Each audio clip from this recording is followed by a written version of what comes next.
Stunning Edge. Wu Yi Bo Bao. Source: https://novelfulel.com/stunning-edge. HTML. Generated by Light Novel Crawler. Stunning Edge C1-332. Volume 1 Chapter 0. Chapter 1. Chapter 2. Chapter 3. Chapter 4. Chapter 5. Chapter 6. Chapter 7. Chapter 8. Chapter 9. Chapter 10. Chapter 11. Chapter 12. Chapter 13. Chapter 14. Chapter 15. Chapter 16. Chapter 17. Chapter 18. Chapter 19. Chapter 20. Chapter 21. Chapter 22. Chapter 23. Chapter 24. Chapter 25. Chapter 26.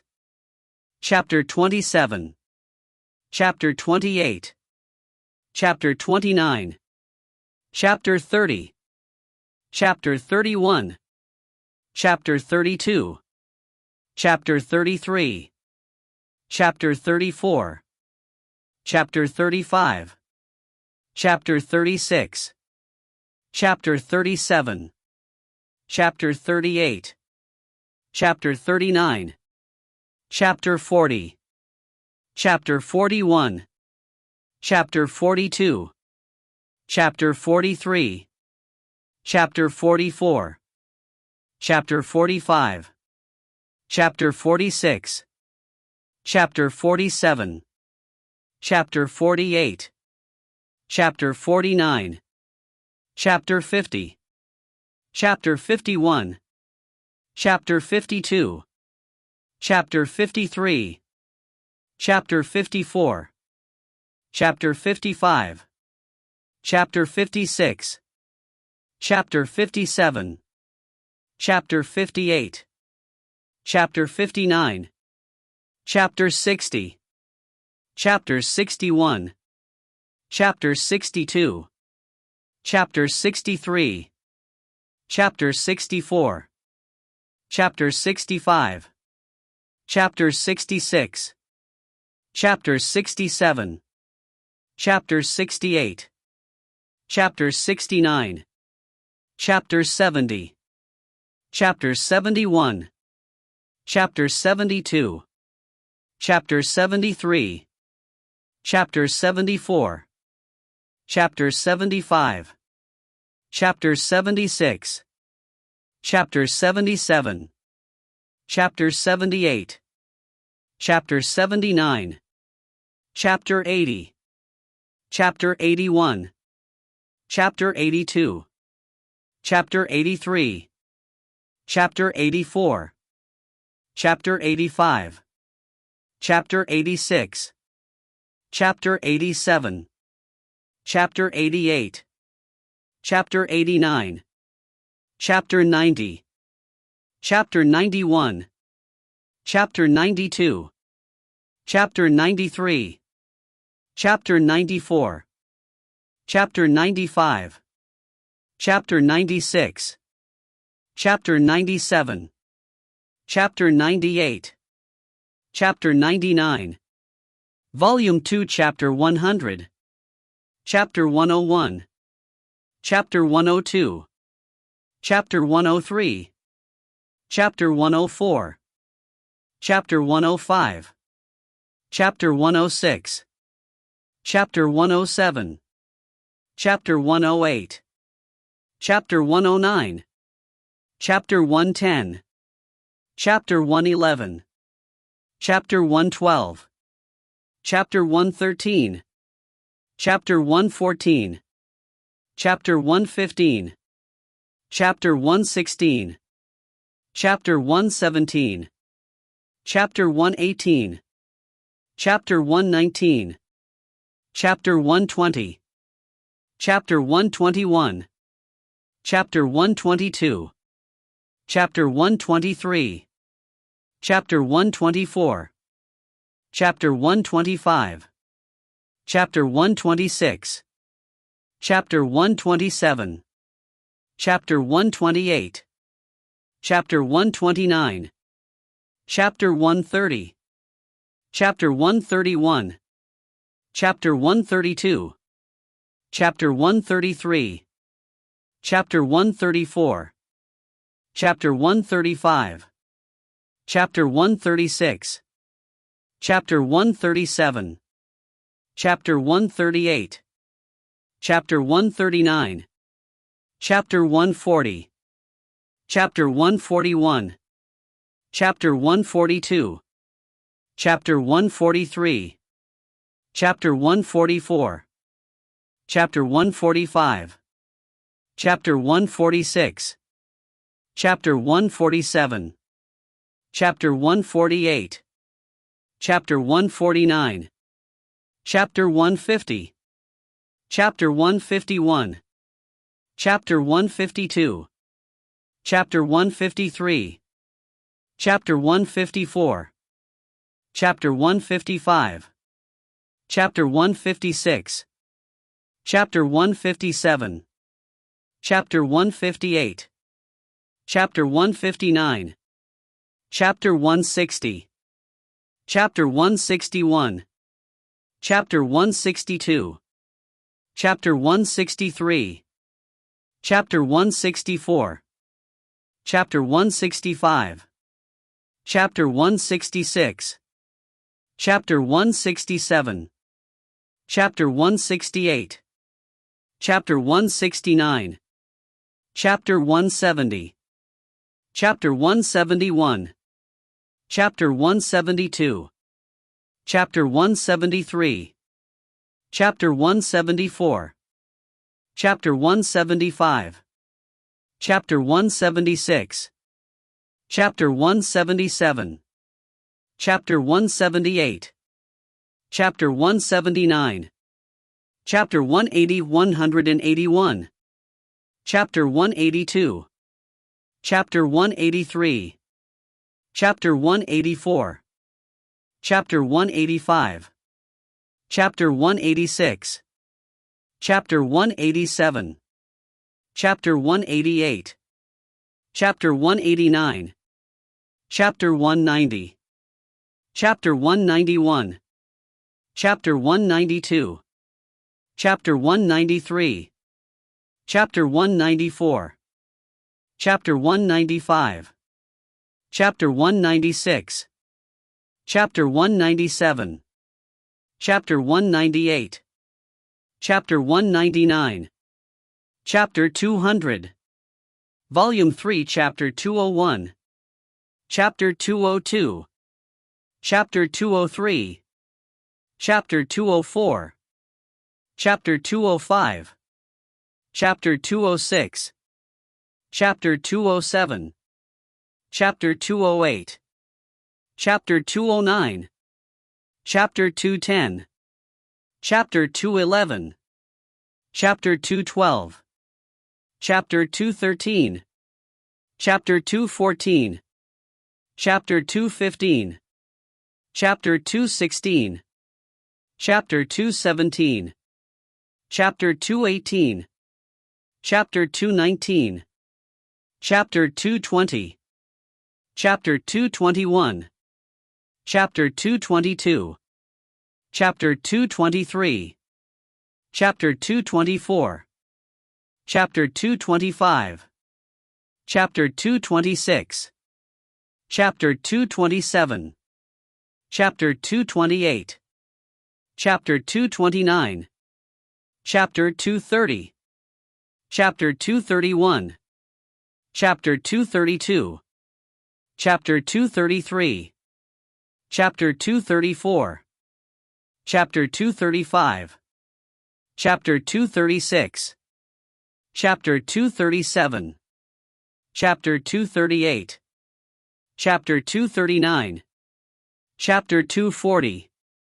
Chapter 241. Chapter 242, Depressions and Measures of Young Master. Chapter 243, Young Lord's intention was actually this? Chapter 244. Chapter 245 Abnormal Camille. Chapter 246. Chapter 247. Chapter 248. Chapter 249.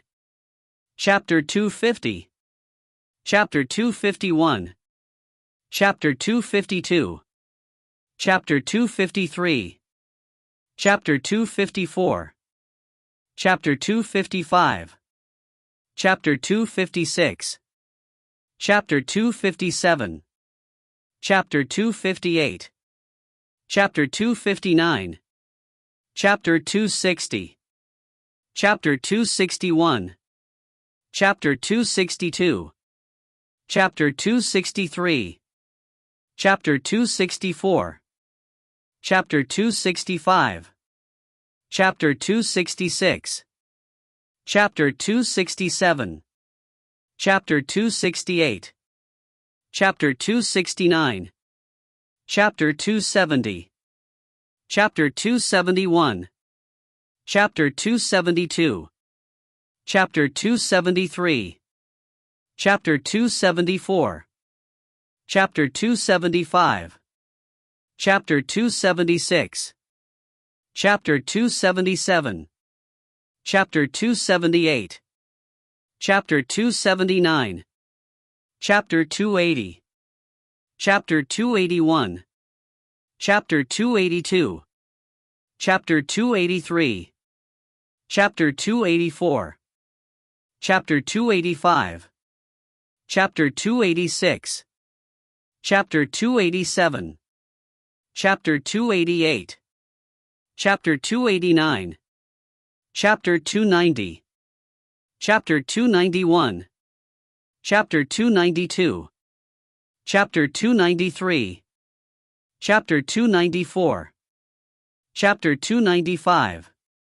Chapter 296. Chapter 297. Chapter 298. Chapter 299. Chapter 300. Volume 4 Chapter 301. Chapter 302. Chapter 303. Chapter 304. Chapter 305. Chapter 306. Chapter 307. Chapter 308. Chapter 309. Chapter 310. Chapter 311. Chapter 312. Chapter 313. Chapter 314. Chapter 315. Chapter 316. Chapter 317. Chapter 318. Chapter 319. Chapter 320. Chapter 321. Chapter 322. Chapter 323. Chapter 324. Chapter 325. Chapter 326. Chapter 327. Chapter 328. Chapter 329. Chapter 330. Chapter 331. Chapter 332, End. Volume 1. Chapter 0. Prologue. Hurry. Stupid fatty, hurry. If you don't go now, that malefic person will awaken and return back to heaven and will be out of luck. That's right, you slowpoke. Hurry. With white jade floors and topaz pillars, the magnificent heaven palace was currently filled with chaos. All the gods were frantic, all urging a fat immortal. Darkness surrounded her, and her body felt light. I'm dead? She opened her eyes and looked up, but as before, it was dark. Suddenly, she saw a burst of light. A bald, chubby, smiling face appeared. Behind his bald head was a soft, light halo ring. It looked extremely pure and sacred. Who are you? She frowned at the bald person that suddenly appeared. If she died, then shouldn't Oxhead and Horseface come and drag her before Yama? My child, don't be skeptical. You are truly dead, and with the sins you committed in your lifetime, you should have been sent to the bottom of hell already. The halo above chubby bald person's head was very conspicuous and his smile very wide. It was as if he was the most benevolent elder in the world. "I haven't gone to hell yet." She added insipidly, "Also, I'm not your child. You are male, so you couldn't have given birth to a person like me." The chubby-faced person started sweating, his expression becoming a little awkward. As expected, this nefarious person wouldn't be that easy to deal with. Even though she lost all her memories, she was still as big a pain to deal with. That was why the gods decided to draw sticks to decide which person to send to settle this issue, and he was the one who unfortunately drew it. Ahem, the bald and chubby person coughed, straightened his face and said seriously, "Based on your having a merciful soul and great talent, we have had a discussion and decided to give you a chance to atone for your sins. We will let you go to another world to continue to cultivate." What? A merciful soul? Great talent? What do they mean? What atoning for sins? Going to another world to continue cultivation? What and what? Go, child. I hope you will live happily. The fat, bald-faced person didn't waste any more words, and instead lightly waved his hand. A ray of light shot towards her, erasing her memories of their conversation as well. The next moment, she disappeared from where she had been standing. The chubby and bald person let out a long breath and wiped the sweat on his forehead. Immediately, many gods appeared around him. They all laughed vulgarly, patting his shoulder and praising him. "Very good, now that trouble-making being will be far from us. You're quite something, making up so many funny reasons and then just sent her away. Good, I'll mark down this big merit for you." The person who said this was naturally the governor of heaven. But the bald and chubby-faced person couldn't smile. Even though he did send her away, if one day that malefic person came back, the first to die would be him. What are you afraid of? She'll need to cultivate for a long time before she can return, before her godhead can appear. That's something that won't happen for thousands of years. Someone immediately consoled him. That's true. Hearing this, the bald and chubby person also started smiling vulgarly. Malefic being, in that world, you should pray for good luck. It's best if you don't remember anything, best if you never return. If you find any errors, ads pop up, ads redirect, broken links, non-standard content, etc., please let us know. Report chapter so we can fix it as soon as possible. Chapter 1. Chapter 1, Handsome Male Chasing Girl. "Nancy, wait for me." A pretty blonde girl called childishly, gathering her skirt under her. The mere sound of her voice would almost give one goosebumps. She rushed forward, running after a disappearing figure. The figure was tall and thin, with long, flowy maroon hair that could capture one's heart. He gave no indication to stop or look back. Although his decision was perfectly clear, the girl behind him continued to chase. Seeing this, the pretty girl increased her pace, concern written all over her face. Following behind her was a handsome man in black. His breathing was controlled and his steps were steady. A long sword was strapped to his waist. He followed the girl without emotion, seeming cold and aloof. "Jean, stop the second prince. Hurry. He's about to leave."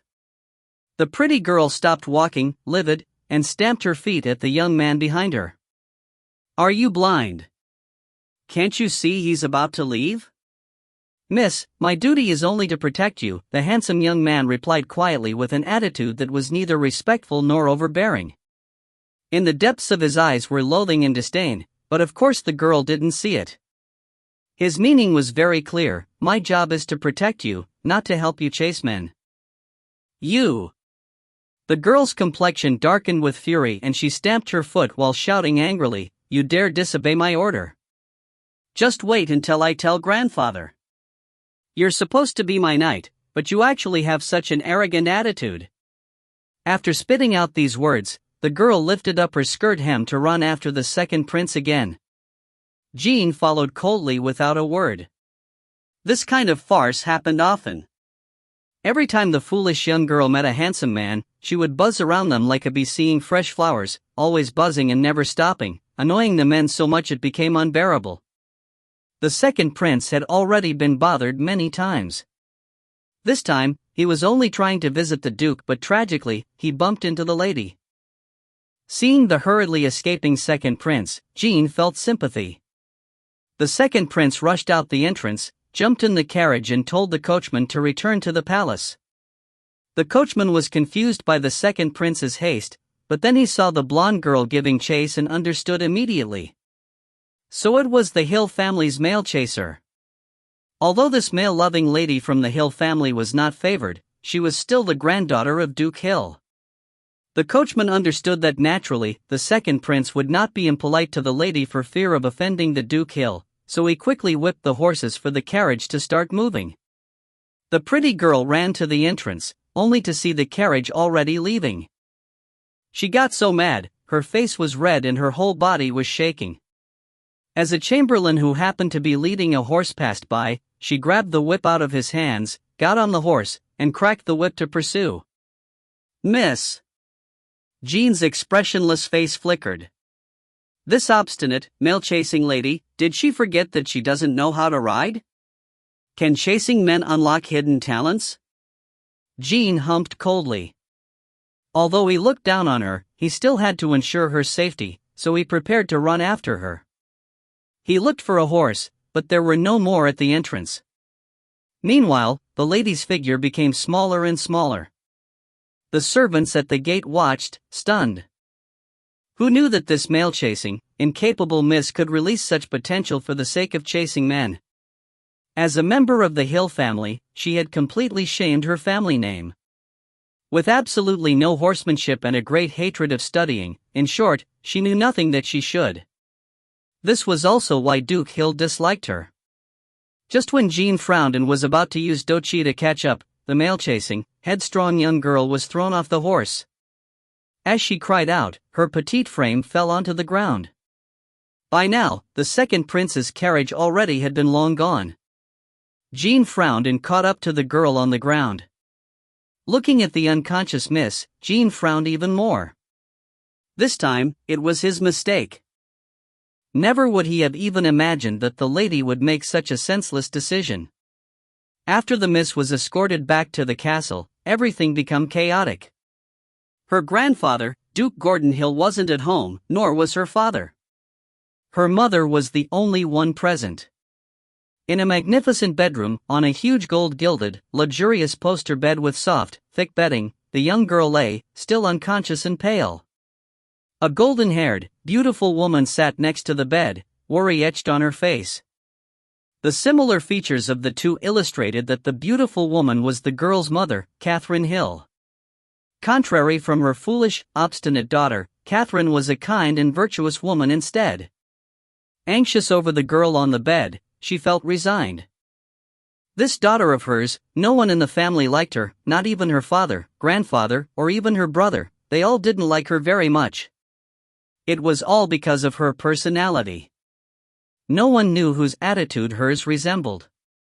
A doctor went over promptly, and after a careful examination, concluded that the young lady was fine. They only needed to wait for her to wake up. "Madam, it was my fault for not protecting the miss, putting her in this kind of a situation," Jean confessed. He lowered his head, standing aside while saying in a low tone for forgiveness, "I accept any punishment." "No, Jean." Catherine smiled and shook her head, resignation in her voice. "I understand this child's personality. It was not your fault. You may leave." Jean Yen hesitated for a moment, but bowed his head and left. Only Catherine remained in the room. In the evening, the girl on the bed slowly moved her fingers, seemingly about to awaken. "Claire!" Catherine, who had been staying next to her all this time, cried her name out joyfully, grabbing the hand of the girl on the bed. The girl on the bed slowly opened her eyes but didn't speak. "Claire, how do you feel?" "Let me see," Catherine asked eagerly as she happily supported the girl up. But the person on the bed still didn't speak. Catherine hugged her with small sobs. No one was willing to visit Claire, her darling child, even though she was knocked unconscious in an accident. Not even her grandfather, father, or brother after arriving home, visited her once. The unjust treatment pained her. The pretty blonde girl on the bed opened her eyes, looked coldly at her surroundings. For a moment, her eyes showed a sliver of confusion but disappeared quickly, replaced by a cold, profound look. "Claire, how do you feel? Dizzy? Hungry?" Kathleen asked, concerned, while suppressing tears. The young girl looked at her reflection in the beautiful woman's irises, immediately understanding. She replied quietly, "Yes, I am a bit hungry." "Okay, Claire, just a moment, I'll call people to send food." Catherine, delighted, stood up quickly but wobbled because she had sat too long. Immediately, a force propped up her elbow so she wouldn't fall. Catherine looked back and saw Claire's peaceful face. Was it Claire? The thought passed briefly through her mind, but she thought nothing of it. She hastened out the door to the waiting maids. The young girl on the bed looked around slowly, taking in the unfamiliar surroundings, squinting, her eyes cold and piercing. She smirked ever so slightly, almost unnoticeably. It was a truly cold look. "It seems I'm truly dead and my soul has traveled to this foreign world. Based on these elaborate decorations, my new family is both rich and powerful." Claire Hill. Was this the name of the previous owner of the body? The person on the bed with cold eyes massaged her temples gently. Her head hurt so much it felt like it would split while the past memories of the body began to combine with her own. The more memories surfaced, the stranger her facial expression became, because the memories had such limited information. Most were memories of beautiful men, all chaotic and useless. The only useful piece of information was that her family seemed to be very prominent in its country. The young lady's eyes became slits as she let out a long breath. Claire Hill. The lady lowered her head slowly. "This will be my name from now on. If you find any errors, ads pop up, ads redirect, broken links, non-standard content, etc., please let us know. Report chapter so we can fix it as soon as possible." Chapter 2. Chapter 2, Nobility. Claire, the girl on the bed, quietly mumbled the name to herself. The person's name sounded pretty, but nobody could stand that attitude.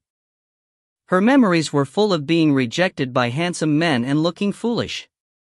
The door was suddenly banged open and the deafening sound caused Claire to look towards the door.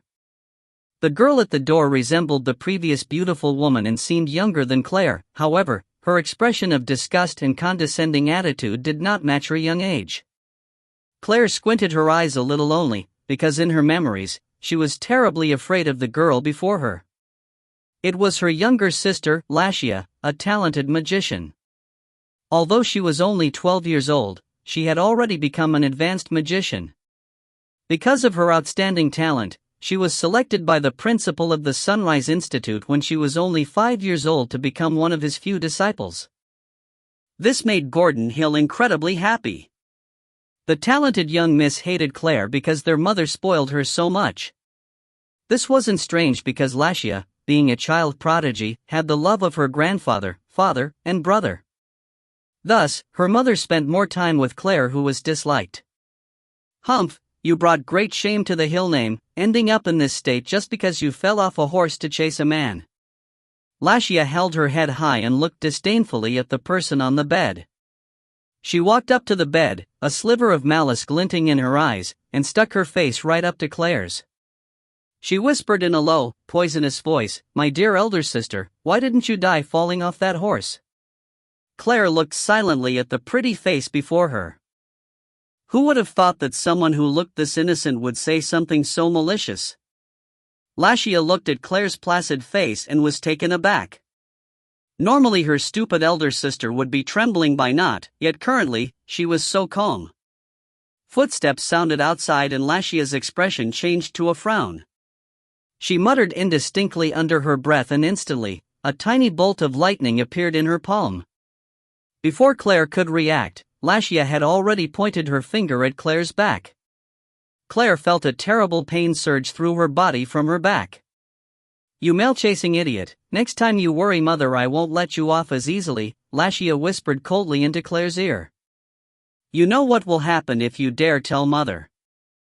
In Claire's combined memories, it seemed that many similar situations had happened before. Without anyone knowing, the little sister Lashia seemed to give the previous Claire much suffering. Claire dropped her gaze emotionlessly, not looking when Lashia turned around. This time, the door opened quietly. The beautiful lady from before peeked inside and smiled. Mother Lashia greeted happily. "Lashia, you're home." Catherine smiled as she entered. "Yes, Mother. Let's go eat now." Lashia grabbed Catherine's arm cheerfully. "You go eat first, I'll stay with your older sister." Kathleen patted Lashia's head and said softly, "Your sister is not feeling well today, I'll stay here to keep her company." "Oh," Lashia said, eyes cast down with a bitterness unnoticed by Catherine. Watching Catherine walk towards the bed, Lashia quietly and coldly humped without anyone hearing and left quickly.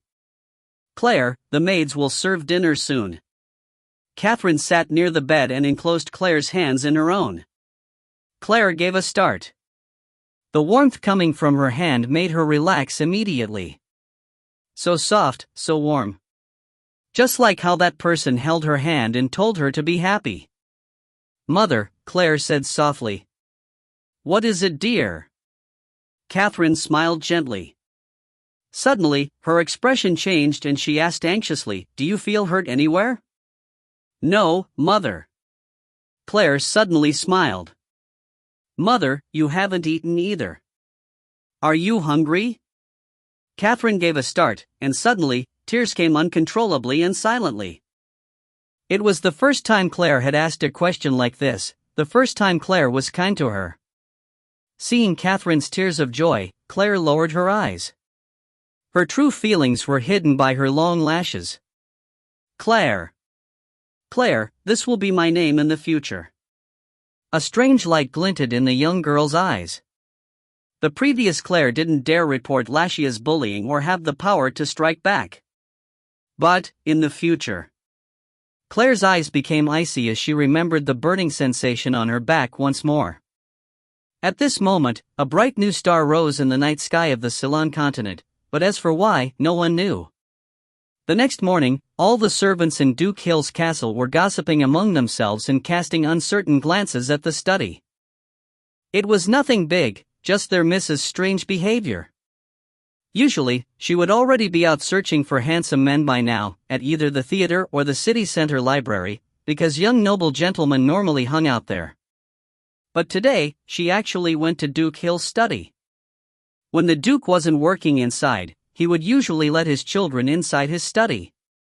Although Claire fell off the horse yesterday, the doctor said she would be fine. But based on Mrs. Wilde's personality, she would never enter the study she despised. In a large study with shining windows, a few huge bookshelves lined against the walls. Neatly classified books of all genres lined the bookshelves. A pretty blonde girl leaned on a windowsill thumbing through a thick book, The History of Ceylon. Flipping through the book, the girl's expression became complex. She had already reached the section on the history of the country, Parkland. The most credited people for the establishment of the country was the Hill clan, a family whose coat of arms was a rose. The young girl lifted her head to gaze thoughtfully upon the rose regalia hanging above the desk. It seems the Hill family wasn't simply wealthy. Outside, light footsteps sounded but stopped abruptly at the door. Even though it was extremely light, Claire noticed instantly. From the door came a low and cold voice, "Miss, the Duke has returned." "Oh," Claire answered unenthusiastically, closing the book. From her combined memory she already knew the person outside the door was her knight, Jean, who was supposed to protect her. Claire got up and just when she was about to set the book back on the bookshelf, she heard a series of footsteps sounded outside the door. Then, she heard the sound of Jean's greeting.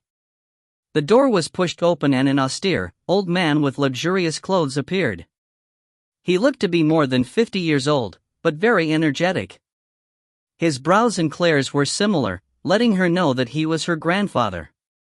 Currently, the Duke held a great amount of power in Amparkland and was also the most powerful man in his family. "Grandfather," Claire greeted indifferently, her previous cowardly attitude gone. Gordon Hill looked at the young girl in front of him and frowned, a strange emotion flickering in his eyes. He couldn't believe at first that his headstrong granddaughter would be willingly reading in the study when he heard about it, but now his own eyes convinced him. And how differently she dressed! Usually she would wear elaborate dresses like a butterfly, but today she donned the plainest white dress, her curly golden hair in the simplest style. Did she hit her head too hard when she fell off the horse yesterday? "Claire, you fell off a horse yesterday?" Gordon walked in, asking casually. The people following him stopped outside and lightly closed the door to the study. "I'm fine now," Claire replied lightly. "Then that's good." Seeing the book in Claire's hand, Gordon was a little surprised. She's reading the history of Ceylon? He knew this granddaughter of his inside out, capricious, unruly, and abnormally attracted to the opposite sex. She, who hated studying and learning more than anything else, was actually reading the most dull and boring Ceylonese history? "So, what do you think after reading the history of Ceylon?" Duke Gordon asked offhandedly, walking to his study desk. "Let the banner of roses fly forever," Claire replied quietly with a hint of a smile. Duke Gordon's eyes bulged as he stared, astounded at the smiling girl before him. What did he just hear? Let the banner of roses fly forever. Let the Hill clan exist forever. Say that again. Gordon commanded in a deep tone, squinting at the girl in front of him. Let the banner of roses fly forever. An imperceptible hint of a smile flashed within Claire's eyes. This elderly man in front of her was the heart and center of this clan, the head and the leader. Through numerous previous experiences, she knew exactly how important it was in unfamiliar surroundings to pay close attention and take advantage of superior people to the greatest extent. If she wanted to survive in this unknown world, if she wanted to become powerful, then gaining the favor of this person in front of her would be her first threshold. If someone else had told him this, Gordon would dismiss it without a thought because it would only be a means of flattering. But its meaning was drastically different when this young girl said it. His only son and other two grandsons and granddaughter had never said anything like it, but it was said by someone who was considered a failure like Claire.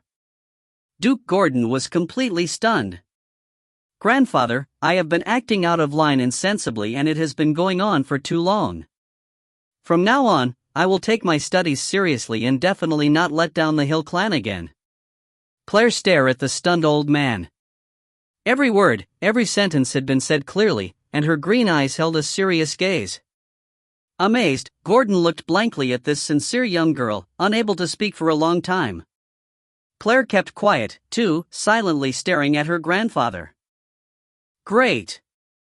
Finally, Gordon came back to his senses and laughed in relief. He patted Claire on the shoulder and praised, "This is my girl, this is the child of the Hill clan. I promise I won't disappoint you," Claire smiled. Her smile was shining with confidence. This day, the whole manor boiled. This idiotic girl that was infatuated with men and always disliked by the Duke was actually let out of the study today, hand in hand with the normally serious Duke, and they were both smiling. The foolish male-chasing miss of the Hill clan was now favored. The news spread like wildfire throughout the whole manor. If you find any errors, ads pop up, ads redirect, broken links, non-standard content, etc., please let us know. Report chapter so we can fix it as soon as possible. Chapter 3. Chapter 3, No Time. From this point on, Claire's life changed forever. Gordon hired the first disciple of the most prominent scholar in the capital for Claire, the legendary young scholar that exceeded even his master, Camille. A handsome young gentleman with shiny blonde hair and soft blue eyes. Claire, he will be your tutor from now on. He will teach you literature, geography, etc. every morning. Gordon led Camille in person into the study, and after introducing him to Claire, turned to Camille, "Camille, sorry to trouble you from now on. No need to be so serious, Your Grace. It's nothing. Camille smiled warmly and nodded at Claire. Miss Claire, greetings. Claire had been standing for a while, and she also greeted, smiling, Teacher, please enlighten me. Don't hesitate to call in the steward if you need anythings. I still have some business to do, Gordon laughed. Whatever pleases you, Your Grace. Camille smiled warmly, ever so gently and gracefully. Claire bowed, watching Gundan leave. Only the two of them were left in the spacious study. Camille looked uneasily at the young girl in front of him, a plain white dress with only a simple lace at the hem, her beautiful golden hair pulled up in a simple bun without any decorative accessories, but a deep, cold gaze within her green irises as cold as the night sky.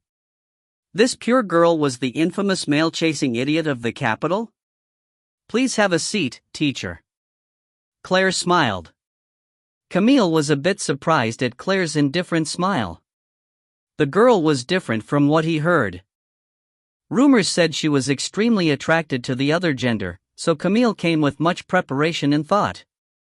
If it wasn't for giving the Duke face, he definitely wouldn't have undertaken this task. But, this girl in front of him felt. How to explain it? Although she was smiling, it felt completely fake, giving off an extremely cold feeling. Camille disregarded his confusion, settled his expression, and put on a professional smile. He took out a book he had brought. Then, Miss Claire, today let's start learning. Teacher, I would like to inquire about this. Claire didn't look at the book in Camille's hand, but instead held up the book in her hand. Camille glanced, and was a little surprised. The book was the history of Amparkland. The morning passed peacefully without the imagined harassment, but in between Claire's never-ending questions, Camille was astounded. The young girl seemed like a sponge, absorbing every single piece of information. All her questions were right to the point, some were so complex that even his master, Landis, wouldn't know the answers to. In the morning, they studied. In the afternoon, they rested. Camille left the castle exhausted, still confused and astonished. Jean, who had been faithfully standing outside the door, heard everything. He was even more confused than Camille. The man-crazy miss didn't bother the handsome man right in front of her? Instead, she was asking such profound questions, some that concerned sensitive topics. What was happening? In the afternoon, Claire sat leisurely in the greenhouse, reading a book while drinking the black tea her maids brought. A few other thick books were piled next to her. The servants standing further away gossiped among themselves, suspicious of their currently quiet Mississippi. Was she doing all these in order to please the Duke? Jean, as always, stood not far behind Claire expressionlessly, but this time, he gazed at her from behind curiously. Knowing the basics of the world now, Claire closed the book gently. Magic, Do-Chi, these concepts were blurry in her memories, but she finally understood them after reading the book. Jean, her personal, poker-faced knight, who was always beside her, used Do-Chi. The Lashia who hated her and tried to hurt her yesterday used magic, lightning magic. And her control was good. Lashia had made her feel intense pain without creating any physical wounds. The nature of Claire's body was fire, tested long ago. She never paid attention to this before nor cared to study it. Her spiritual power results were also very ordinary.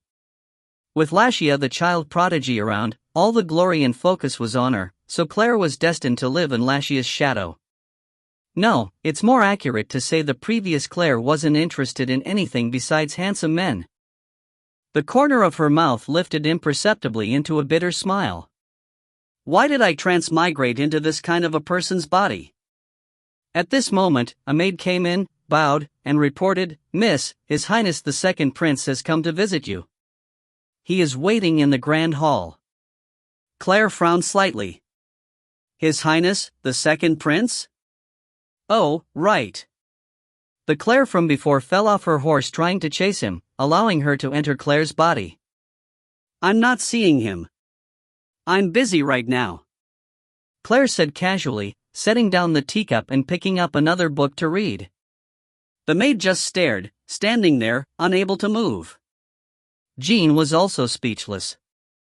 Was this some plot to win the second prince's heart? Since when did this failure miss become so smart? Using a method like this. The maid just stood there, unsure of what to do. How should she report back to His Highness? What's up with Miss today? Usually when she heard that His Highness was there, she would have run out like the wind. But today? Uncharacteristically, she said she wouldn't meet him. You're blocking the light, Claire stated impatiently, seeing the shadows on her book. She lifted her head and frowned at the maid who was too stunned to move. Yes, Mississippi. As if she had just awoken from a dream, the maid hurriedly withdrew to the Grand Hall. In the Grand Hall, His Highness, the second prince, sat there indifferently, filled with disgust. It was all that man-crazy woman's fault, chasing after him and falling off that horse, injuring herself, but his father, the emperor, had scolded him and ordered him to come visit.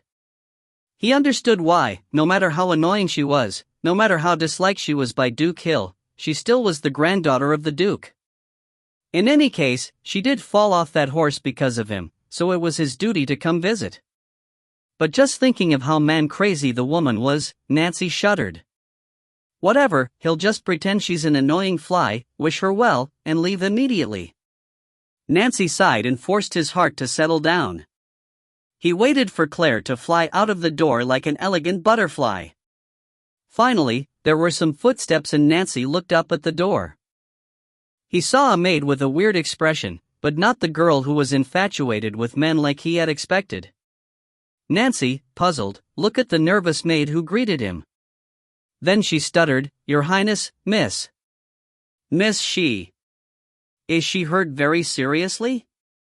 Nancy asked, incredibly confused. Wasn't it clear that although she fell off the horse, she was completely fine? No, the maid stuttered, not daring to say anything else. She also didn't dare to say on her own accord that the miss was too injured to meet the second prince, as she was a servant. Unless she was tired of living, she would keep quiet. What happened exactly? Nancy asked, getting a little impatient. What exactly was the man-crazy woman up to? The miss said she doesn't have time. The maid finally got the words out. The miss says she won't see you. Your Highness may leave now. After rushing through her words, the maid let out a long sigh of relief. Nancy's expression immediately froze. If you find any errors, ads pop up, ads redirect, broken links, non-standard content, etc., please let us know. Report chapter so we can fix it as soon as possible. Chapter 4. Chapter 4, Terrifying Spiritual Power. She won't see me? No time? Nancy's brain almost stopped working. He stared at the maid, and she wordlessly stared back timidly. The maid wouldn't dare to tell a lie. Then, did that mean that airhead who was crazy about men really said that? Why? How was that possible? Nancy's brain was filled with question marks. He was prepared to be bugged by that disgusting woman, but what was this situation? She was busy? Your miss doesn't have the time? She's very busy? Nancy asked doubtfully. Miss has started studying recently, and the Duke has invited the scholar Camille to teach her. The maid blushed while she answered. Camille, the famous young scholar of the capital, was not only intelligent and graceful, but also handsome. What? Nancy was even more astonished. Everybody knew that the foolish miss was ignorant and incompetent, acting like a joke everywhere she went. Later, the Duke had even forbidden her from attending royal banquets because of this. But now, she was actually studying? At this moment, a series of footsteps came sounded from the entrance. Your Highness, welcome. The one who entered wasn't just anyone, but Gordon. Your Grace. Nancy stood up politely. Even the Emperor himself had to be somewhat respectful before the powerful Duke Gordon, not to mention a prince like him. I am here to visit Miss Claire. Nancy said, looking a bit uneasy, but it seems like Miss Claire is preoccupied. Oh? preoccupied?" Gordon asked, a bit surprised. He turned to face the maid next to Nancy. "What's going on? What is Claire doing?" "Your Grace, Miss is currently reading in the greenhouse," the maid replied in a quiet voice. "Oh. Your Highness, please follow me, haha. Let's stop to drink some afternoon tea casually." Gordon laughed cheerfully. "Thank you, sir." Nancy nodded while smiling and followed the Duke. You couldn't afford to offend this energetic old man. He controlled over half of the army, and his grandson, Eric Hill, was the captain of the Griffin squad, which protected the royal family directly. Nancy marveled at the scene in the greenhouse. In a sea of beautiful flowers sat a beautiful young girl with shimmering gold hair. She sipped the black tea leisurely, and upon finishing it, placed the teacup down, laid back on the rocking chair, and started reading a book while swaying gently back and forth. It was beyond the point of relaxing. This was her definition of no time? The corner of Nancy's mouth quivered. Claire Gordon saw in a glance the book Claire was holding. It was about human geography, more accurately it was about the Hill family's fiefdom. This child of his was genuinely learning. Gordon felt very satisfied. "Grandfather." Claire immediately stood up and saw the nearby Nancy. She bowed slightly. "Greetings, Your Highness." Nancy suddenly seemed lost. This girl before him, the expression in her eyes. As icy as glaciers, as profound as the darkest of nights. Indifference, this was absolute indifference. Oh. Nancy returned back to his senses, replying, do you feel better now?" "Many thanks for the second prince's concern, I am fine," Claire replied quietly with a smile. Have a seat. Gordon was in a merry mood. He signaled everyone to sit down and ordered the maid to bring some tea. The three had some small talk. Originally, Gordon had hoped to have dinner with the second prince, but since he himself also had business to take care of, he dropped that plan. As the second prince turned to leave, Gordon told Claire to send him off. The two walked towards the entrance, one in front of the other. Not far behind, Jean quietly followed. As Claire's knight, he had to stick to her at all times. The trip wasn't long, but they didn't converse at all. Nancy squinted, looking at the girl in front of him while endlessly contemplating over her unusual attitude. It was really too abnormal. Meanwhile, Claire's mind was on something else. "Your Royal Highness, this way," Claire turned her head to say lightly, and ended there. There was no indication of reluctance at his leaving. "Oh." Nancy was still stupefied as he responded and walked towards the awaiting carriage at the entrance. Claire turned away without a second glance at Nancy. She was still thinking about the interesting sections of the human geography book. The second prince's carriage rolled away from the Duke's castle. Nancy leaned on the window and frowned in concentration. The carriage rounded a corner and came to a desolate alley. The next moment, a clear voice rang out in the carriage. "What do you think?"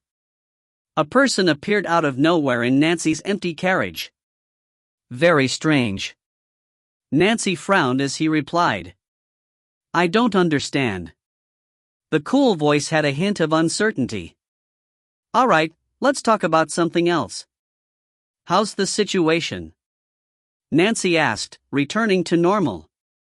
"There's been a little incident. They seem to have received some deity's decree and are busy working on it. But it won't delay our plan." The cool, clear voice was full of confidence. "Then we're good. You should return quickly, otherwise people will start feeling suspicious." Nancy's expression was completely serious. "Yes, sir." After the cool voice replied, the figure disappeared from the carriage. The carriage accelerated and sped back towards the imperial palace. Meanwhile, Claire found an interesting book inside the study. Gordon was also inside reading a document, but he had allowed Claire to be inside too. This was special treatment that had never happened before. Claire flipped through the book in her hands and was soon fascinated. The book was about basic magic. It really was basic, it only talked about how to sense the magical elements around you and how to meditate. What, are you interested in this? Gundan suddenly appeared behind Claire and asked in a bright voice. Grandfather. Claire turned around and smiled while nodding, not hiding anything. Yes, I'm interested.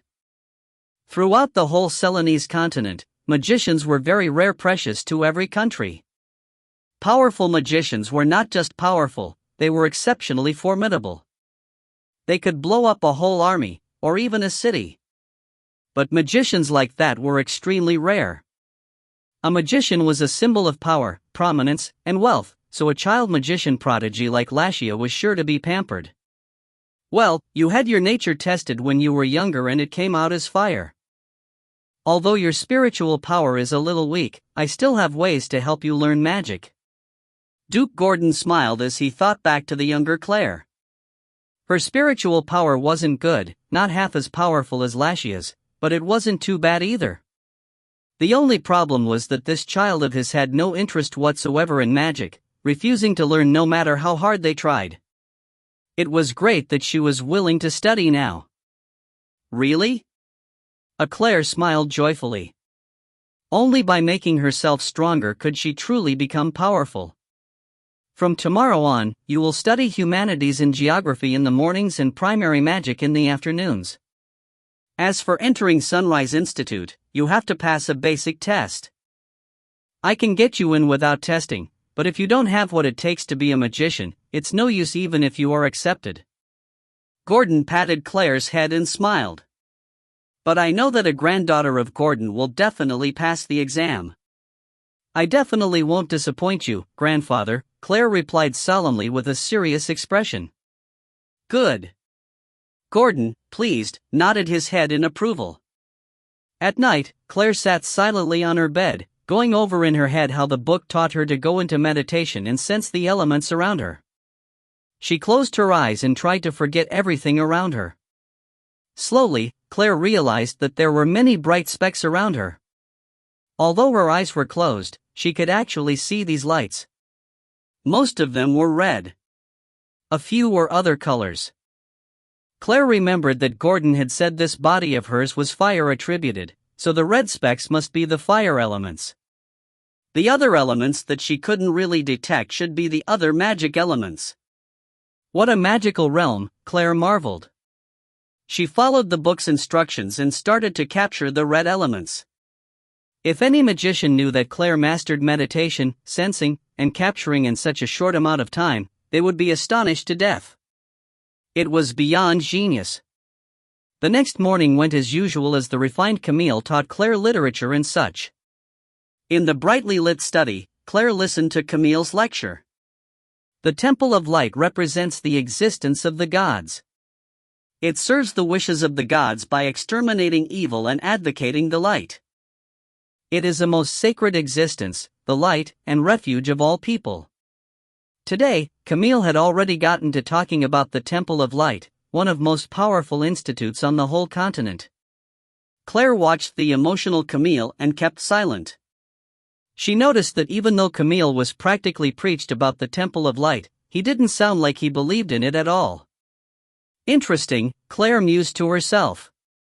Maybe this scholar Camille wasn't as simple as he seemed. The Hill Clan magician arrived promptly in the afternoon. The first objective would be to test Claire's spiritual power, since it had been a long time since her last test. Spiritual power determined whether or not one could become a magician.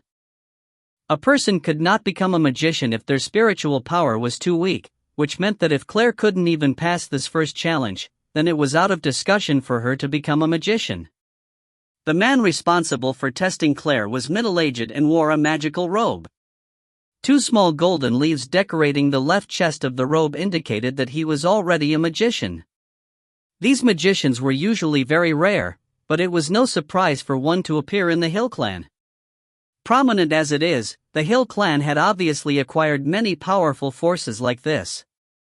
TL, original had The middle-aged man took out a crystal globe expressionlessly and placed it right in front of Claire. He said concisely, "Miss, please place your hand on this and concentrate." Claire slowly extended her hand and placed it on the crystal globe. She closed her eyes. The next moment, a huge bang reverberated in the room. The pieces of the crystal globe shattered all over the floor. The previously stone-faced middle-aged man stared at the crystal globe fragments with his mouth wide open, completely baffled. If you find any errors, ads pop up, ads redirect, broken links, non-standard content, etc., please let us know. Report chapter so we can fix it as soon as possible. Chapter 5. Chapter 5, Unreadable Horoscope. Jean, who was patiently waiting outside the door, heard the abnormal sound, but he didn't rush inside. There was no killing intent or hidden attackers.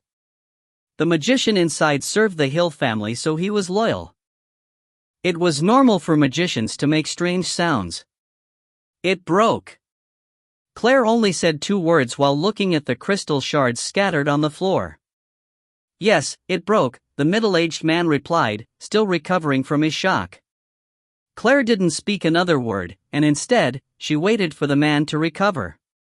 After a while, the middle-aged man finally came to his senses and slowly reached in his robe and grasped for an object. This time he brought out a larger crystal ball and said, "One more time." Just like before, the crystal ball exploded, and just like before, the middle-aged man's jaw was about to fall off. "Again?" Claire asked quietly. She understood that magic supplies were valuable and that the crystal balls were not cheap. No need, Mississippi." Shock first filled the middle-aged man's eyes, then ecstasy. He even wanted to accept her as his disciple right away. Magic was always, of course, a magician's greatest asset, so they wouldn't teach just anyone. Yet, they don't wish to take their knowledge to the grave either. A way to transfer this knowledge would be to teach a disciple that they were satisfied with. Because talented candidates were so rare, there were even situations where magicians fought over prodigious disciples. Although the Sunrise Institute taught both Do Chi and magic, it only taught the basics. At most, you could become a primary magician or primary warrior. If you wanted to go beyond that, you had to find a mentor. Only by becoming the disciple of a mentor could you gain more exquisite schooling. And this young girl was no less talented than the prodigy Lashia, no, maybe even better. Although he really wanted to take her as his disciple, he knew that this was only his own fantasy. Not only did he need her to agree, he also needed Duke Gordon's approval. He was only a mage and not yet qualified to be the mentor of this girl in front of him. Young miss, please wait." The middle-aged man had calmed down and then remembered he had to report to Duke Gordon first. "Miss, I'll first teach you how to sense the elements and then how to meditate." "Are you talking about these small specks of light around me?" Claire pointed at the air. The middle-aged man was astonished. "Miss, you already can sense the elements?" This book was very detailed. "I already finished it last night." Claire took out the book that taught the basics of magic. The middle-aged man was shocked speechless. "Finished yesterday?" She just started learning magic yesterday? But she could already sense the elements? Then does Miss know the next step? The middle-aged man asked carefully. "Capturing the magical elements and letting them enter the body to store." "But it seems very hard. After capturing 10,000, only 1,000 stayed in my body." Claire said a little bitterly. Plop. The middle-aged man fell to the floor and stared wordlessly at Claire.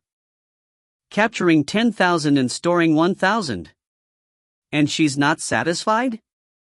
Does she not know that when someone first meditates, it's not bad to store 10 after capturing 10,000?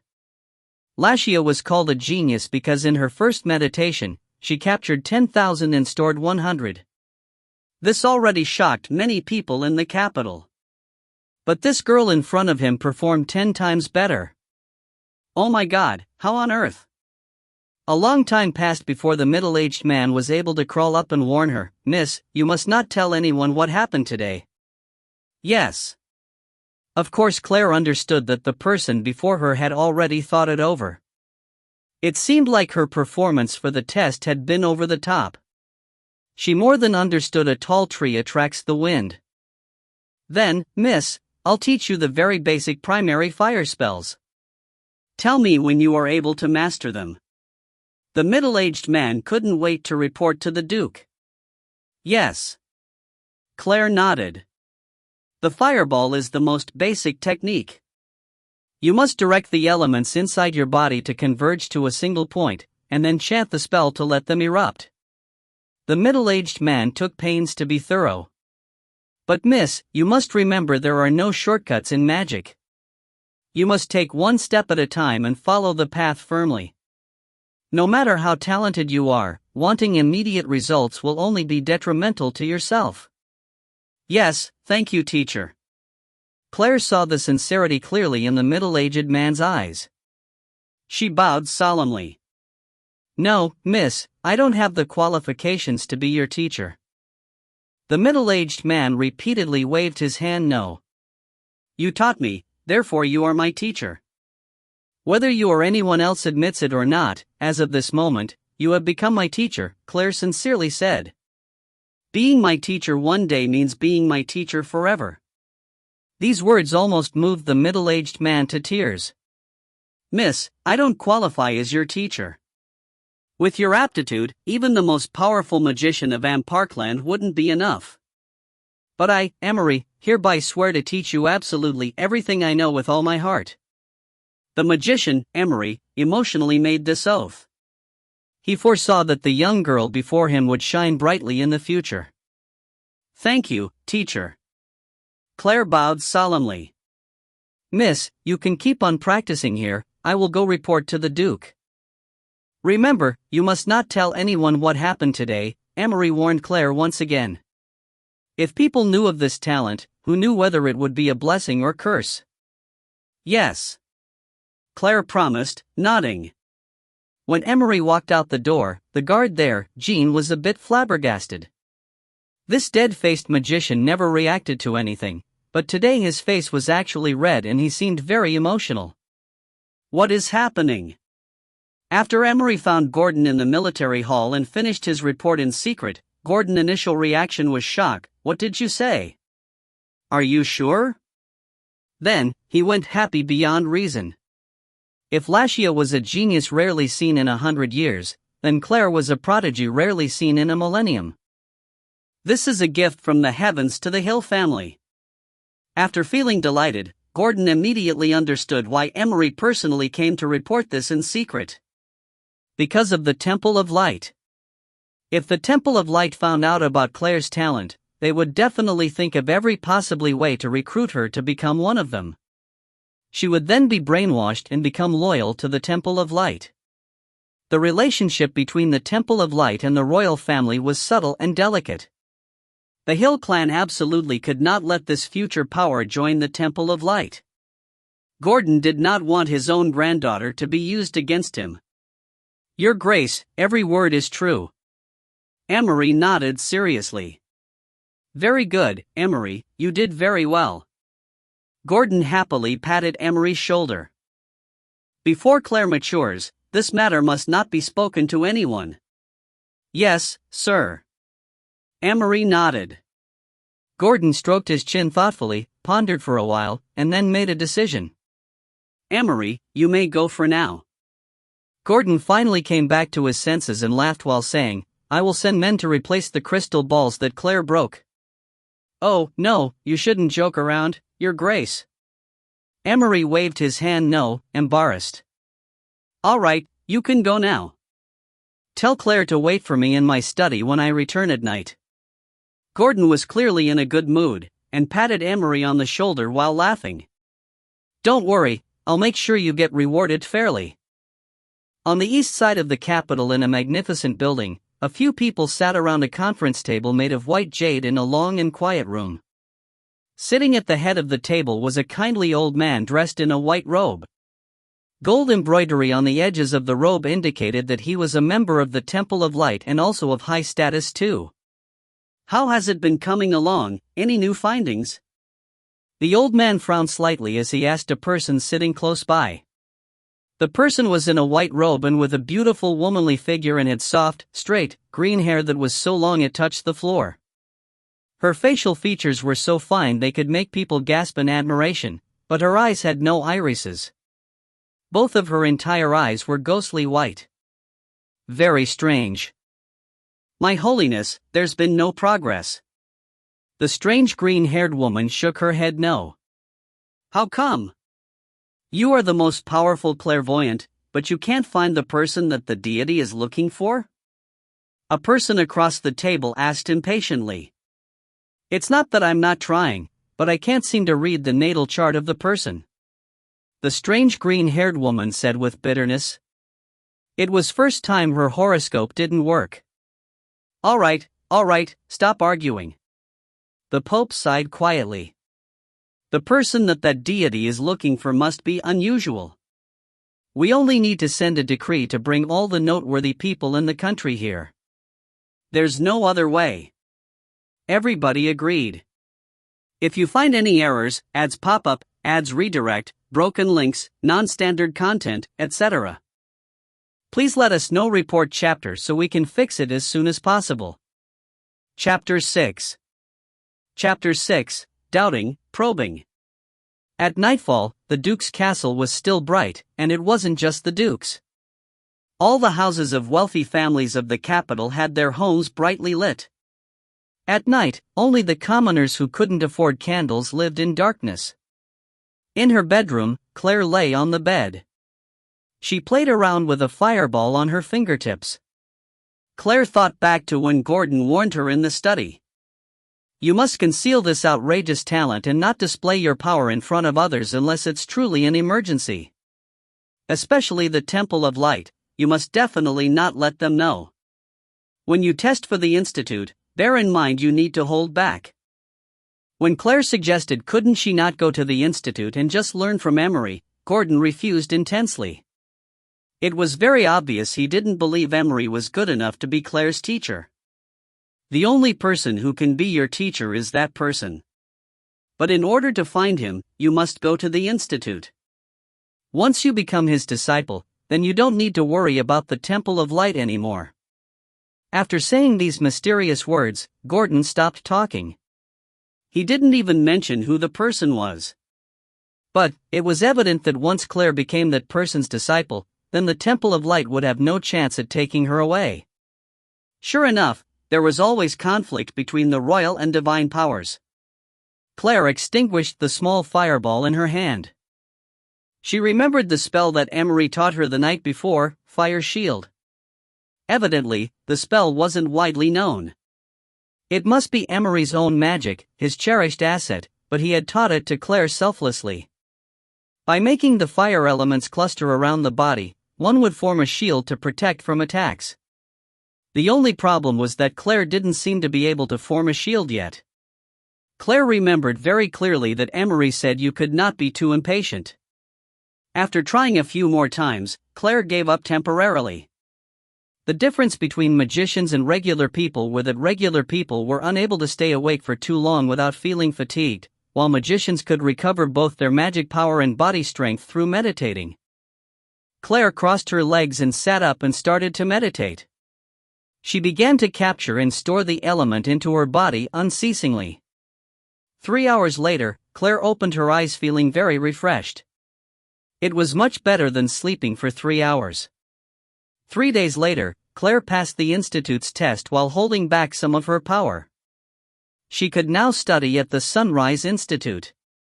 And Jean, being her guardian knight, had to be beside her at all times in order to protect her. But Jean was already a grand warrior and couldn't enter the Institute as a student, so he could only follow secretly. The letters Sunrise Institute stood out on the grand door. The arrogant-looking letters lit up whenever it got dark or at night time. Obviously, there was some kind of spell. "Miss, I will protect you in secret," Jean said quietly when Claire entered the gate. Then he disappeared. Once Claire picked up her student card, she followed a teacher to the fire classroom. As soon as she walked in, she felt odd gazes from everyone, and at the very back she saw a curious and puzzled stare. It was the second Prince Nancy. He was also part of the fire class? Today we have a new classmate, Claire Hill. So today let's review the basics again. Standing on the dais was the teacher, Emily, a gentle middle-aged woman who was the fire class instructor. In order to help Claire catch up, the instructor reviewed the basics. Claire, you can sit wherever you want. Emily of course knew the girl's identity and was very polite. Thank you, teacher. Claire lightly nodded and after expressing her thanks, walked to the empty seats in the back.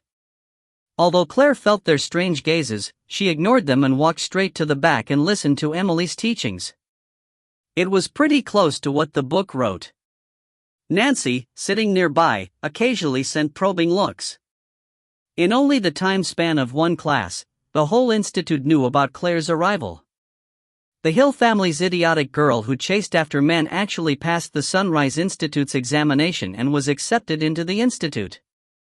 And she was in the same class with the second prince who she had been chasing to death a few days ago. Many people assumed that Claire had used her family's influence to enter the school and was doing this only to chase after Nancy. Claire became even more infamous. Meanwhile, in the lightning class.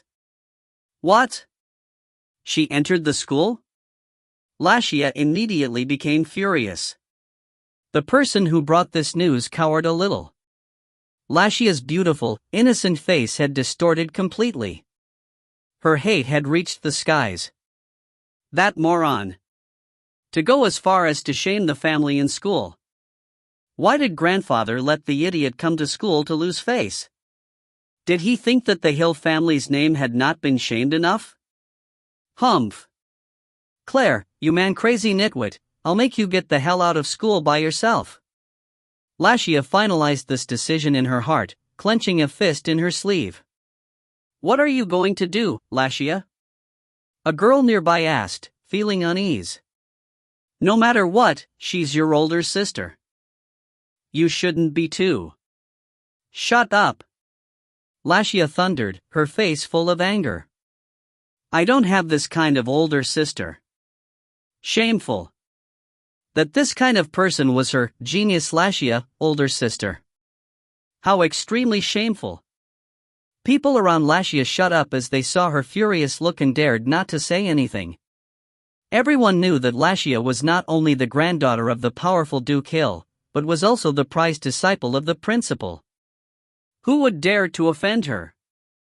The Sunrise Institute was a full-time school. It had teaching buildings, social quarters, and dorms. As the only institute for Dochi and magic in Amparkland, it was huge. Nobles and commoners alike could join so long as they had the talent. You could live there or just stay during the day. After class, Claire walked out of the classroom and felt how unwelcome the previous owner of the body was. Girls would glare disgustedly and avoid her as if she was a snake or scorpion. And the boys who thought they possessed any attractive features would stay far away. Claire didn't know whether to cry or laugh. She was speechless. At noon, Claire sat in a corner of the cafeteria and ate her lunch in peace. At the same time she recalled Gordon's words. She could only meet the person in the institute? Was it a school teacher? It couldn't be the principal, or Gordon would have just said so. This meant this person was more powerful and important than the principal. So who could it be? The cafeteria was lively everywhere except for the area around Claire. The quiet and emptiness around her was very eye-catching. The entrance suddenly became noisy. Claire raised her head and saw Lashia strutting in like an arrogant peacock, surrounded by a horde of young nobles. Wherever the brilliant Lashia went, she was the center of attention. Lashia suddenly looked towards Claire, but Claire continued to eat indifferently. A fierce look flashed in the depths of Lashia's eyes and she abruptly turned away, not glancing at Claire again. A spoiled brat who got anything she wanted, Claire sighed to herself. But right now she herself was no match for her. The baleful look in her eyes shouldn't belong to a 12-year-old. Living in an environment where she was used to being pampered and praised by everyone had let her forget about proper behavior. If Lashia really attacked her, she wouldn't be able to defend. If she really faced this spoiled Lashia's attack, what would she do? Claire became a little worried. In a remote area. Jean, you received such a nice assignment.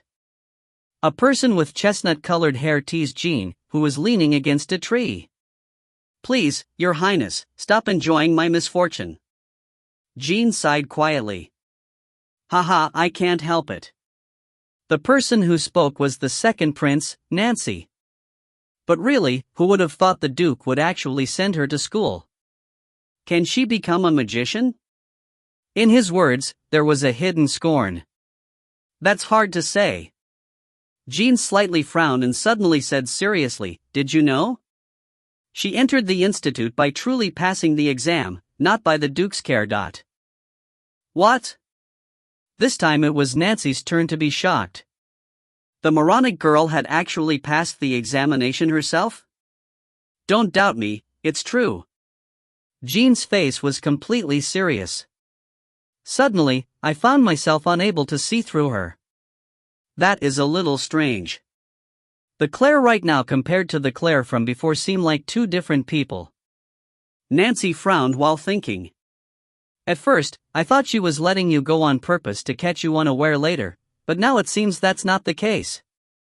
Jean said in a thoughtful manner. Then what do you think? Nancy asked. For now, let's just observe. Jean's handsome face smiled knowingly. There's someone who's itching to take action. Nancy, confused for only a moment, suddenly understood. Are you talking about Lashia? That's right. Jean nodded, revealing a cold smile.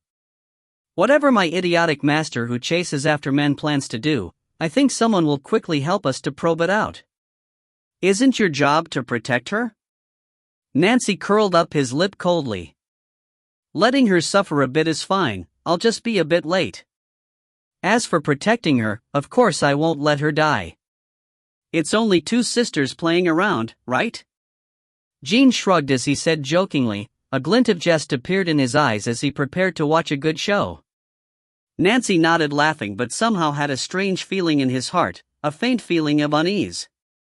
Was it really possible to probe out what was going on? If you find any errors, ads pop up, ads redirect, broken links, non-standard content, etc. Please let us know. Report chapter so we can fix it as soon as possible. Chapter 7.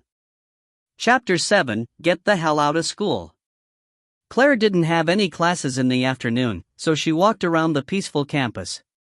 Claire first thought of visiting the library. Excuse me, which way is the library? Claire asked a random boy passing by. Unexpectedly, this male student looked at Claire as if she was a ghost, and hurried away with a panic-stricken face, looking back from time to time, as if afraid that Claire would chase after him to harass him. Claire was speechless. The person looked like a pig. Even the previous Claire wouldn't have fancied a person at this level. What's with these people? Have they never looked in a mirror before? They overestimated themselves way too much. It was an insult to even the previous Claire's aesthetic standard. Claire's mouth twitched. Each person she met treated her like a snake or scorpion, avoiding her in the shape of a C. In the distance, a pair of eyes flashed and looked curiously at Claire. This was the infamous male-chasing idiotic girl? She doesn't seem like what the rumors said though.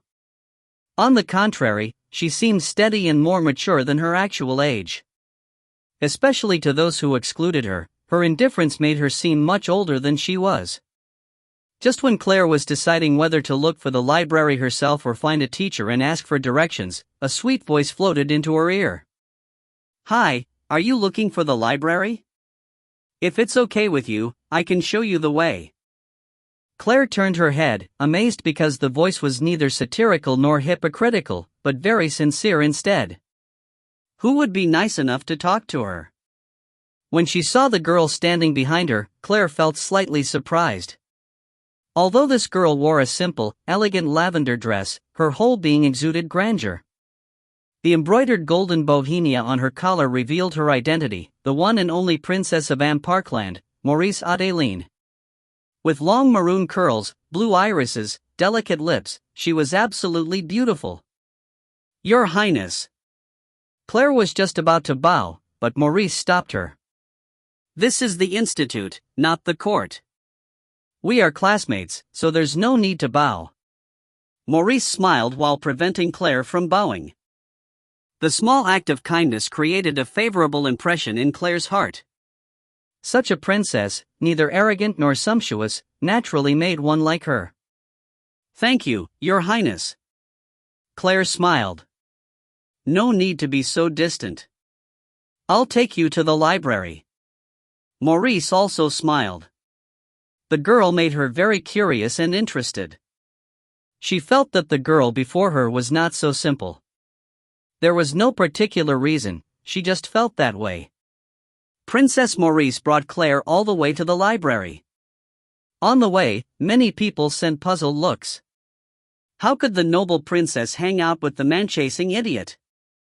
The library was quiet and calm. At the door, the librarian let them in after checking their student cards, but they were only allowed on the first 3 floors, not the 4th. The moment they walked in, they caught the eyes of many people. A dignified, refined, beautiful princess and an infamous figure of the capital known as an idiot who chased after men. These two completely different people were walking together? "Lashia, look." A young girl preparing to go upstairs called out to Lashia lightly. "What?" Lashia, slightly annoyed, looked towards where the young girl's gaze pointed. Her face darkened immediately. How dare this foolish Claire mess around with the princess, Her Royal Highness? Just because no one paid attention to her doesn't mean she could go fawn over the princess. If she did anything crazy, she would bring total disgrace to the Hill clan. That dirty idiot. Seems like someone needs to show her who's superior before she forgets her place. "Humph, let's go," Lashia coldly humped and walked upstairs. "Just you wait, Claire, you idiot. Once you're alone, I'll teach you a lesson for grandfather," Lashia vowed. Claire felt an ominous look and turned her gaze. She saw Lashia's figure as she went upstairs. Lashia. Claire's heart palpitated. She knew that the unruly child would quickly find her. She had to improve her strength greatly in a short amount of time and think of a strategy. "Claire, what genre are you looking for?" Princess Maurice asked in a quiet voice. "I'm just looking around," Claire nodded, smiling. "Thank you for taking me here, Your Highness. Please excuse me while I go search for a book." "Of course." Princess Maurice nodded and left to go upstairs. The Institute's library held a large collection of books. Claire quickly found some books that she was interested in and sat down in the most remote corner to read.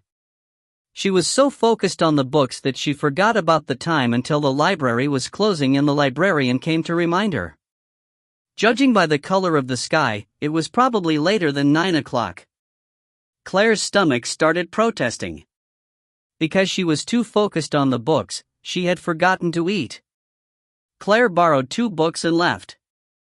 Students like her could only borrow 2 books at most, while geniuses like Lashia, who the principal favored, could borrow 5 books at once, just like the teachers. It was nighttime on campus. A soft breeze blew through, cool and refreshing. To go home or to the dorms? Claire looked at the sky and decided to go home. She still had some questions regarding magic that she wanted to ask Emery. Gordon refused to allow Emery to be Claire's teacher, and Emery thought himself as not good enough, but in Claire's heart, Emery was already her mentor. Just past the woods and across the square was the school gate.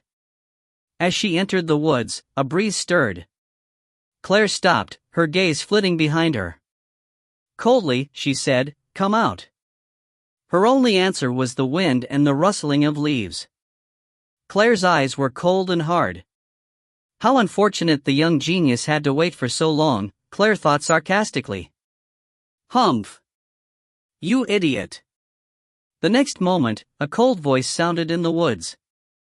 Lashia appeared suddenly behind Claire, looking like a ghost in her white dress. Claire turned around slowly, looking indifferently at the utterly contorted face before her and sighed helplessly.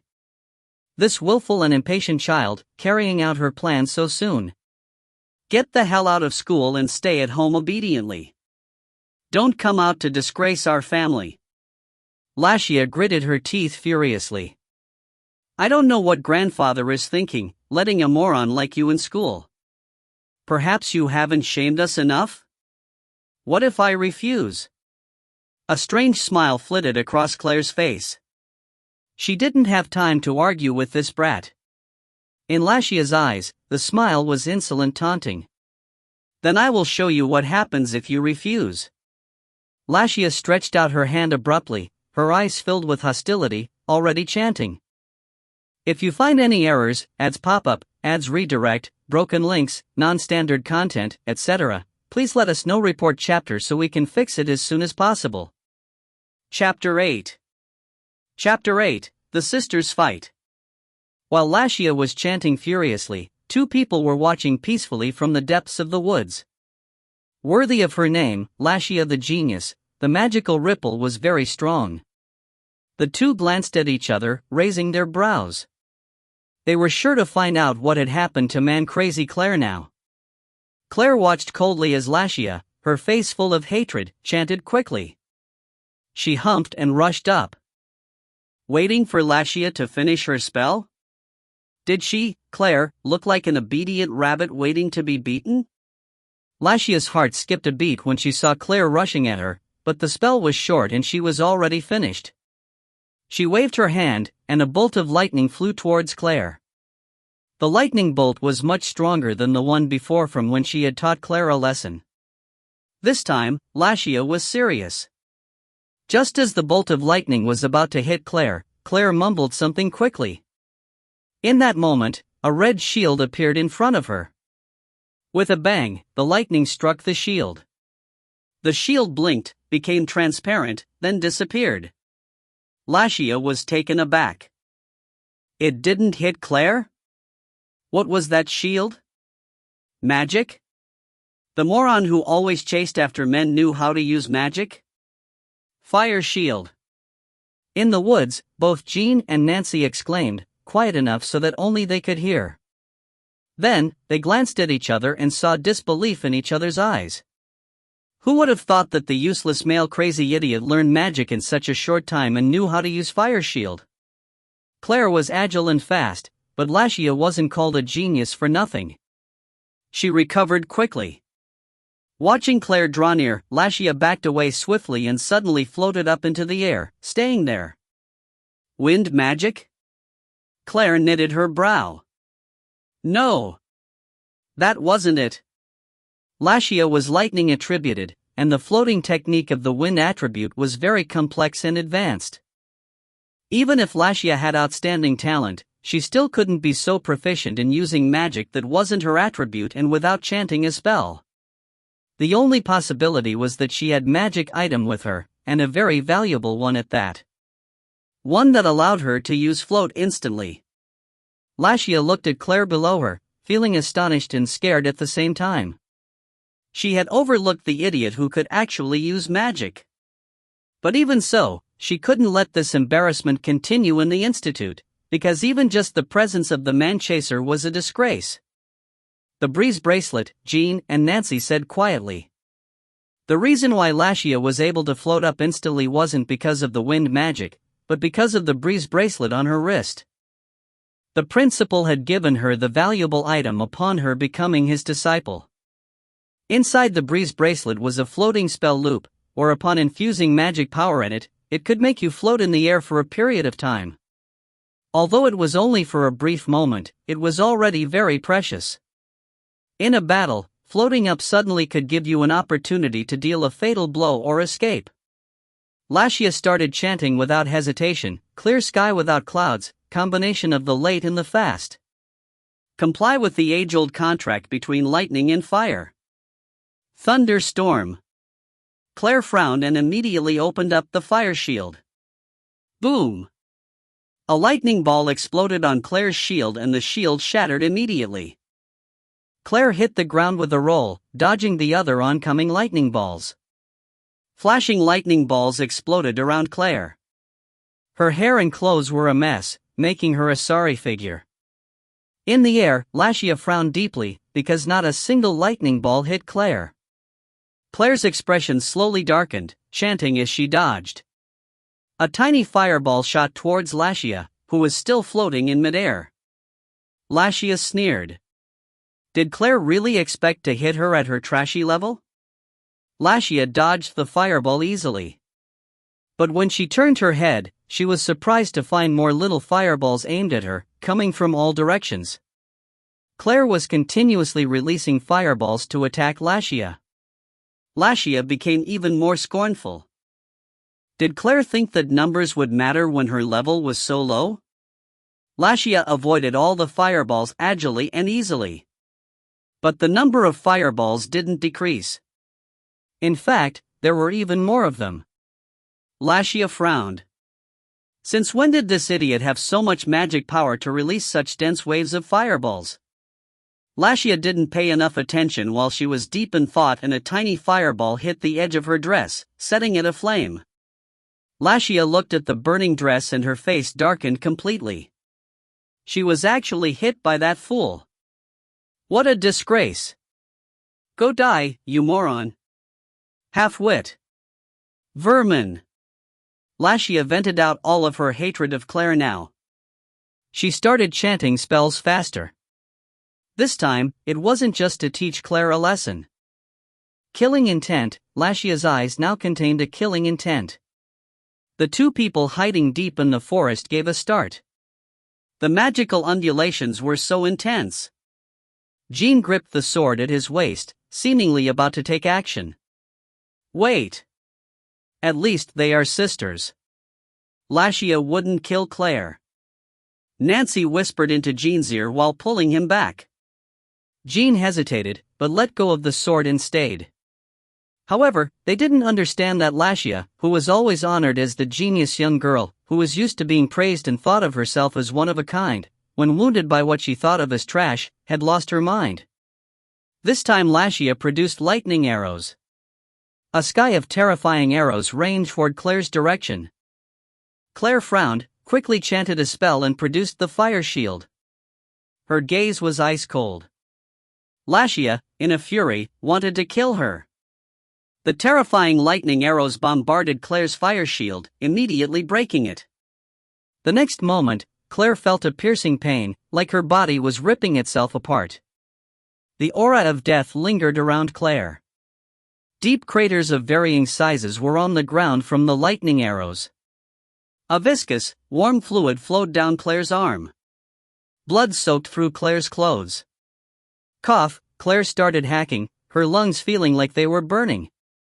Her internal organs seemed to be very damaged. Lashia finally calmed down a bit, and, looking at Claire's whole body covered in blood, actually said, "Now you know the consequences of not getting the hell out of school." In the forest, Jean and Nancy were both shocked. They didn't think that Lashia would be so cruel. Claire sneered, not saying a word. "You still don't think this is enough?" Lashia, seeing Claire's sneer, once again exploded in fury. "Oh, no!"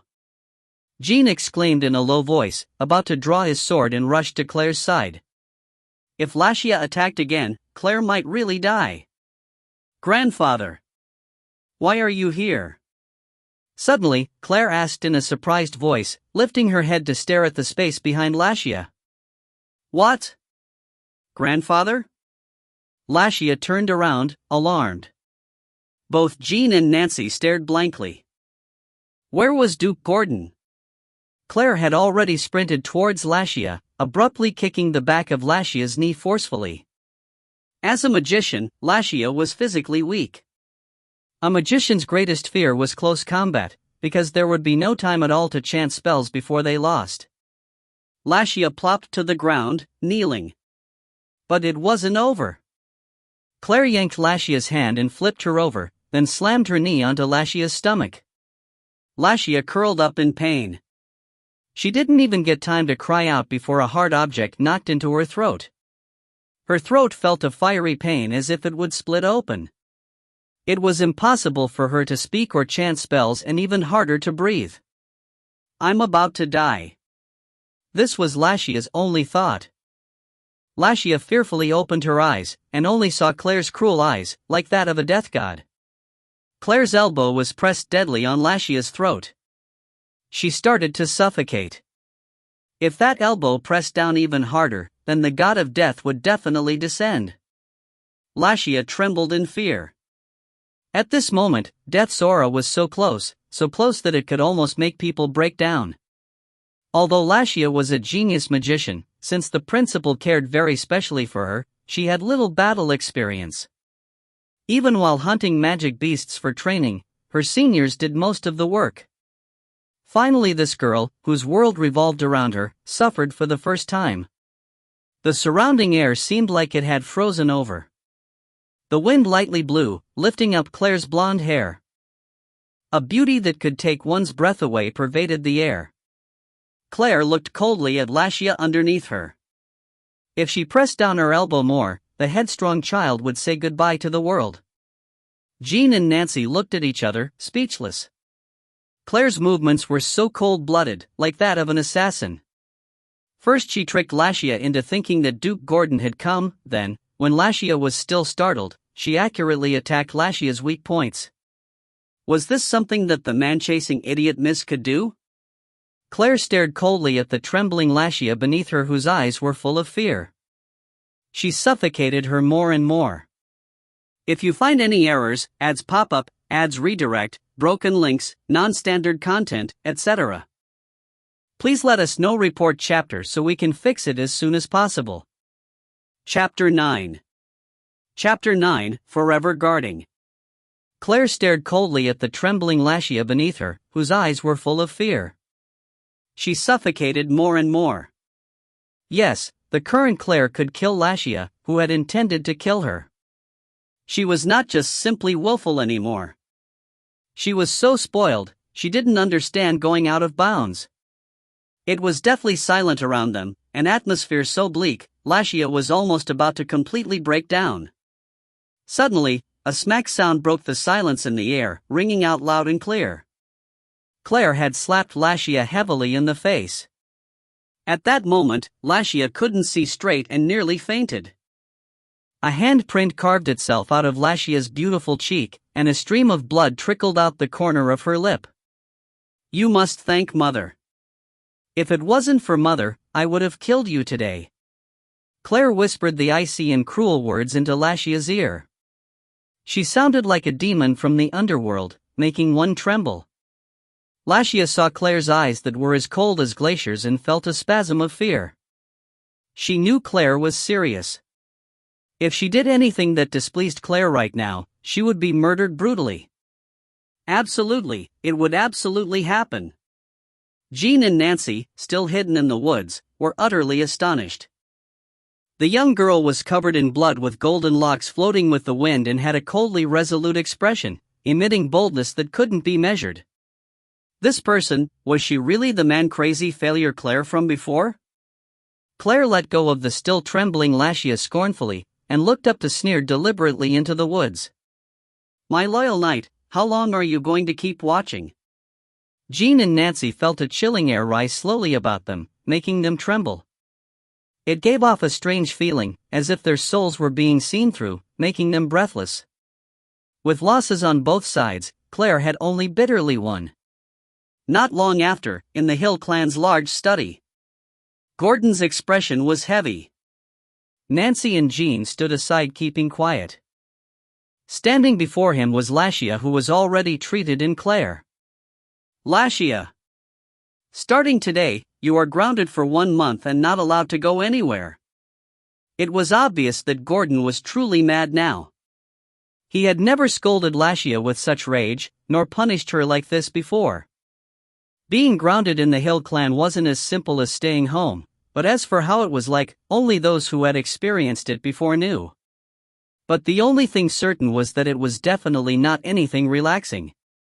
Lashia didn't say a word. From start to finish, her head was lowered. Nobody could see her expression. "Yes, grandfather," Lashia replied in a husky voice and left the room.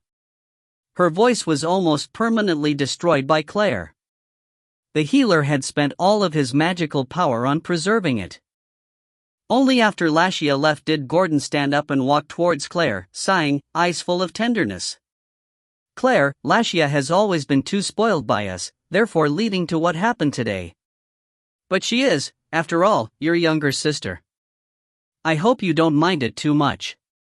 "I understand, grandfather," Claire said lightly as she nodded her head. If she did mind it, then Lashia wouldn't have been standing there to speak at all. She would have disappeared from the world much earlier. "There's no more problems with your injuries anymore, right? Does it still hurt?" Now Gordon acted like an old man, a grandfather. His eyes were filled with concern. "It's fine now, grandfather, you don't need to worry." Claire revealed a smile.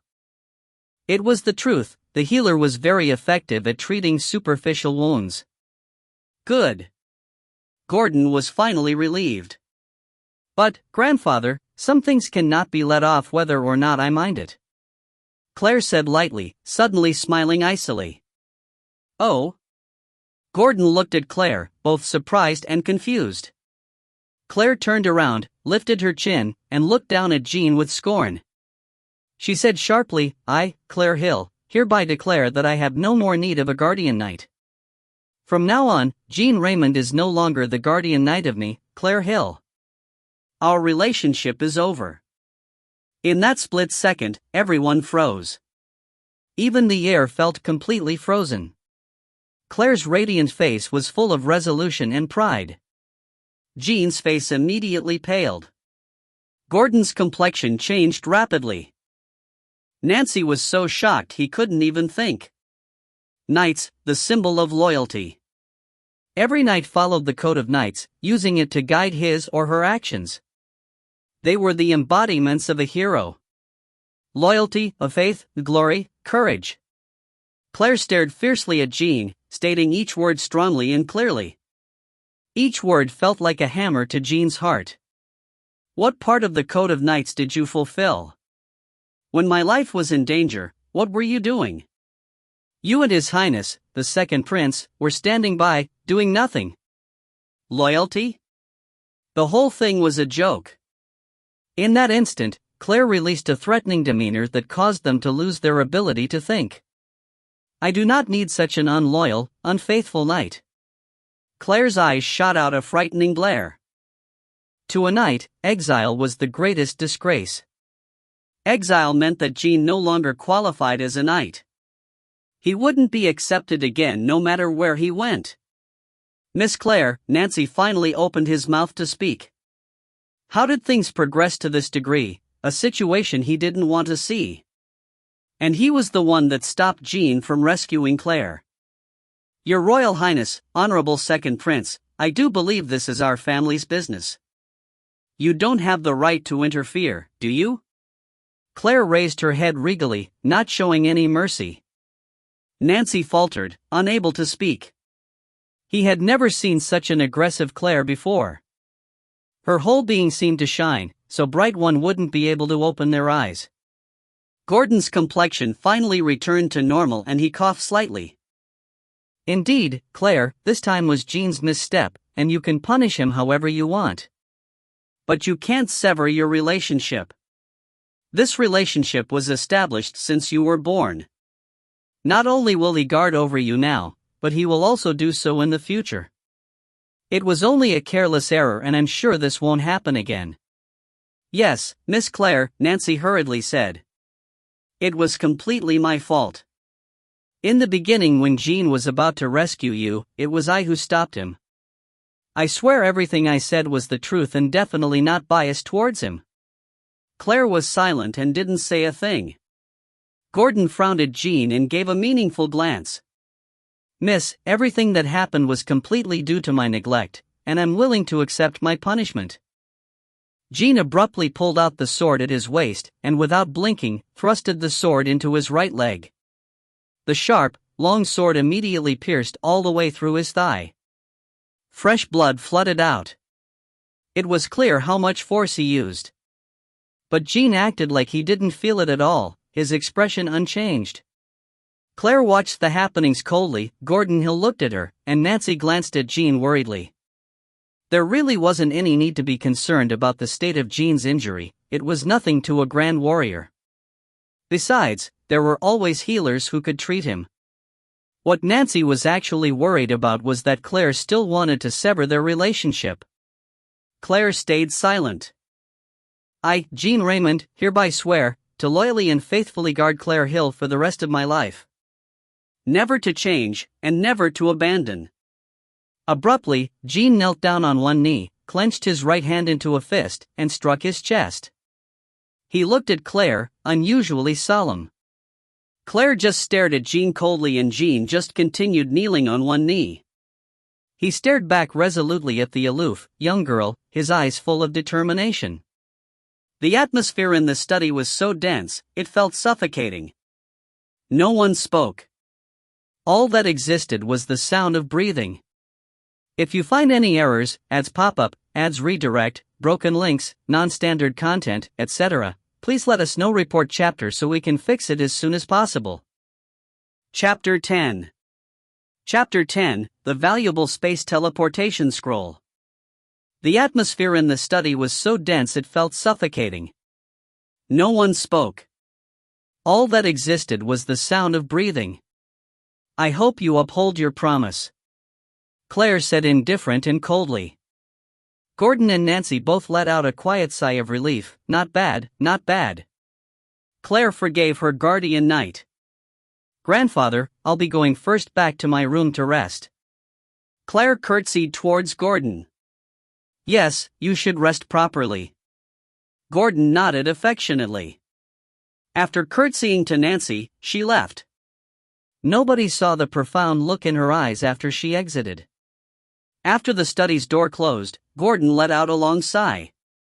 Do kill, I won't avoid the consequences of today's situation. Nancy held a flat expression. No, Your Highness. Gordon shook his head no, not wanting to discuss the situation anymore. There's no more problems. You don't need to worry. Nancy nodded, a deep expression in his eyes. No one knew what he was thinking. Jean, go find a healer to treat you, Gordon quietly said as he turned to face the still kneeling Jean. Yes, Your Grace. Jean stood up and walked out. The bloodstains stood out sharply on the floor. Do kill, I'll also take my leave, Nancy nodded and said quietly. Pardon my absence. I won't see you out, Gordon said rather exhausted. Although the matter had been resolved, of course he would still feel uncomfortable. Both girls were his darling granddaughters, both the future hope of the Hill clan. But such an intense conflict happened. If they couldn't resolve this issue, then there would be bigger problems. He frowned severely. This matter weighed heavily on his heart. The situation hadn't been told to their mother, Catherine, yet. If Catherine knew, then there would be another headache. Nancy said his farewells to Gordon, then left together with Jean. After going to the healer, the injuries on Jean's thigh were mostly gone and would completely heal soon. In the middle of the night, Nancy's carriage stopped again in the desolate alley. Weren't you a bit too hasty tonight? Nancy said in a low voice. The carriage was silent. After a long while, a voice sounded quietly. In that instant, I felt like she tore my heart out of my chest. This was no other person than Jean. Nancy quieted down, his feelings extremely complicated. It wasn't just Jean, he had also lost himself in that moment. This night, Claire seemed brighter than the sun. She definitely isn't the Claire from before. Jean quietly said solemnly. Absolutely not. Nancy nodded, his face also serious. Let's see if she's worthy of my vow. Jean's eye flashed an unknown light. Nancy was silent, then finally nodded. You should go back and rest properly. Nancy was obviously talking about Jean's injury. "It's not a big deal," Jean said offhandedly. "Well, I'll go back in order to avoid suspicion." The night was silent. Claire lay on her bed, her face cold as ice. Gap, what a huge gap between her and Lashia. If it wasn't for Lashia having no real battle experience, she would probably already be dead. But also because of this, she now had Jean's loyalty. Humph. Claire coldly humphed. She didn't press Jean so hard in front of Gordon just because of momentarily hot-headedness. She was too weak right now and she needed a loyal person to protect her with all his might. And Jean was the best person for this job. Power can only come from oneself. Authority is based on power. Claire flipped on her bed, folded her legs, and then entered the meditation state. At this moment, a light knock sounded on the window. Claire slowly opened her eyes. Who was it? They knocked on the window instead of coming in from the door. Claire got up from the bed and opened the window. At the window was a person in a cloak, face covered. But Claire smiled, because it was Emery. "Teacher, what is it? Why did you come at such a late time?" Claire said while moving aside to let Emery in. She knew if Emery came this late and not even from the front door, there must be something important. "Claire, I heard all about what happened tonight." After he entered, Emery removed his cloak and revealed his face. His originally blank face was full of sincere worry. "I'm fine, teacher, can't you see? I'm standing perfectly well in front of you." Claire smiled and shrugged her shoulders to assure him. "But you almost lost your life." Emery's face turned ugly. It seemed like he already knew the details of the situation clearly. It was true that if Claire didn't trick Lashia into thinking Duke Gordon had come, she might have already become a corpse. No matter how much they punished Lashia, it would have still been irreversible. "Teacher, I already said there's no need to worry. I will always survive." Claire confidently smiled. "Here. In a critical situation tear this, it's set to a secret room in my house. It's a very hidden and safe area." Emery took out a scroll from his robe and gave it to Claire. Claire looked at the scroll uncertainly, because from what Emery had said, this seems to be a... Claire took the scroll over and was startled. It really was a space teleportation scroll. She had seen this device in the Institute's library's Magic Device Handbook, so she recognized it at once. This item was priceless. Because even if you had the money, you still couldn't buy an item as valuable as this. Having this meant you have an extra life, so owners of these scroll wouldn't give up one so easily. Emery didn't yet have the magic power to make such a precious device, so he must have spent a lot of effort in obtaining this one. But he gave it to Claire so easily. Claire was touched. "No. Teacher, this is far too precious. You keep it for times of danger." Claire shook her head and returned the scroll to Emery. "Claire, listen to me, you keep it. I have a feeling you will need it more than me. Just accept it as a token of appreciation from me." Emery was persistent. "Teacher," Claire was thoroughly moved. Emery gave her such a precious gift after he found out that she had been in danger. She will never forget this token of appreciation, Claire swore in her heart. "It's getting late, and I must be going. Get some rest. When you have time, I'll teach you more magic. Only knowing the fire shield is not enough." After finishing this sentence, Emery put on his cloak and disappeared out the window. Claire held the precious scroll tightly in her hand, warmth flooding her. The conflict between Claire and Lashia was only known by Duke Gordon, Nancy, Jean, and some retainers that Gordon trusted. No one else was told. So after Lashia didn't show up at the Institute for several days in a row, some students finally couldn't resist the urge to ask Claire about her. It was then that Claire finally realized that Lashia was not only the center of attention for those noble girls, but also the dream spouse of many noble young men. Although Lashia was only 12 years old, 4 years from her adult ceremony, she was already beautifully attractive. Not to mention her background and family, and that the principal of the institute was very fond of her. With such a strong backing, how could she not attract attention? After class, Claire sat on the bench by the institute's lake alone, digesting the information taught by the teacher in class. Not far away, several noble boys and girls kept throwing their glances her way. After a period of time, it seemed like they finally made their decision, and started walking towards Claire. The noble girls walked in the front, while the boys chickened out and carefully trailed behind them as if Claire would swallow them up, raw and whole. If you find any errors, ads pop up, ads redirect, broken links, non-standard content, etc., please let us know. Report chapter so we can fix it as soon as possible. Chapter 11.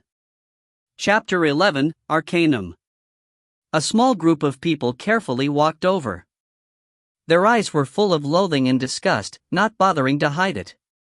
So, Claire, why hasn't Lashia come to the institute these days?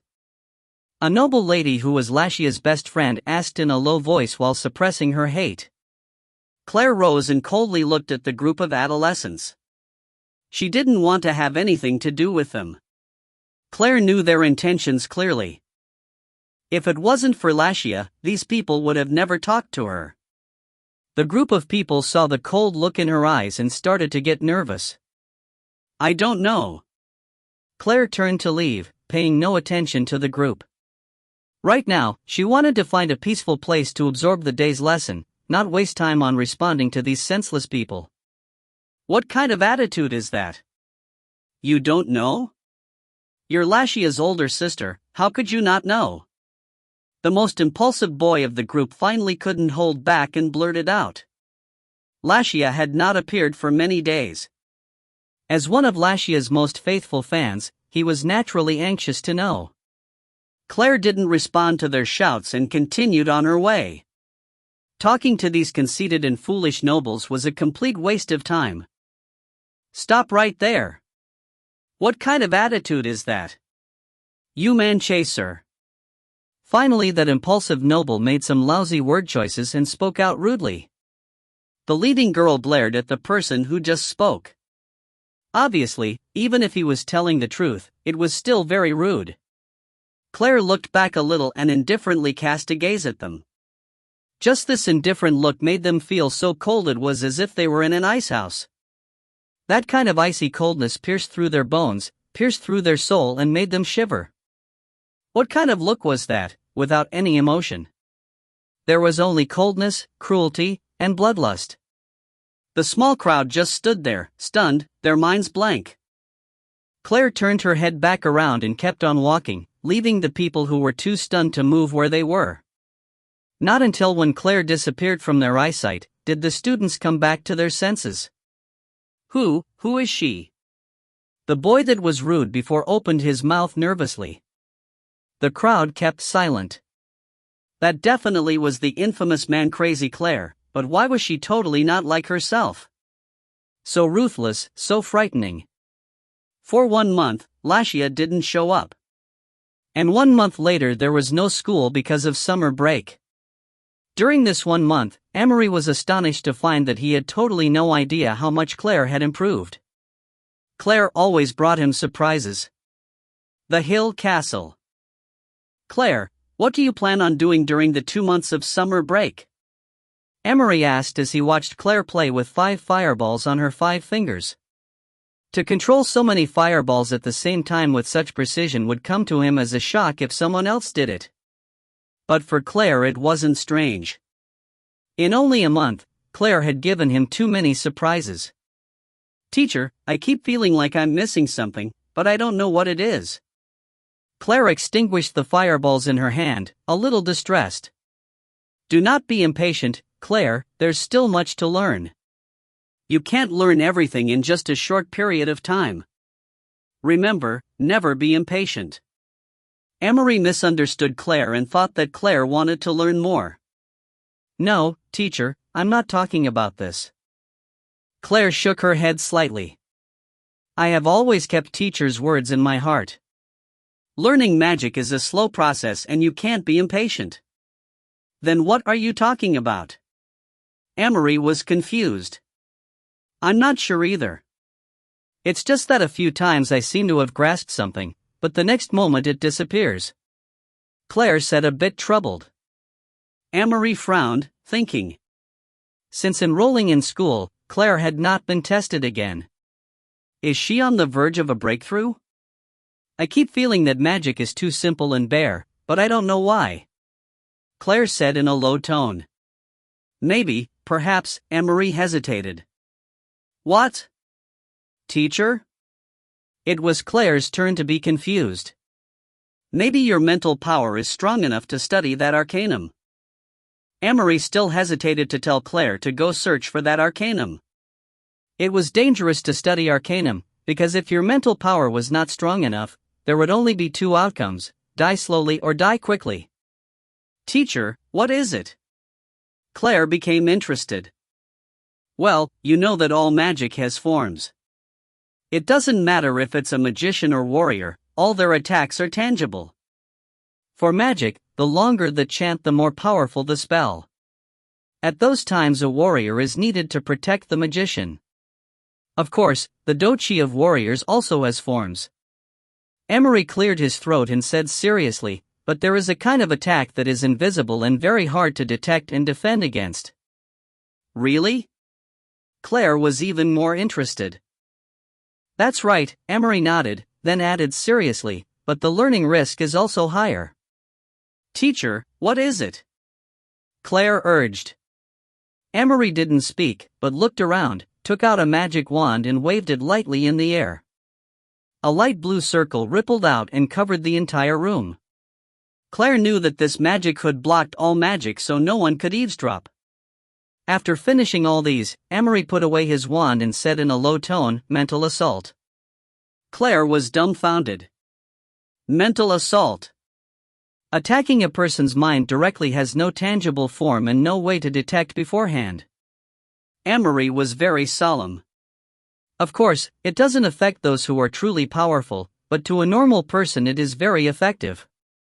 In the worst cases, it can directly turn someone into a vegetable, and in best cases, the user would be conversely swallowed by magic and seriously injured, Amory explained.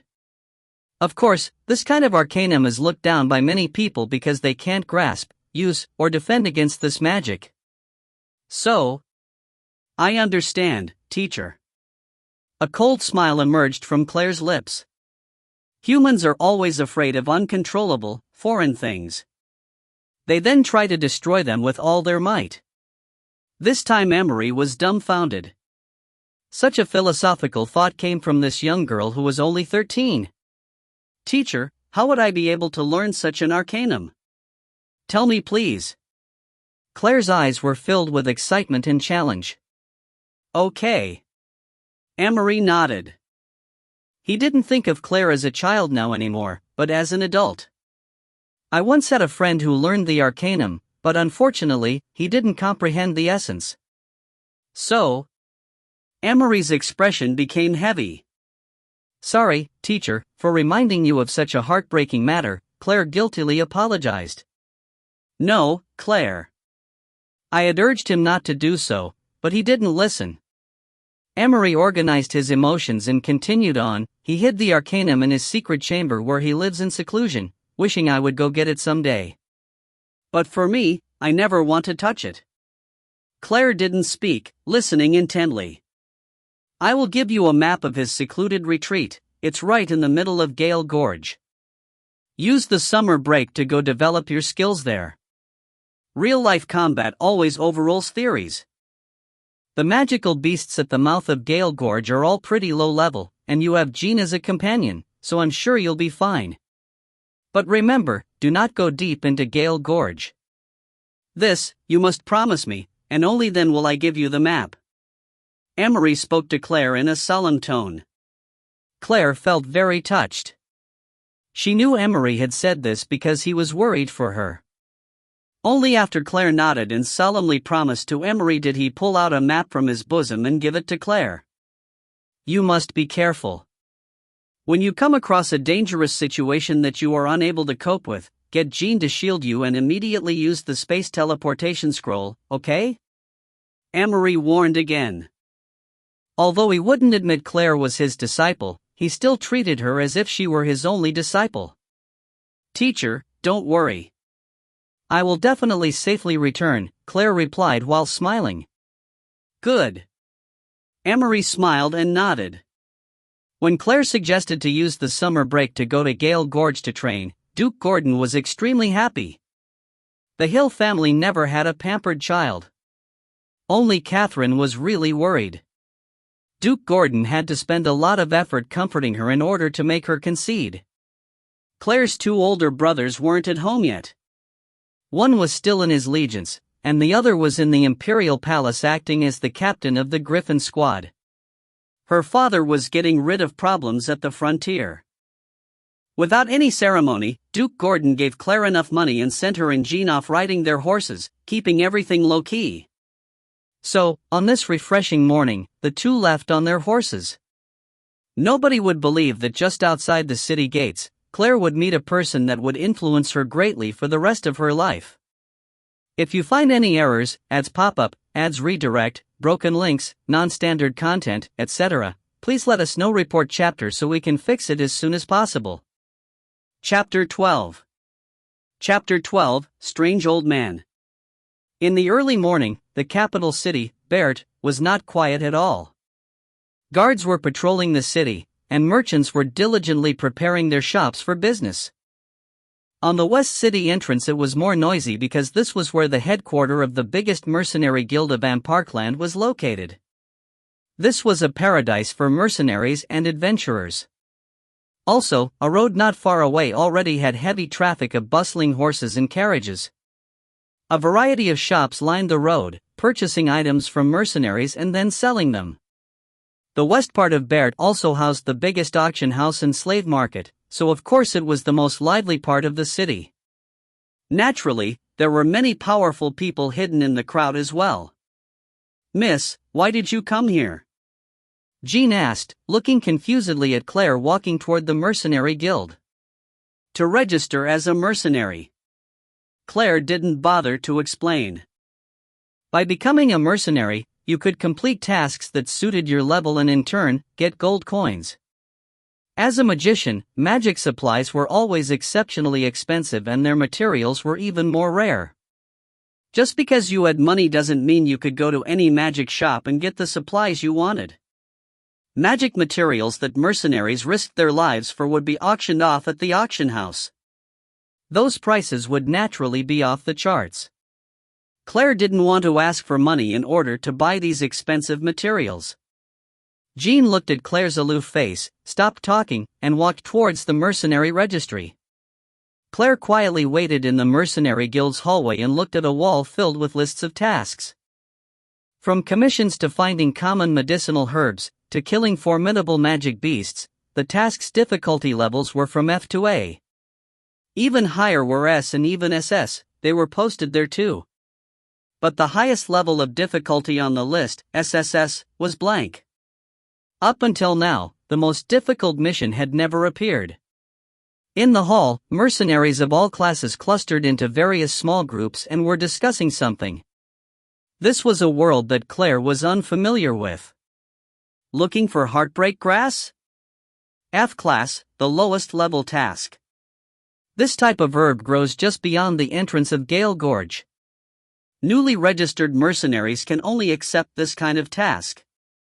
Well, 100 gold coins is better than nothing. Just when Claire was thinking about making Jean take on this task, she heard a sharp whistle. Then, an ear-piercing voice sounded near Claire. Yo! Beautiful lady, what are you doing here alone? Claire's shiny blonde hair, jade green eyes, and refined, one-of-a-kind face were naturally striking. Beautiful girls being harassed in this place was very common. Claire glanced sideways and saw a tall and sturdy man who snickered while walking towards her, 3 young men following.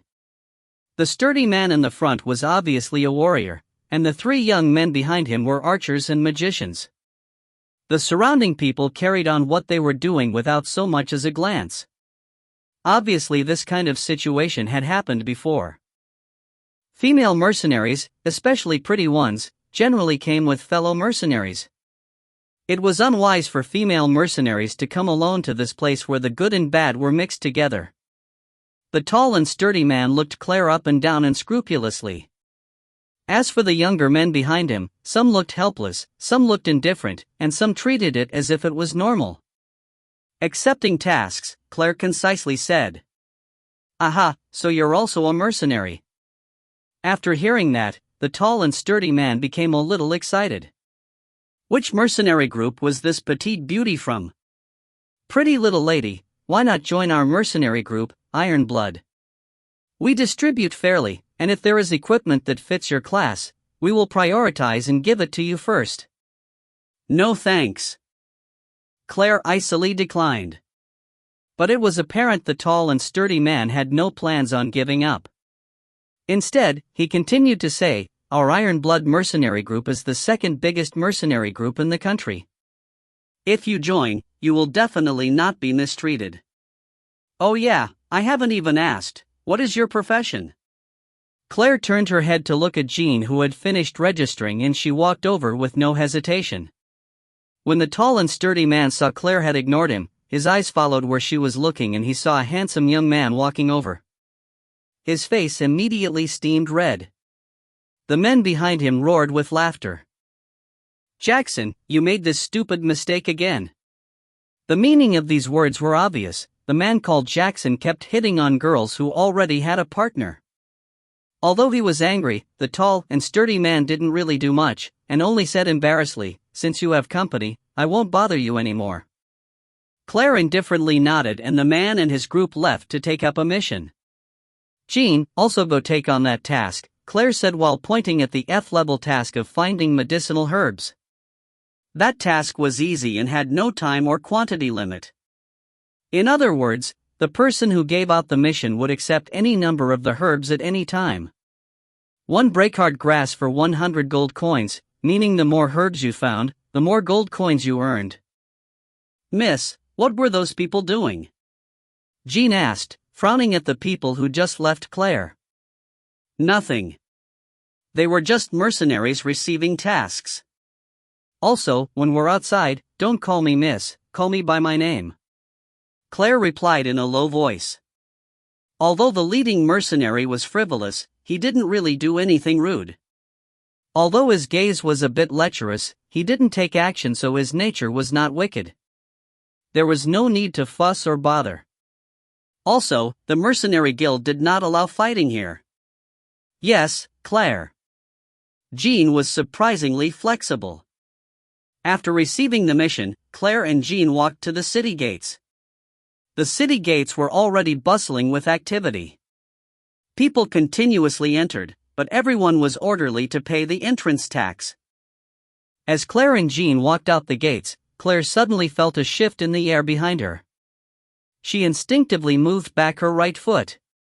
The next moment, there was a dong sound. An unknown object hit the leg of Claire's horse lightly. Claire turned back and saw an old man in a black robe. The old man was hugging himself, his arms around his chest. If Claire didn't lift up her foot, then the old man would be hugging her calf. Jean shot a glare at the old man, who almost hugged Claire's calf and frowned, about to say something. But the old man beat Jean to opening his mouth and said some words that made Jean speechless. How could you guys carelessly bump into a senior like me? Heavens, are all the adolescents of the current generation this rash? Public morales are degenerating with each passing day. This resentful voice caused many people to turn and look, gossiping, but nobody came forward to mediate the situation. It seemed that everywhere, nobody bothered to help if it was unrelated to them. The guards at the gate watched the situation with interest on their faces. Unless things got too out of hand, the guards wouldn't do anything. In addition, Claire and Jean were wearing common clothes and looked like the average adventurers. The guards weren't willing to waste time on civilians. If it were nobles who were being harassed, they would have already come to chase away the old man. Claire's mouth twitched. I bumped into him? Is he a swindler? Just as she thought this, Claire saw a flash of shrewd light in the old man's eyes and changed her mind. He didn't have the greed for money in his eyes. But what astonished Claire the most was that this person was hiding his chi. Although he looked like an average old man on the outside, his black robe released a faint magical undulation. It was an expensive magic device. This old man isn't as simple as he seems. This elderly man, I am so sorry. Claire didn't understand why she had felt a strange feeling, a feeling that tangling up with this old man would definitely be a hassle. Quickly resolving the situation would be better. It was my mistake, and this is to compensate you. Claire took out a few bright yellow gold coins. Yes, you at least have manners. So, where are you guys going? The old man didn't accept the money, but his eyes scanned Claire all over. Claire's mouth slightly twitched as she saw a flash of devious light in his eyes. She understood that this old man was aiming at her. But why? If you find any errors, ads pop up, ads redirect, broken links, non-standard content, etc., please let us know. Report chapter so we can fix it as soon as possible. Chapter 13. Chapter 13, The Legendary Wizard Sage. Where are you going? The old man asked while staring at Claire without blinking. Claire stayed silent. The old man leaned on the horse, unwilling to move. To Gale Gorge. After a long time, Claire finally replied lightly. Aya, this is such a coincidence. I am also going there. As your compensation for bumping into me, let's go together. You guys are young and strong, so it's not unreasonable to ask you guys to protect such a frail, old man like me. The old man deviously looked at Claire's bosom. This old man isn't simple. Not only does he have such a thick face, he is also perverted. Claire looked at the old man's devious gaze, confirming her suspicions. We only have 2 horses. I'll hire a carriage for you then. Claire didn't want to tangle up with this annoying, perverted old man, so she said this decision. Oh, that won't do. It's so far away, no carriage would be willing to go there. And do you think those coachmen, who run faster than horses in times of danger, could protect a frail old man like me? The old man obviously planned on not letting Claire go and shamelessly said these words. A coachman can run faster than a horse? He had the face to say that? Jean looked at the old man's crafty eyes and felt puzzled. This old man seemed very familiar, but who was he? Although he had definitely met him before, for the time being he couldn't figure out where. Then, what do you want? Claire frowned. It seems like this old man has made up his mind to follow them. Although his intent isn't clear yet, one thing could be sure, this old man didn't mean any harm. Jean searched thoroughly in his brain for information on this old man, and all of a sudden, Jean's eyes widened. It's him. It's actually him. His whereabouts were always erratic, so what a surprise to encounter him here. But why was he obsessed with Claire? Jean didn't understand, couldn't figure it out. But if they could keep him with them throughout this trip, the word danger virtually wouldn't exist. Not waiting for Claire to speak, Jean hurriedly said, Sure, Senior, I'll immediately buy a quality horse for you, please wait a bit. Jean's sudden change in behavior let Claire understand he had figured out something. If so, she would just watch and see what happens. Jean bought a horse very quickly and the old man nimbly flipped onto the horse. And he called himself a weak, frail, old man? And so the 3 left the capital city gates. The early morning air was refreshing, and birds flew around chattering. Tall, emerald green trees stood on both sides of the road, with crystal clear dewdrops hanging from the leaves. What's your name? Little Beauty. The old man started to chat cheekily the whole time. The names he called Claire were also very strange. Claire. Claire replied without much thought. Oh. Claire? Very good, very good. How old are you then? The old man's gaze flitted to Claire's bosom furtively. He thought to himself, this girl can't be too old, but she's developing pretty well, hee. Why should I tell you? Claire threw back coldly. But, a sliver of worry appeared in Jean's eyes. You simply couldn't afford to make this person unhappy. Even the emperor tried to please him, afraid to make him the tiniest bit angry. Because he was the legendary figure who had the power to destroy a whole city. Then let me guess. 12? 13? 14? 15? The old man didn't pay the slightest attention to Claire's attitude, and started noisily guessing. Claire felt like there were multiple flies humming back and forth about her ears. Claire, you are a magician, aren't you? Due to Claire's complete ignorance of his noisy chit-chat, the old man switched topics to talk about. No, Claire spit out the word coldly. Claire has just started her studies at the Sunrise Institute, and hasn't yet gone before Magician's Council for her assessment. Jean was overjoyed. By bringing up the topic himself, did he mean to instruct Claire? If so, then Claire is so lucky. Because this person isn't just anyone, but the one and only wizard sage of Amparkland. He was constantly traveling, and also the mentor of the principal of Sunrise Institute, Cliff. His name was eulogized around the continent. He is a living legend, because although other countries also have wizard sages, he was the only one to achieve this level at the young age of 26. He was the genius of geniuses. But, the world also knew that this legendary figure had this one tragic flaw, which was lust. And not just any type of lust, but a world-shaking, future-destroying, gods and humans angering lechery. Oh, then do you have a master? Cliff asked enthusiastically. This sentence made Jean's jaw almost dislocate. What did Cliff's words signify? Did that mean he wanted to make Claire his disciple? No way, right? He had only very few disciples, one of them being the principal of the Sunrise Institute. Did he really take a fancy to Claire? Lashia was way more talented than Claire, but Cliff didn't even so much as glance at her. But today he asked Claire this question? I do. Claire's cold answer almost made Jean Fallop off his horse. Did she not understand how great of an opportunity she had in front of her? Will you be willing to be my disciple? Cliff asked, not paying the slightest attention to Claire's answer, and asked while laughing merrily. Jean felt like his heart had soared to the skies, fallen down, and now flew up again.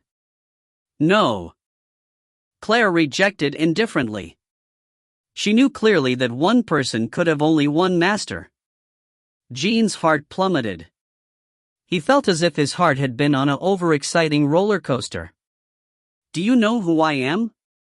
Cliff began to pout. Did she not know how many people wanted to become his disciple? But on the other hand, this little beauty in front of him doesn't know who he is.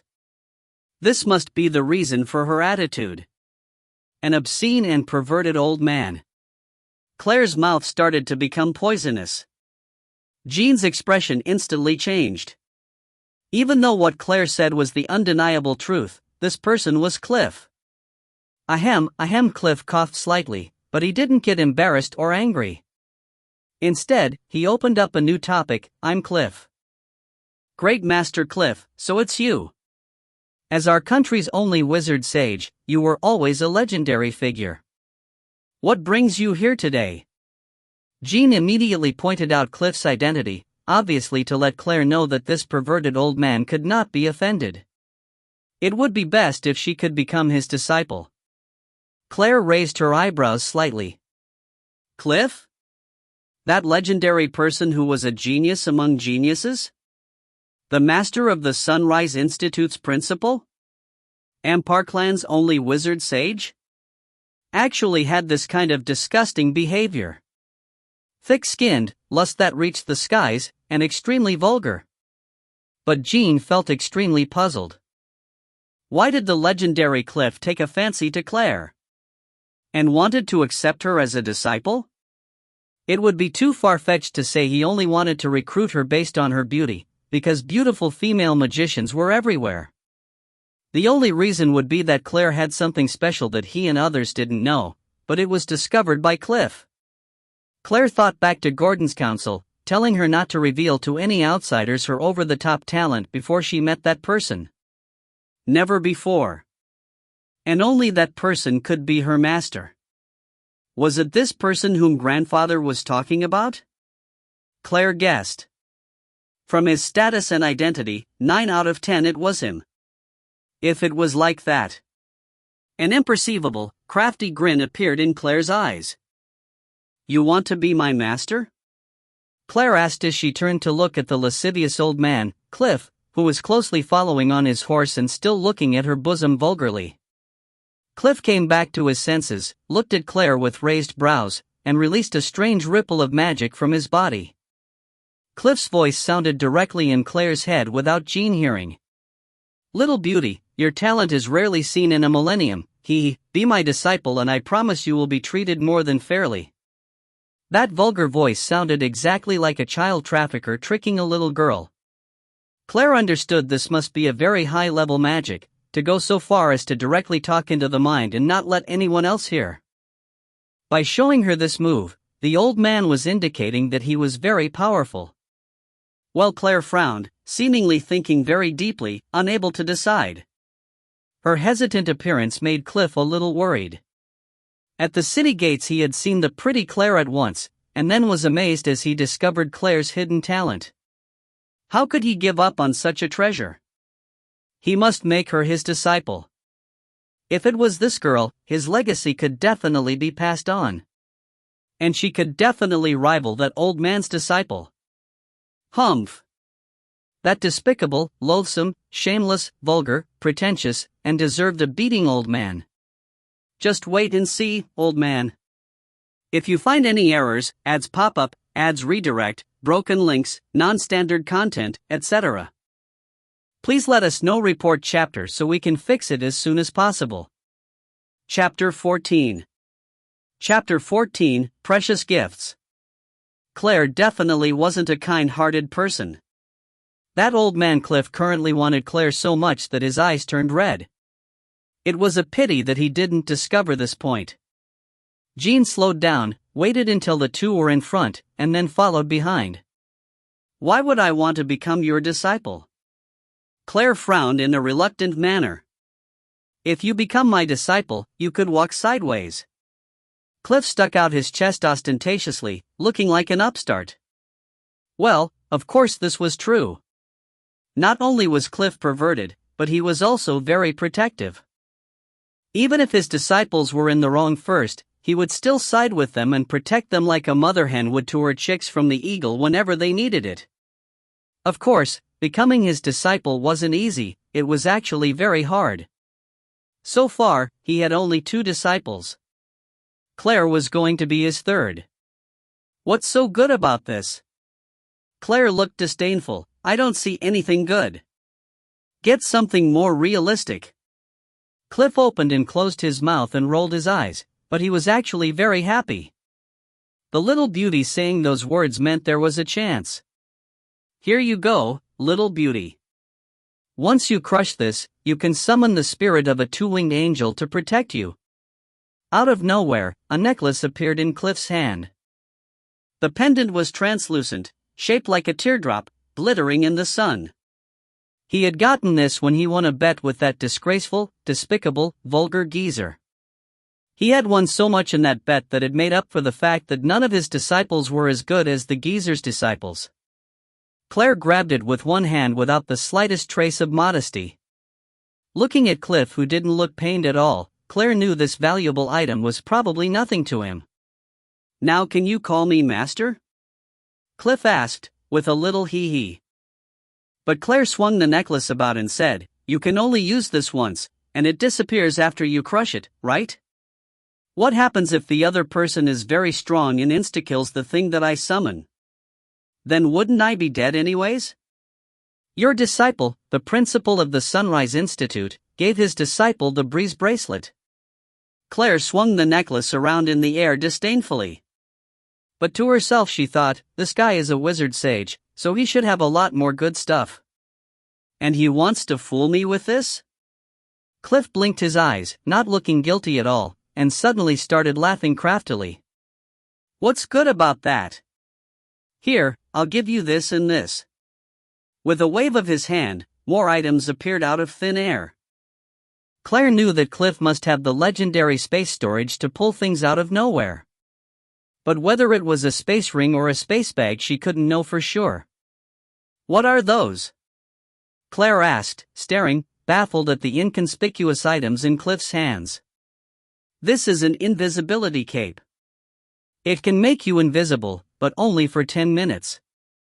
This is a transportation bracelet, but because it is such an advanced spell, it is impossible to carve the complete magic loop into the bracelet, so it can only let you transport backwards 15 meters. But, it's already enough to escape in times of danger. And, this little bow is a magical weapon. All you need to do is to infuse it with magic and a magic arrow will appear, and according to the nature of the user the bow will shoot a magic arrow. You're of the fire element, so when the arrow hits there will also be a flame explosion. Cliff started to laugh craftily, knowing that these devices were very valuable, much more precious than Lashia's breeze bracelet. The first item was very valuable. If a treasure like this fell into the hands of an assassin, even for 10 minutes, it could be deadly. As for the second item, what does transporting backwards 15 meters in a second mean? All magicians try to avoid physical combat, because to them, the further away from the opponent the better. The last item, the little bow, was very beautiful, with engraved golden flowers that released a faint magical aura. Carving the magic loop into the engravings was very elegant and thoughtful of the builder. Yes, thank you. Although Claire accepted all gifts like she was entitled to them. She felt very satisfied with the perverted old man's generosity. Hee, little beauty, now can you call me master? Cliff said, grinning from ear to ear with his eyebrows raised. Yes, while Claire's face suddenly became serious. I've told you that I already have a teacher. He is my first teacher, and if you want to become my master, then you have to be my second master, ranked behind him. This is my only condition. Cliff's bubbly expression finally changed. Second master? He had never heard of this kind of title. He, a wizard sage, was ranked behind someone else? Was this a joke? Is that person also a wizard sage? Cliff asked sulkily. No, Claire shook her head, her face unusually serious. This is my only condition, that I'm not willing to compromise. Okay. Surprisingly, Cliff straightforwardly replied because he already had planned to. Then, Cliff looked at Claire cheerily. Now can you let me hear you call me master? Master. Claire called out straightforwardly. Ha ha. Good. Cliff laughed heartily to the skies, laughed so hard that he almost fell off his horse. Finally, this time he could hold his head up in front of that foolish geezer. Jean, still trailing a long way behind, saw Cliff laughing so hard he was convulsing and almost fell off the horse. Jean understood what happened immediately. Cliff took Claire as his disciple? Heavens! Such an unimaginable thing really happened? Just what was so extraordinary about Claire that he himself didn't discover? Why would a legendary figure like Cliff be so fond of Claire? Jean was totally baffled. But, he must report this news to the Duke immediately. Also, to that person. My darling disciple, why are you going to Gale Gorge? Cliff blinked and looked at Claire's bosom pervertedly. To dig up medicinal herbs and earn money. Also, killing some low-level magic beasts to gain experience, Claire said casually. Claire didn't want too many people to know anything about the spiritual arcanum. Moreover, this was her first Master Emery's treasured asset. Also, Claire saw the drastic change on Cliff's face when she told him he was the second master, so it would be wise not to mention the first master before the second. Oh. Well, that knight is pretty strong, probably already a grand swordsman. With him as company you won't be in any danger. I still have other business to settle, and need to go visit some people. After you complete your mission, come see me at the Magician Council. I will try my hardest to teach you everything I know. Cliff said all these in a relaxed manner. Now that he had successfully taken Claire as his disciple, he really needed to hurry back and settle that business. Claire was very surprised. First, because of what Cliff said about Jean, and second, something that could make Cliff so worried was definitely not anything small. Wasn't Jean just a grand warrior? Why would Cliff say that he's a grand swordsman? Jumping up 2 levels at once? So Jean has been hiding his strength all along? And it was obvious to Claire how important she was to Cliff. But, as her master, Cliff didn't follow along and give her instructions, and instead hurried back to the city. It must be something of really big importance. If you find any errors, ads pop up, ads redirect, broken links, non-standard content, etc., please let us know. Report chapter so we can fix it as soon as possible. Chapter 15. Chapter 15, It's Someone from the Temple of Light. As Claire wondered about what kind of situation could make Cliff so anxious, Cliff's voice floated into her ear. Little beauty, go quickly and return quickly. I'll be waiting for you. After saying this, Cliff turned around and started going back. He didn't give the guardian knight, Jean, so much as a glance. He was the type of person who only responded to people who interested him. Magicians were always proud and haughty because of their powerful strength. Claire, did Cliff really take you as his disciple? Jean prompted his horse to go faster as he confirmed with Claire. Yes. Claire replied indifferently while inspecting the items Cliff gave her. Claire didn't have a favorable impression of Jean, even though he swore his loyalty to her that day. After putting on the bracelet and storing away the cloak and nifty bow, Claire rode forward. Jean followed closely behind. They didn't meet any difficulties the whole way.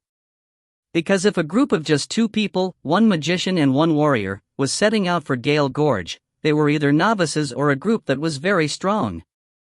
Obviously, most people believed the 2 were the latter. Their eyes didn't have the curiosity or excitement of a novice. This made swindlers and bandits remain at a respectful distance. These kinds of people often had sharp senses. They didn't want to try to gain an advantage only to end up worse off. In this way, they traveled for 5 days and finally arrived at a town near Gale Gorge. Jean restocked, and they prepared to enter the gorge the next day. At nightfall, Claire sat near the window and looked at the 2 full moons in the sky quietly. This new world was a very mysterious place. Every year in the first 4 months, there was 1 moon, the next 4 months, 2 moons, and the last 4 months, 3 moons. Right now it was the beginning of the 7th month and there were 2 blue moons. Claire even thought that maybe it's because of these strange moons that this world was full of mysterious things like magic. Gale Gorge was a place of both danger and profit. The more danger you go through, the more profit you earn. Countless adventurers and mercenary groups arrive here each day to complete missions, hunt magical beasts, dig out the magical cores from the beasts, and sell everything for a lot of money. But rarely would someone enter the deep parts of Gale Gorge. Some say on the other end of the gorge was a desert, others say endless glaciers. No one knows for sure. Claire and Jean rode their horses into Gale Gorge, but they didn't see any magical beasts the whole way, not even really low-grade ones. Either there's a high-grade beast nearby, or a powerful mercenary group just passed through. Jean analyzed. Apparently a high-grade beast would not live here, so the answer must be that a strong and mighty mercenary group went this way. Let's go. Claire gaze swept over dark and wet spots because the heartbreak grass grows in damp places.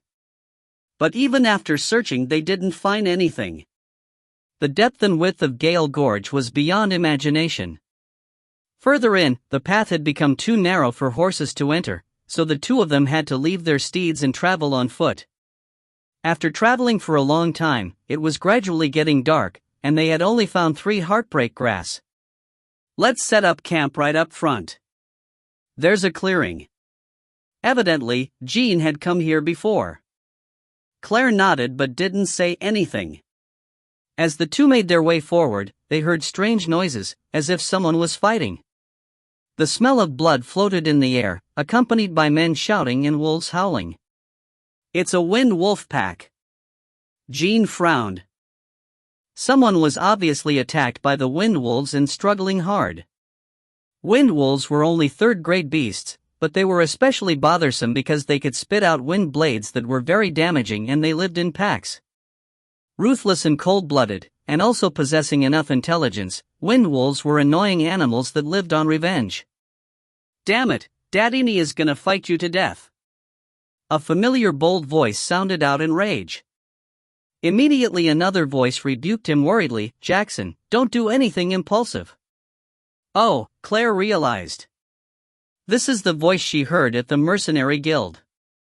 Something called the Iron Blood Mercenary Group? It seems like they have a problem on their hands. Jean looked at the sky. It was getting darker by the minute. And darkness is the paradise for fear, evil, and death. Claire searched through a pocket slung around her waist and took out a little black bird. The bird was lifeless, because it was a magic puppet, one of Emery's proudest magic creations. Claire infused some magic power into the puppet bird and it stood up, chirped twice, and flew off into the night sky. Claire then took out a small crystal ball. The crystal ball immediately showed what the magic bird puppet was seeing. Jean looked on, startled.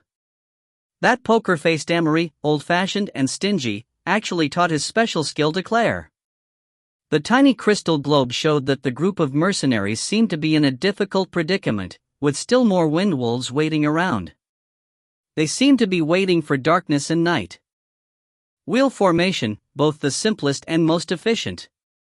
Even though they were in a tight position, no one had died, which showed their strength. Most were warriors and archers, with only one magician who seemed to have used up all his magic power. The rareness of magicians directly determined their value. The weak young magician was surrounded and heavily protected by his companions. "Miss, you want to help them?" This time, Jean didn't use Claire's name but Miss, because he was waiting for Claire's command, not her opinion. A strange light flashed through Claire's eyes and disappeared almost immediately. Grand Swordsman, only below Swordsman Sage and Swordmaster. This would be a good opportunity to test Jean's actual level. "Yes, help them," Claire said softly. The people were part of the second largest mercenary group in the whole country, so helping them would definitely be good for the future. "Yes." Jean pulled out his sword. His sword trembled slightly, then glowed a teal color. That was the color of a grand warrior's dochi. But Claire knew that if Cliff was right, Jean's dochi should be violet. Jean didn't rush forward blindly. He knew his first priority was Claire's safety. Claire summoned back her bird puppet and put away the crystal globe. She took out a small and exquisite wand. Of course, this was also from Emery. It was the wand that Emery first used when he became a magician, so its significance was different. Claire slowly raised her wand and started chanting a complex spell. Suddenly, innumerous fist-sized fireballs crashed down on the wind wolves in front of them. This unexpected attack made the wind wolves howl in pain, the smell of singed fur everywhere. Jean slashed an open path in the front and he and Claire made their way successfully to the people surrounded by the wolves. "Magicians! It's a magician!" The shouts were filled with hope and happiness. "It's you! Beautiful lady!"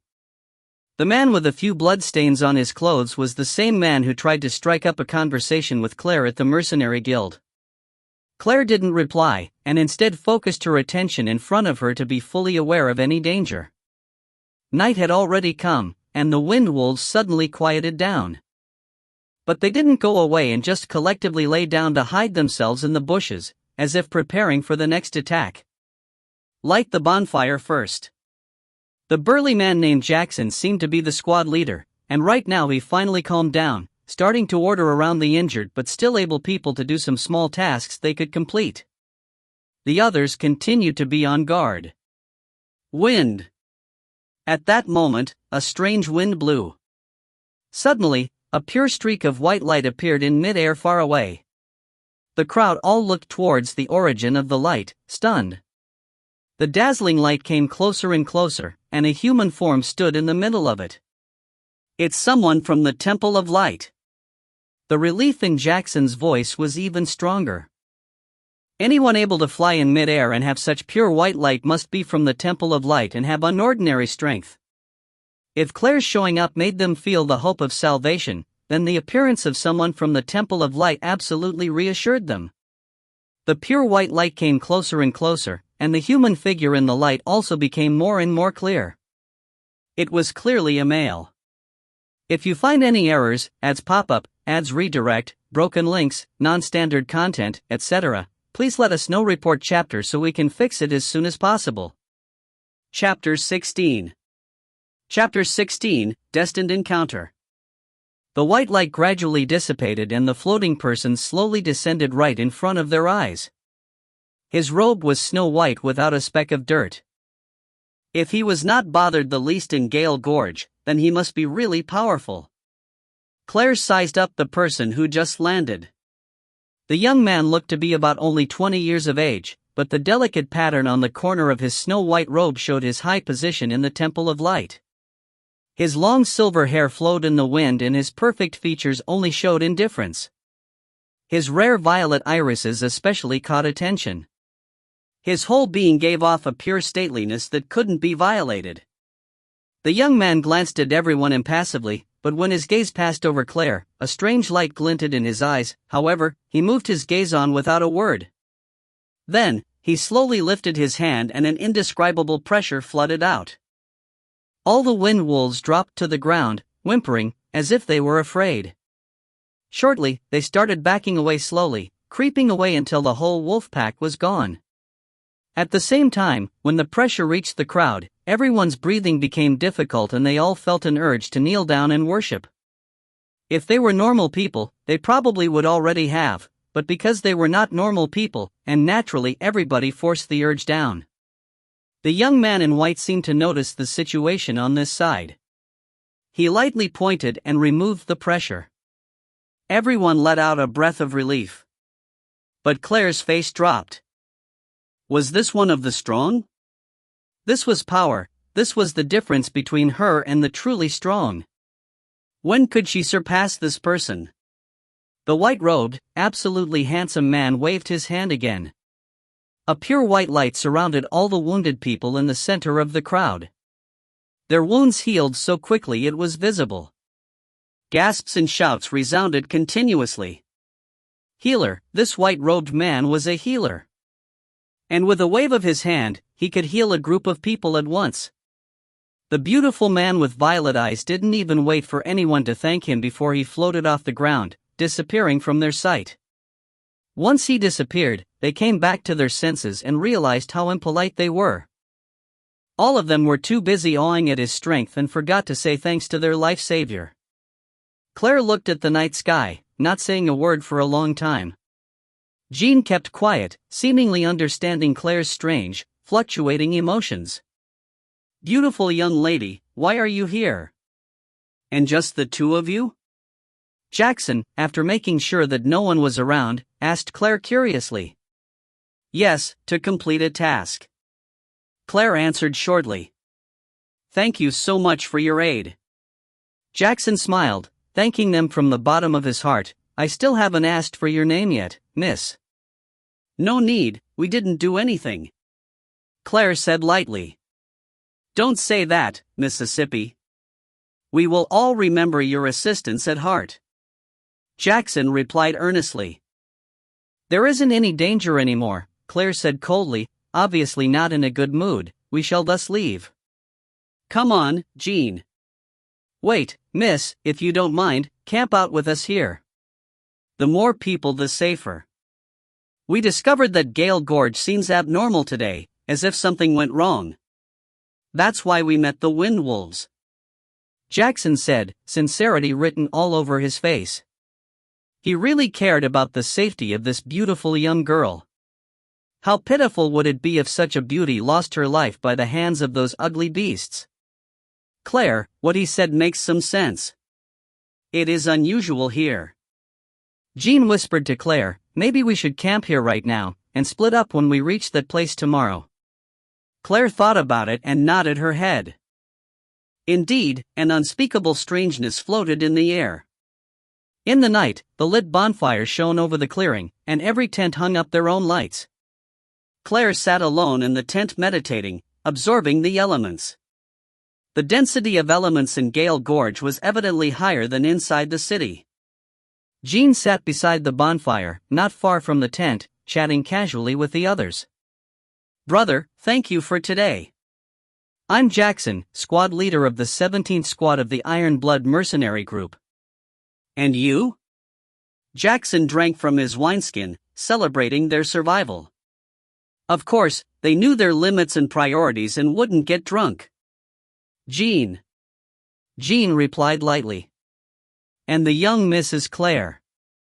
Jackson heard Jean calling Claire's name and asked to confirm. "Yes. Actually, we didn't help much. The person who actually helped you was that person from the Temple of Light," Jean said indifferently, blocking Jackson's next words. "That person is very powerful." Jackson placed the wineskin in his hand down and put on a solemn face. He didn't even cast any spells, and only used pressure to scare the beasts off. "And from the golden pattern on the edge of his robe, we can tell he definitely isn't just any ordinary person from the Temple of Light.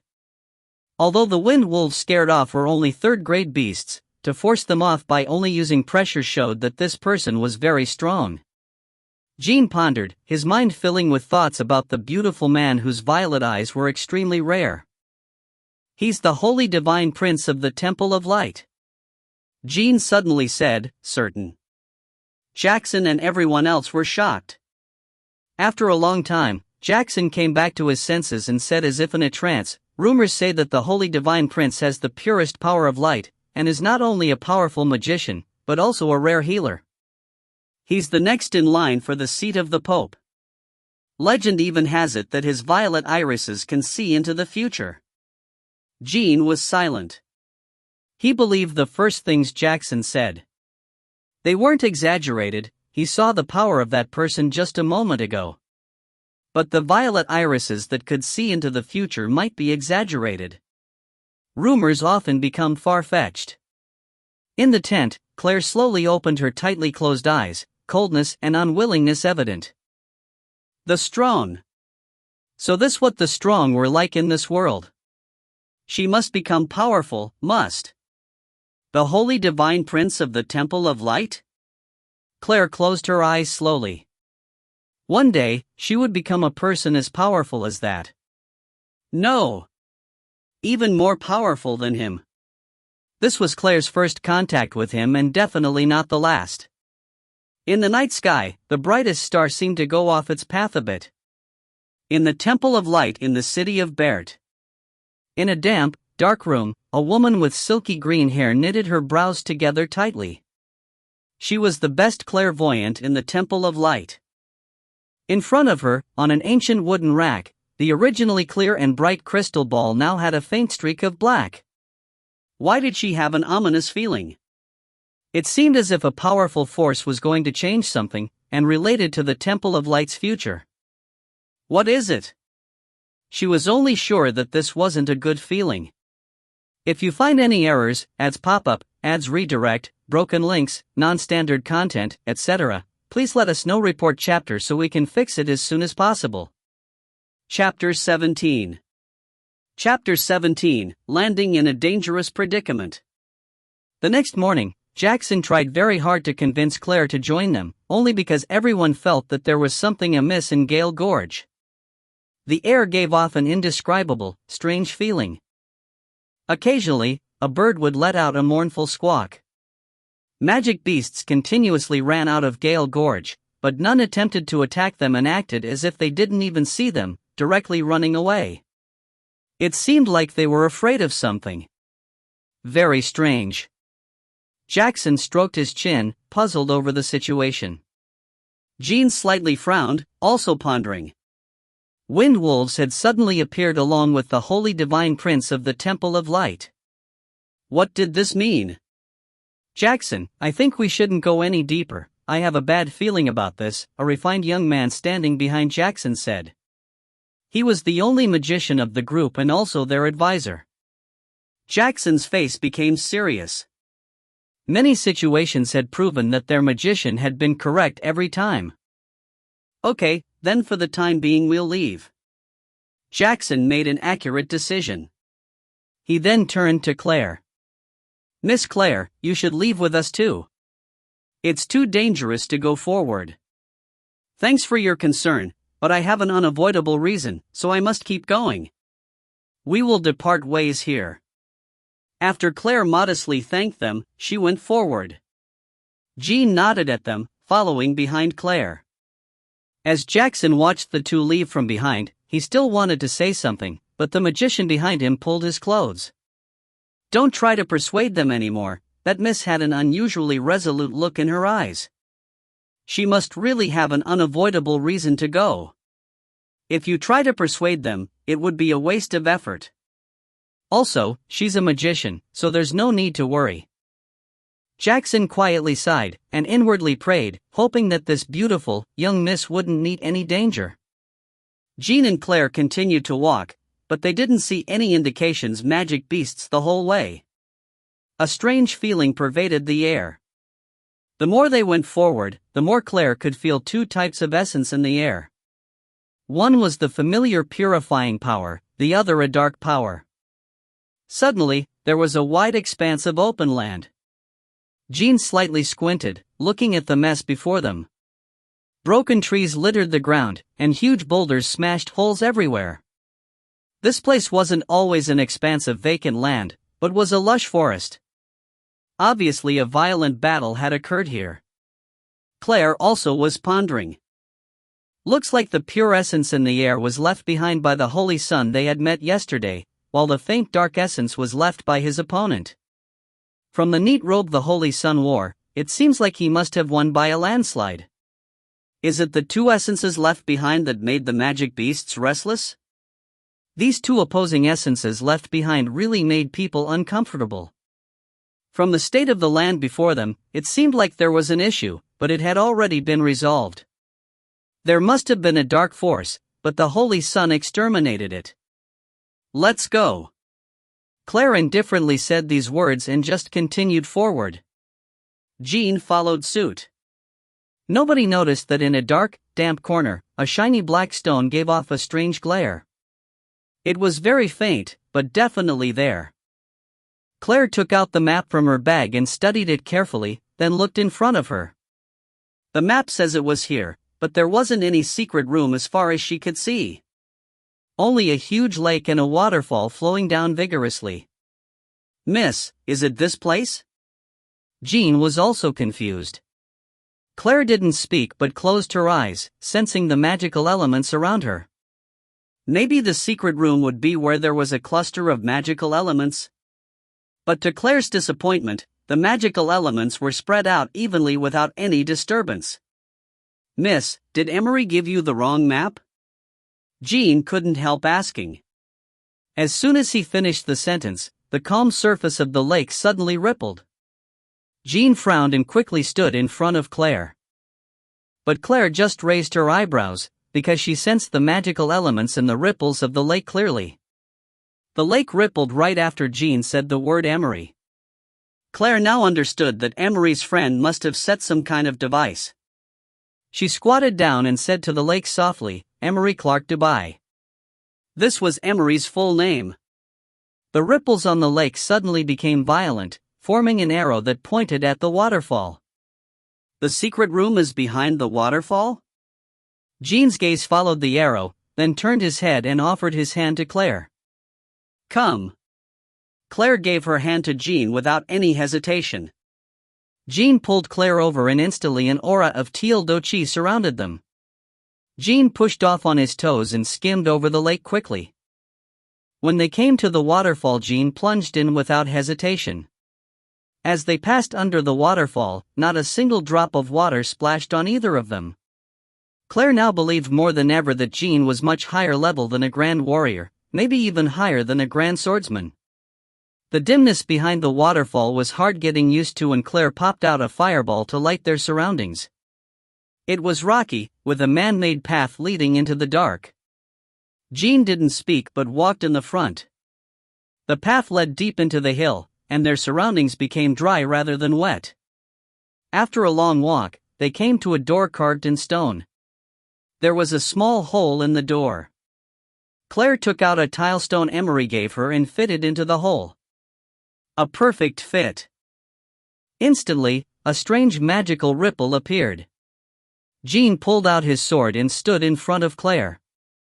A cloud of smoke arose in front of the door, slowly taking on the shape of a human being, a short middle-aged man, his head a little bald, with white hair that obviously did not match his age. "Oh, my dear Emery, is it you? If it is, you should know what to do next," the figure said merrily. Claire and Jean stared at each other, not knowing what to do. Claire was at a loss. Teacher Emery didn't tell her what to do if she came upon a situation like this. It seemed like the figure had a way to communicate with Emery they did not know of. There was silence, then silence still. Both of them were cautious. The figure was also waiting silently. After a long period of no one talking, the figure spoke up again. "What, are you not Emery? Then how could you know Emery's full name? There wouldn't be more than 3 people in the world who knows Emery's full name," the figure suddenly asked, puzzled, stroking his chin. Claire didn't answer, because she knew this couldn't be what the person would say to her if he was still alive. The person had prepared for this and made this magical image. "What are you to Emery? His daughter? His son? No way, if that eccentric person gets married I'll cut off my head as a stool for him." The image kept on talking to himself. Knows his full name, but is not his children. Then, there is only one possibility, and that is the eccentric guy took on a disciple. Jean looked at the image astonishingly. Did this person know Emery so well? Fine, little one, you actually made the old bullhead accept a disciple. So let me see if you have the ability to learn this arcanum. Put your hand on this little tile. The image waved his hand at Claire. Jean frowned and looked suspiciously at the image.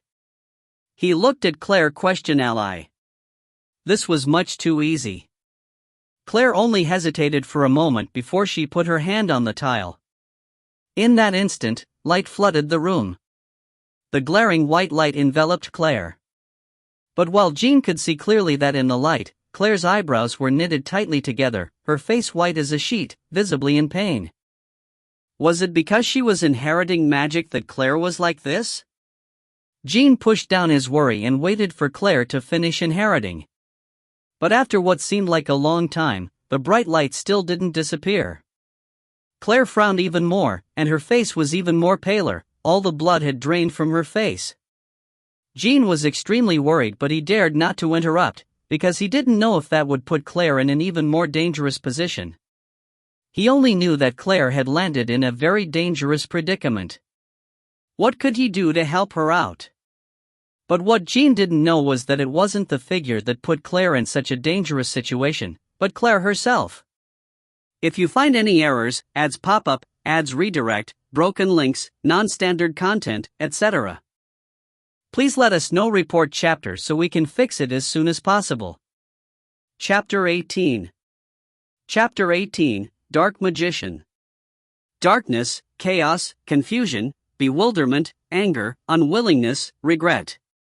All these negative feelings flooded Claire's mind at once. You devil's incarnation, you should never have come to this world. No, you are an even more horrific existence than the devil. You are loathed and disgusted. The darkness in your heart is darker than the darkest of nights. Malicious voices like this surrounded her, unceasingly attacking Claire, cursing Claire. You miscreant! You should have been hacked into pieces and killed long before. Claire knitted her brows more tightly. Evil? Should go die? Darkness surrounded her, and Claire looked bewildered at the sea of darkness around her. Was dying really the best way to end all this? Yes. Only if you die, can everything be redeemed. Everyone will be glad to witness your death, including the people you care most about. Quickly free yourself and atone for them. The malicious voice slowly became more gentle, like it was guiding Claire. Child, come. Come back to the God's embrace. But as the last sentence ended, Claire abruptly opened her eyes. The white light around her instantly disappeared without a trace. In her mind, the malicious cursing voice also disappeared, replaced by a mysterious thing. It must have been the arcanum that Emery's friend passed on. Claire, are you okay? What just happened? Jean asked nervously. Claire had seemed really terrifying. Humph. Claire coldly humphed and flicked her finger at a cold wet corner. A tiny flame shot out and a piercing cry sounded out. Jean looked in amazement at the place Claire attacked, and found that there was a smooth, black stone. At this moment, a figure was rising up slowly from the stone. The image was small like a child, but very faint, as if it would disappear the next second. It also looked as if it were in pain, obviously because Claire hit it. This? Jean looked at the figure and suddenly called out in a low voice, a ghost. Not bad, being able to hide your essence and follow us. Claire walked up and picked up a small stone, playing around with it. The faint figure instantly looked terrified. You must be the person who fought against the Holy Divine Prince and almost died? You then attached yourself to the stone, waiting for a suitable body to take over, Claire said unhurriedly and then squished the stone with force. The figure immediately cried out in terror, Don't, I'm begging you, please don't crush the stone. How did you decide on my body? Claire coldly laughed and played around with the stone in her hand. Because you're a person with an interesting past. People with stories always have dark shadows in the depths of their hearts. Also you're a magician, very suitable, the figure hesitantly said, its voice dropping off feebly. It was afraid that Claire would be unhappy and crush the stone. Jean's expression changed and looked at the figure with suspicion. What did that ghost say? Claire has a hidden past? He and Nancy could testify one point, and that was that the Claire in front of him was a totally different person than before. But, who was she? Presently, Jean felt incredibly compelled to grab the black stone and ask it personally. Claire caught the look of suspicion in Jean's eyes. She coldly humped and ruthlessly pinched the stone, hard. The figure started howling, Please don't, I'll tell you everything. Please don't. Shut up. I don't need you to tell me anything. Claire coldly humped again. Get in there. She did have many questions for this unidentified guy who wanted to attack her, but here was not the place. Ah, okay. The figure bitterly answered. He had already lost his body, and his power was basically gone. How could he negotiate? In a flash of black smoke, the figure disappeared before their eyes. Claire. Claire could see the confusion in Jean's eyes clearly. Nothing, it's just that guy was defeated and lost his body, and attached his spirit to this mysterious stone. When I was inheriting the arcanum, he interfered and distracted me, wanting to take over my body. Claire didn't want to say too much and downplayed the situation. If it was not for the confusion deep down in heart, how could she be distracted? Although Claire said all this easily, Jean knew that Claire had just been in a very dangerous predicament. Curious on how Claire realized all this, Jean asked, then at the end, how did you discover the existence of that ghost? Because of the last sentence he said. Claire coldly laughed and recited its exact words, Child, come. Come back to the God's embrace. After she finished saying these words, Claire raised her head and looked at the stone door. She gave a light push and opened it. Claire walked in the front and Jean followed behind. But Jean was thinking about something else. He had heard the contempt clearly in Claire's voice when she spoke that last sentence. Behind the stone door was a stone ladder that went all the way down, so the two followed the path and came to a simple room that had only a stone bed, a stone stool, and some other stone furniture. There was nothing else other than these. It seems that that person used an extraordinary method to store the arcanum in the stone door, and it was necessary to place the stone tile on in order to inherit. There was no written record for this arcanum. This way, it would be safer.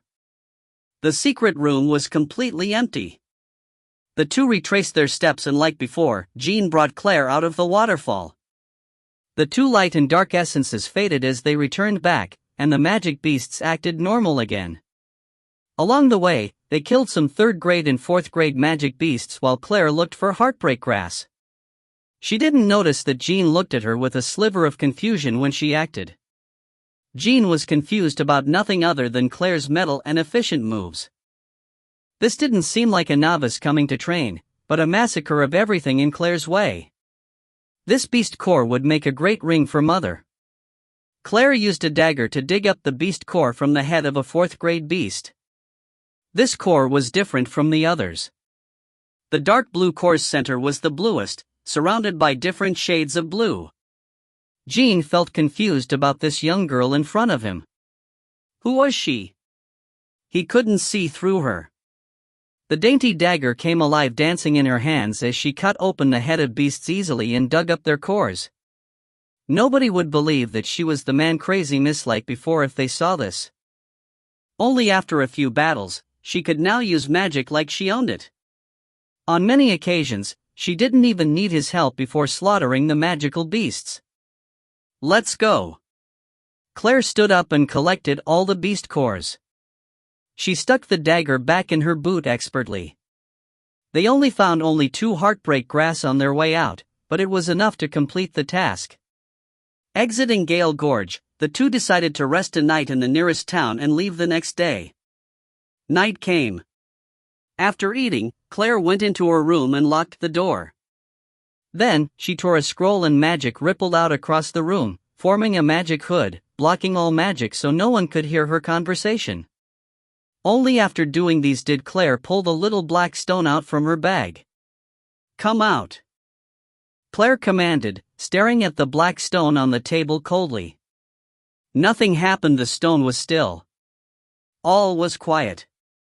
Claire didn't say anything else, but instead reached down, pulling out the dagger from her boot, and stabbed towards the black stone. Don't, a voice instantly cried out in fear. Claire watched as a human figure began to form, and put the dagger back where it came from.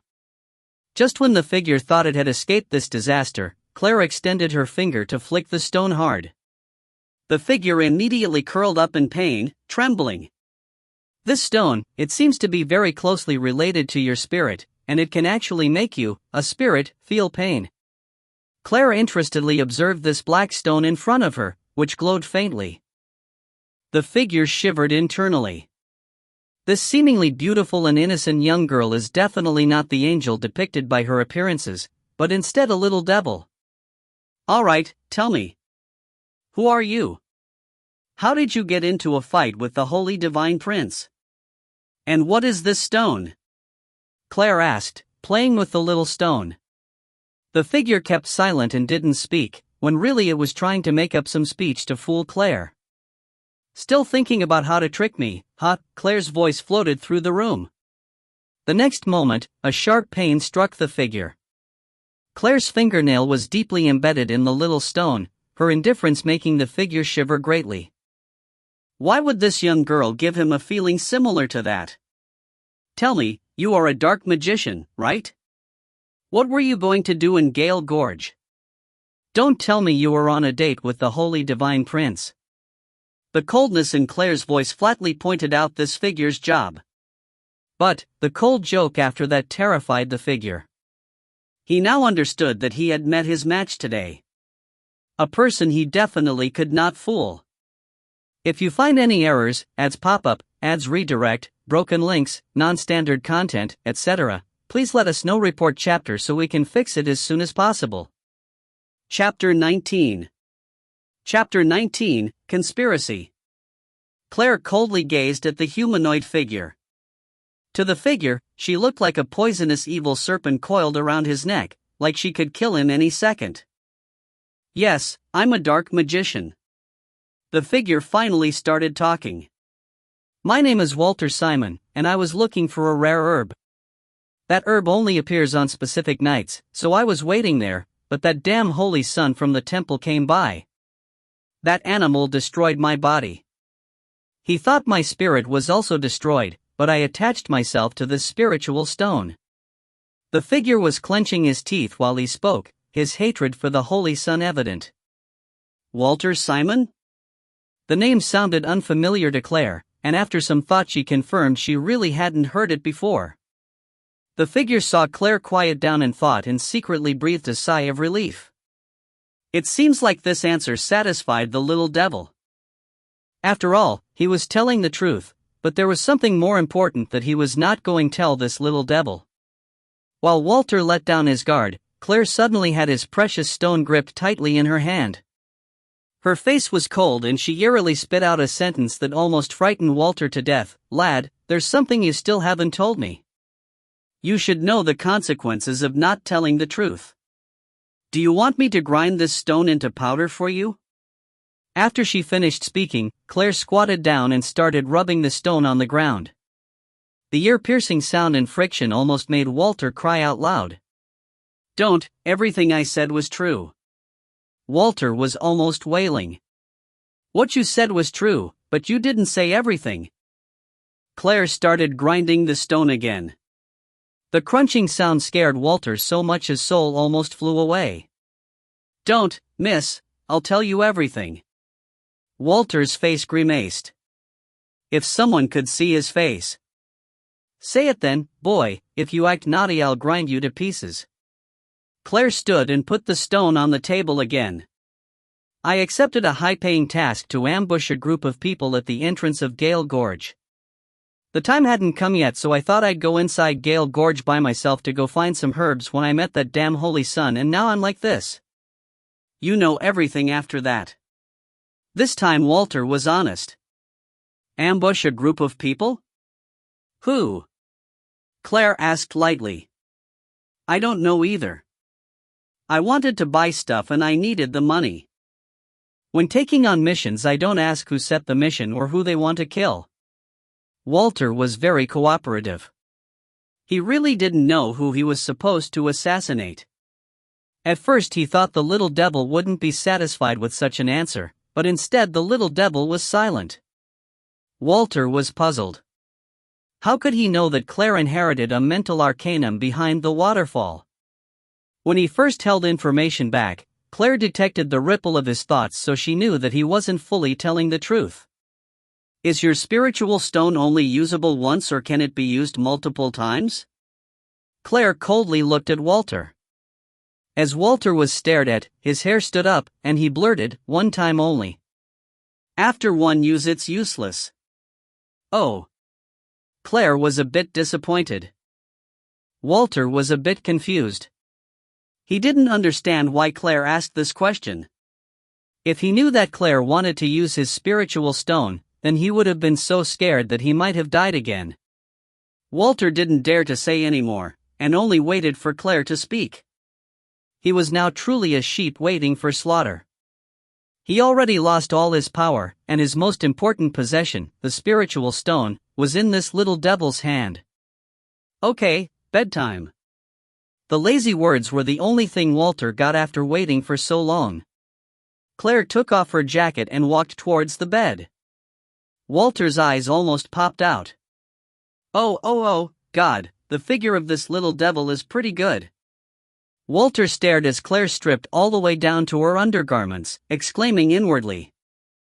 Dark magicians and ghosts don't worship the goddess of light but the god of darkness. Do you believe that I can stab 2 holes in your stone if you keep on looking? Claire's light voice made Walter squirm into his stone without another word. Claire laid down on the bed but didn't think about what Walter said. Whoever was getting assassinated had nothing to do with her. Instead, she thought about dark magic. Dark magic must be really different from the magic she knew. So what exactly was it about? Claire wanted to squeeze as much information as possible from Walter. She was even thinking about the spiritual stone.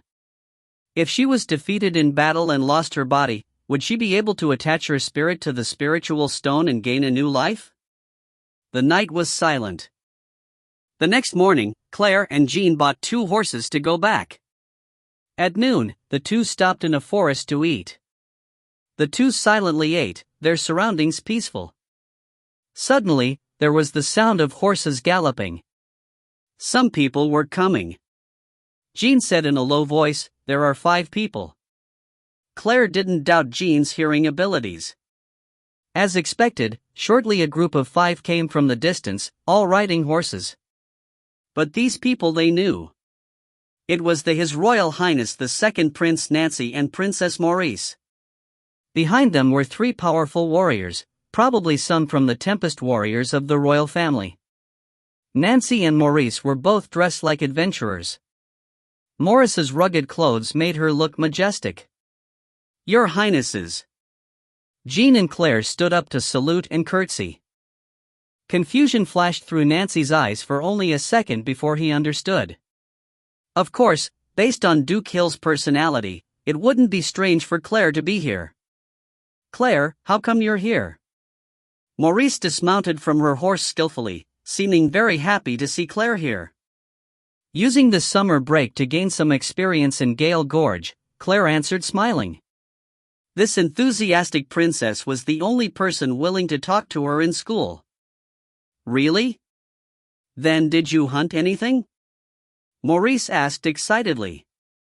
"Nothing much, only a few 3rd grade and 4th grade beasts and their cores." Claire was still smiling. I want to see." Maurice was like a curious baby, as if Claire's hunting beast cores was very exciting and amazing. While Claire was talking with Maurice, in a corner where no one could see, Jean and Nancy were making strange hand signals. With Jean finished signaling, Nancy's face became serious and puzzled. He glanced towards Claire smiling and talking with Maurice, and felt very astonished and shocked. Who is this Claire? Nobody could see through her. She must be really special to make Cliff take her as his disciple. But there was still one thing he was relieved about, and that was that Claire didn't seem to have a favorable impression of the Temple of Light. If a person with such potential and background was repelling the Temple of Light, Nancy couldn't have been more pleased. The divine and the crown will always be conflicting. While Claire and Maurice were talking, the small stone in Claire's bag started vibrating. Maurice went happily to show her brother Nancy a beast core that Claire had given her. Claire took out the stone and said quietly, "Speak." I was originally supposed to ambush this group. Walter's voice sounded directly in Claire's head. What? To attack His Royal Highness the Second Prince and Her Royal Highness the Princess? Who wanted their lives? If you find any errors, ads pop up, ads redirect, broken links, non-standard content, etc., please let us know. Report chapter so we can fix it as soon as possible. Chapter 20. Chapter 20, The Looming Tragedy for Walter. Almost like he guessed what Claire was thinking, Walter immediately added, "Don't ask me, I don't know either. I only do things for money." But this mission sure was costly. He paid with his life and didn't even touch a corner of his target's clothes. All because of that wretched holy divine prince, who has nothing better to do than to come to Gale Gorge for medicinal herbs. It would be fine if it was anyone else from the Temple of Light, but it had to be that overpowered holy divine prince. Walter still felt scared every time he thought about that one-sided defeat. Claire didn't ask anymore, knowing it would be useless. "Claire, let's return together." Princess Maurice happily walked over. She had already safely stored the beast core that Claire gave her away. Claire accepted Maurice's invitation, and after resting for a while, the group returned back to the city. "Claire, next weekend is my birthday, and my father, the king, has prepared a birthday banquet. You must come." Princess Maurice invited Claire on the way. Of course, a formal invitation card would also be sent to the Hill Castle. "Sure." Claire agreed with a smile. On the road, Maurice clung to Claire and made Claire tell her everything that happened in Gale Gorge.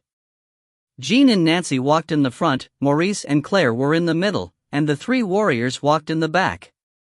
Maurice was so brisk and lively right now, completely different from how solemn she was at the institute. This must be her true personality. The group traveled to Berk without a hitch. At the city gates, they parted ways. Maurice was reluctant to leave and only left after reminding Claire she must be present at her birthday banquet. After Claire went to the mercenary guild to turn in her task, she went back to the Duke's castle. "Miss, you've come back. The Duke wants you to go to the study as soon as you arrive." The housekeeper at the door respectfully passed on the message. The stiff housekeeper's attitude towards Claire had totally changed. It wasn't because of the Duke's doting on Claire, but because he wasn't an ordinary man. He was an unusually powerful person. He felt Claire's changes and also believed that she was the Hill clan's future hope. "Okay," Claire indifferently replied. She went to the study without even changing her clothes. She knocked on the study door lightly, and Gordon's dignified voice replied, "Come in." Claire entered the study through the door and Jean waited outside. "Grandfather, I'm back," Claire said quietly, looking at the dignified old man sitting behind the study desk. Emery stood aside, wearing a brown robe. "Yes, being back is good." Gordon nodded. He got up, smiling. "How did it go?" "Not bad. I killed some 3rd grade and 4th grade magic beasts," Claire reported seriously. Then she glanced at Emery. Emery already understood from Claire's gaze that everything must have gone successfully, so his heart settled down. "Good. Did you get injured?" Gordon walked up to her, concerned. No, Claire shook her head. "Ha, not bad, not bad. This is how a member of the Hill clan should be." Gordon happily nodded. "Also, grandfather, I met the wizard Sage Cliff." Claire suddenly changed the topic. "Oh? And then?" Gordon asked eagerly. "He's a perverted old man," Claire said solemnly. Gordon's face twitched and he didn't know what to say. Cliff, that wizard sage, was definitely a huge pervert. All the beautiful female teachers of the Sunrise Institute had been molested by him before, either by trying to touch their chests or lifting their dresses. Emery had an odd expression on his face, like he wanted to laugh, but this wasn't the right time to. "He forced me to become his disciple and gave me a transportation bracelet, invisibility cloak, and stuff like that." This additional sentence made Gordon go wild with joy. "Really? You're sure? It's like this?" "Ah, this is too good." Gordon slightly convulsed, his words stumbling over one another. Then he became pleased with himself. "I just knew my darling Claire would be chosen by him." Although Gordon was exceptionally happy, Claire looked towards Emery. Emery's expression was a bit complicated. He was both happy for Claire but also slightly dejected. "It was Cliff who forced me to become his disciple, so he had to agree with a condition that I brought up." Claire saw Emery's expression and unexpectedly said these sentences. "What?" Gordon came back to his senses. Hearing that his darling granddaughter was so arrogant, he was a bit worried if this would anger the impressive Cliff. "I only had one condition. I already had a master, so he could only be my second master, and if he couldn't accept it, then he forget could about it." "He agreed," Claire stated flatly. As soon as Claire finished saying this, Gordon's mouth hung open and was speechless for a long time. Throughout the whole world, Claire must be the only person to negotiate when becoming a disciple, and to a wizard sage, and with such a harsh condition. But Emery was completely frozen. He of course understood the meaning of Claire's words, of course knew who she meant when she was talking about her first master. For many years he had thought his tear glands were dry, but today, he felt them getting moist. "Grandfather, you don't need to worry, I know my boundaries. Also, things that I decide will never change," Claire said seriously. Gordon was shocked, and it took him a while to come back to his senses. He then roared with laughter, "Good! Worthy of being my granddaughter. Exactly how I was like when I was young. I won't worry, I believe you will deal with this properly. Thank you for understanding, grandfather. Claire smiled faintly. You must be tired, so you should go wash and change your clothes and then visit your mother. Gordon was obviously very pleased and happy. He thought of how to spread out that Cliff had accepted Claire as his disciple as fast as possible, and he also wanted to ask Jean about the details. After Claire left, Gordon turned towards Emery, a complex expression in his eyes. Emery, you can see that Claire, that child, has made up her mind already. Gordon sighed heavily. Yes, Your Grace, I. Emery didn't know what to say.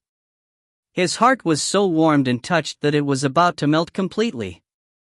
I just hope you don't let down Claire's kind intentions. Gordon let out a long sigh. Your Grace, don't worry. I understand. Emery said emotionally.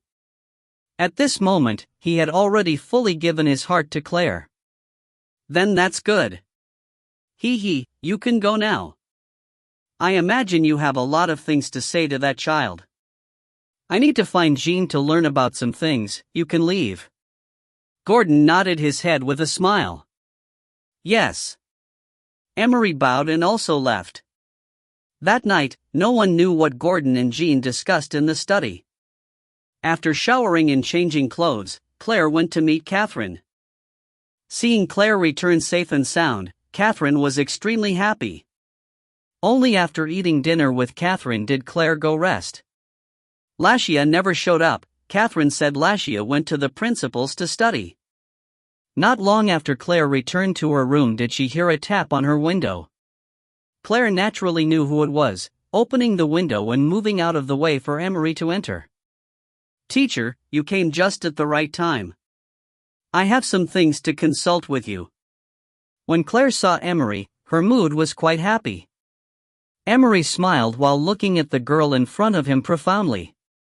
After setting up a magic hood with a wave of his hand, he asked, Claire, did everything go smoothly this time? Yes, it was successful.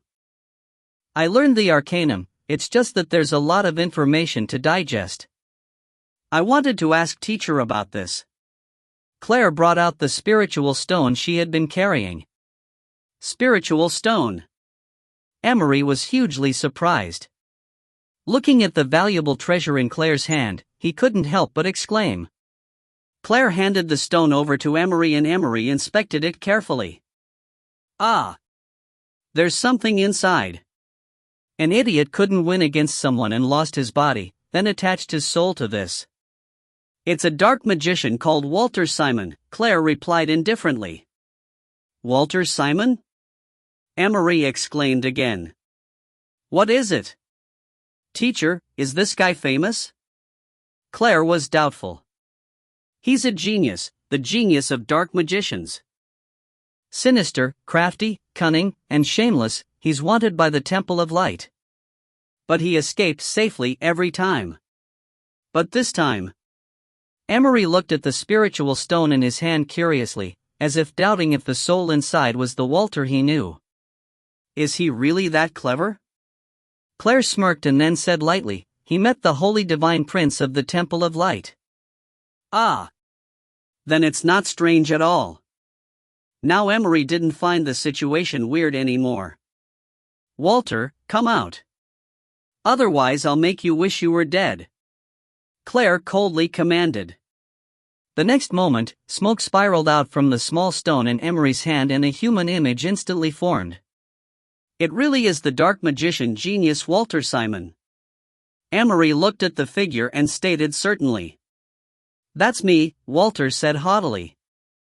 Do you want a beating? Speaking to my teacher in such a manner. Claire's eyes shot out an icy light. Oh, exalted magician, I am the Walter Simon. What is your command?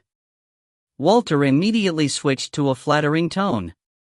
Emery blinked. Why did he feel that the aura between his darling disciple and this guy was so complex?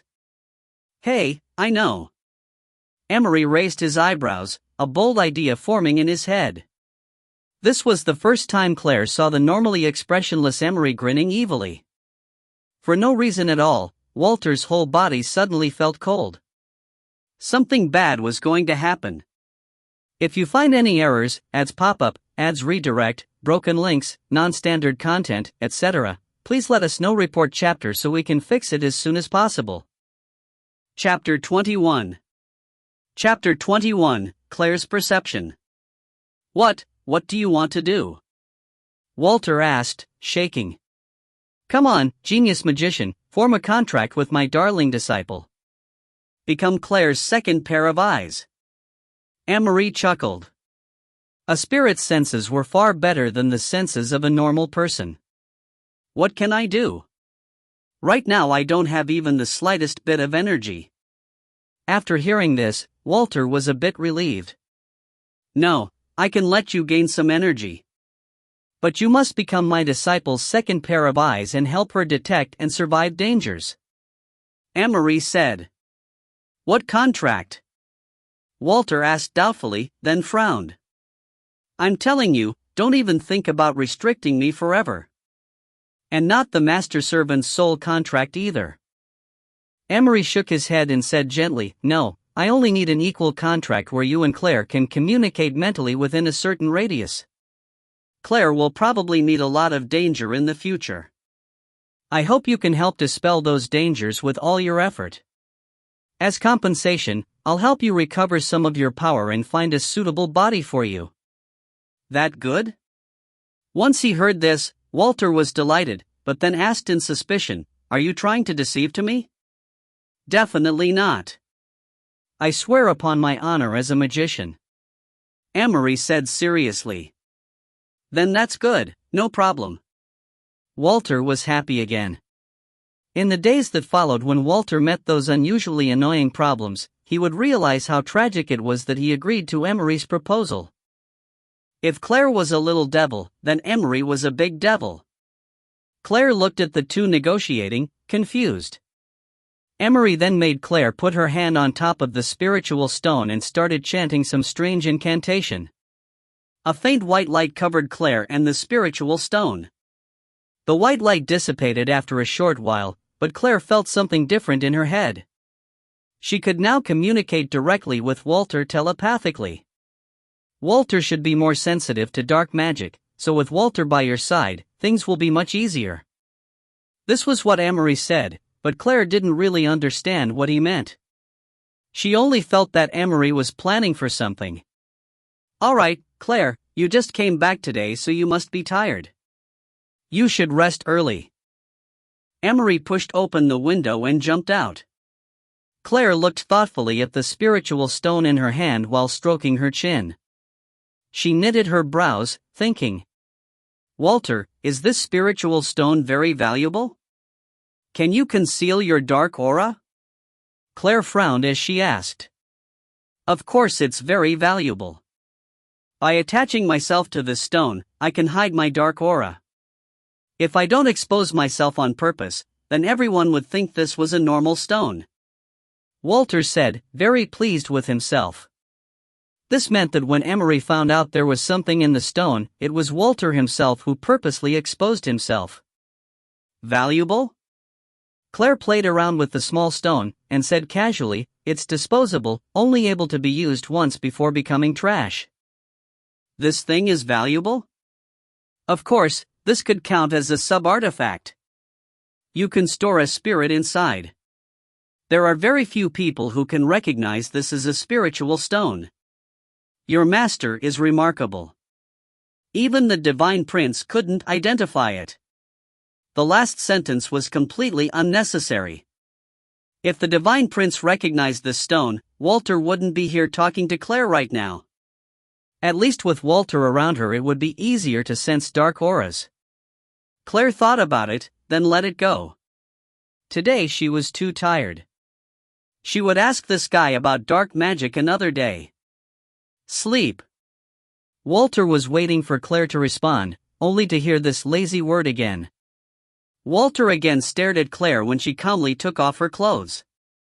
Then with only one glance from Claire, Walter felt cold all over, and hurriedly squirmed into the spiritual stone. The next day, as soon as Claire woke up, the housekeeper came to tell her that the scholar Camille would come and teach her literature and math. Looks like Gordon had already prepared a schedule for Claire this summer. After breakfast, Claire went to her own study. Camille was already there waiting for her. Everyone had a study, but Duke Gordon's study had more books, so Claire usually liked to read there. Just like before, Camille acted cultured and refined, with his never-changing gentle smile. His gorgeous blonde hair was still splendid. "Teacher, thank you for waiting." Claire smiled and curtsied before Camille. "No, I've also just arrived." "Let's start class then." Camille smiled. Claire sat down, sitting up straight. Someone already placed all the textbooks she was going to need on her desk. Camille wrote equations on the blackboard while Claire listened intently. Suddenly, one of Camille's small movements aroused Claire's suspicion. Camille was a little stiff when he wrote, and although it was only a tiny bit, the stiffness was definitely there. Claire knew that little movement by heart. It's because when one is wounded, lifting one's hand strains the injuries. Camille still had the gentle smile fixed on his face, and his face was also rosy, so one could ever tell that he was injured just from his external appearances. Also, as a physically weak scholar and the student of the most famous scholar in the capital, who would want to hurt him? The truth is often surprising. Claire could be certain that Camille was injured, and it wasn't minor either. Claire didn't ask. This was unrelated to her. Since Camille tried to cover it up, that meant he didn't want people to know. Camille's identity shouldn't be so simple, but Claire wasn't interested about it.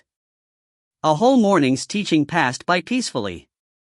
Camille kindly declined the invitation to stay for lunch and left alone. In the afternoon, as Claire, Gordon, and Catherine ate lunch, Claire discovered that Gordon's mind was on something else. As if something big had happened. Gordon didn't even bother to finish the meal before leaving hurriedly. Claire thoughtfully watched Gordon disappear from the door of the grand hall and kept on eating slowly. "Do you want to know what happened?" Walter's voice appeared vulgarly in Claire's mind. "Speak." Claire replied coldly, without any emotion. "Just go ask that knight of yours." When he met His Royal Highness the Second Prince in Gale Gorge, they kept making hand signals at each other behind your back. Walter hastily explained. "I know he works for the Second Prince, but he also works for my grandfather." Claire's words shocked Walter. "You know all this?" Walter exclaimed in surprise. "If I'm not mistaken, they—" Claire's voice stopped, making Walter extremely impatient. "They what?" "Keep on talking," Walter urged. "Walter," Claire started in a carefree voice, "don't you know? Curiosity often causes people to lose their lives." But this nonchalant voice made Walter's heart chill. This seemingly bright girl only in her teens was definitely not as innocent as her appearance seemed. Walter obediently shut up, not making another sound. After talking to Catherine for a while, Claire also left to take an afternoon break. After the break, she had equestrian and fencing lessons. Jean followed Claire from behind all the way until they reached Claire's door. Suddenly Claire turned around, looked at Jean and asked unemotionally, "Did something happen last night? Something related to the Second Prince?" As soon as Claire finished speaking, Jean's facial expression instantly changed. "If you find any errors, ads pop-up, ads redirect, broken links, non-standard content, etc., please let us know. Report chapter so we can fix it as soon as possible." Chapter 22. Chapter 22, Going to the Magician Council. As Claire finished speaking, Jean's facial expression instantly changed. But it was only for an instant before Jean's expression went back to normal. Last night His Royal Highness, the Second Prince, was attacked. Because the commander of the Tempest Warriors Regiment was present, the assassination failed. The commander heavily injured the assassin but also suffered serious injuries. Jean said seriously, his eyes never leaving Claire's face, trying to read it. But Claire's expressionless face disappointed him. Should this have been a top secret? Claire asked indifferently.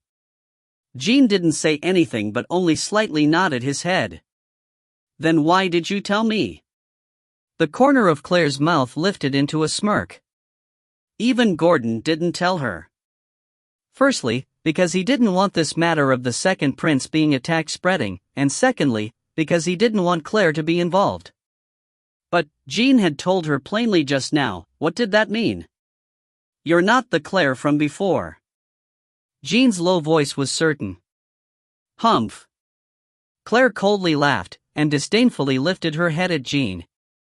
Jean Raymond, I am Claire Hill.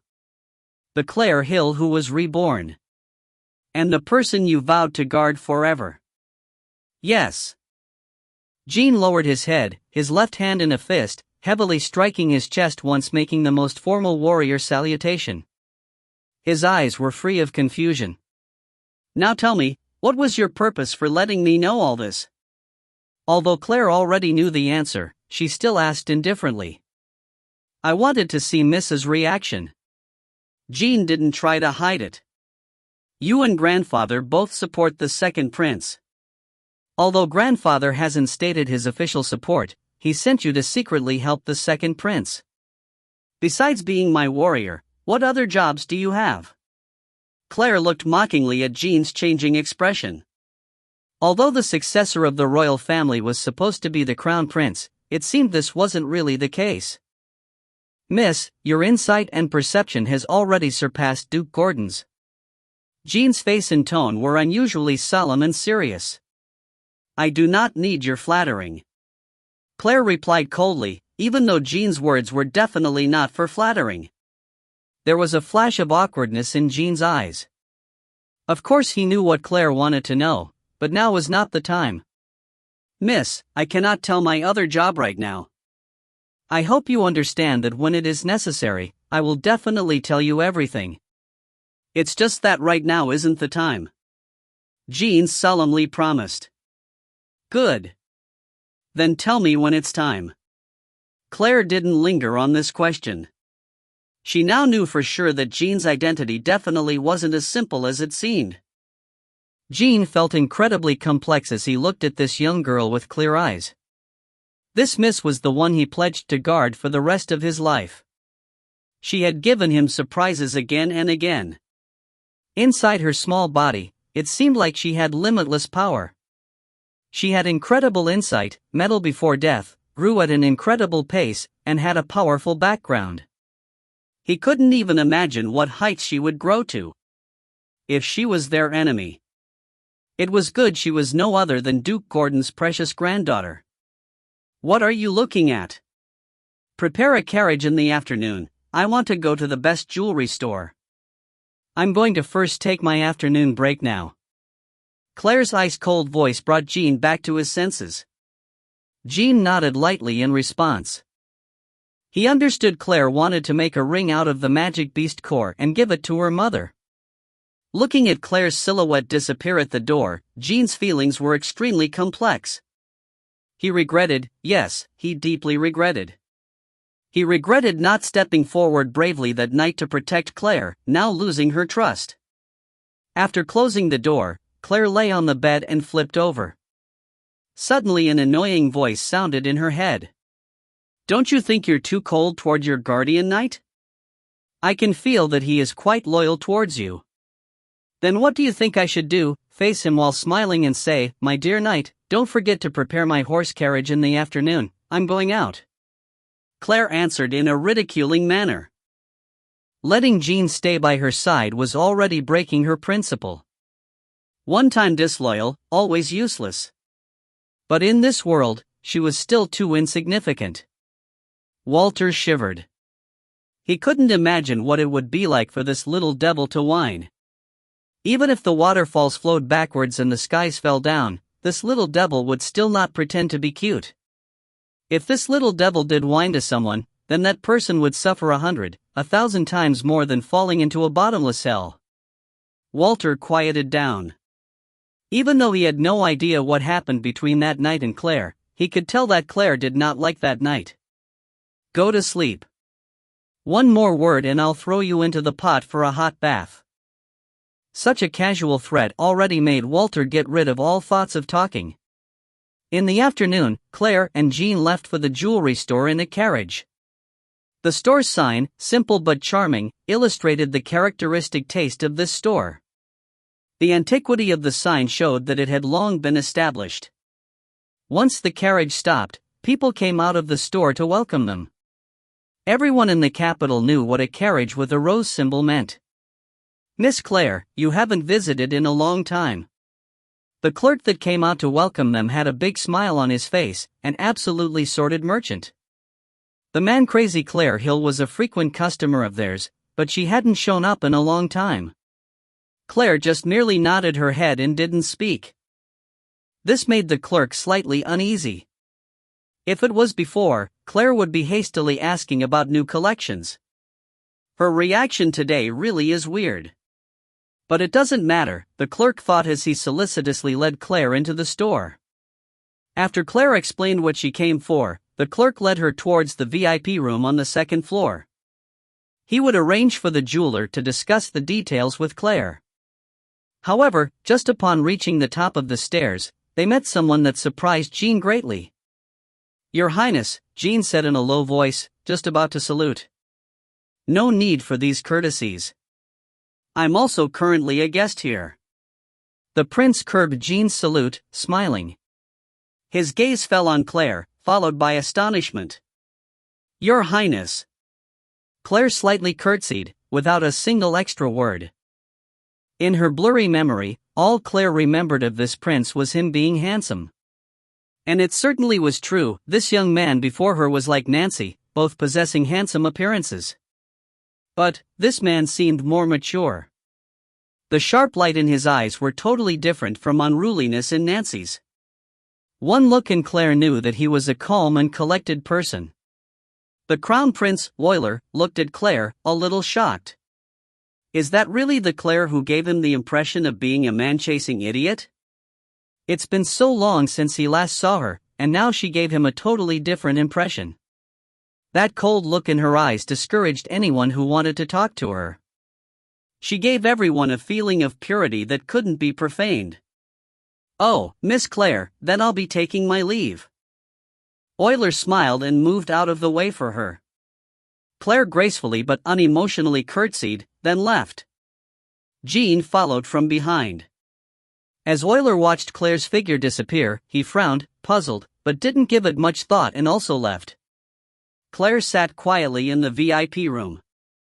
The scented tea on the table gave off waves of sweet fragrance. Jean stood behind her, pondering about something.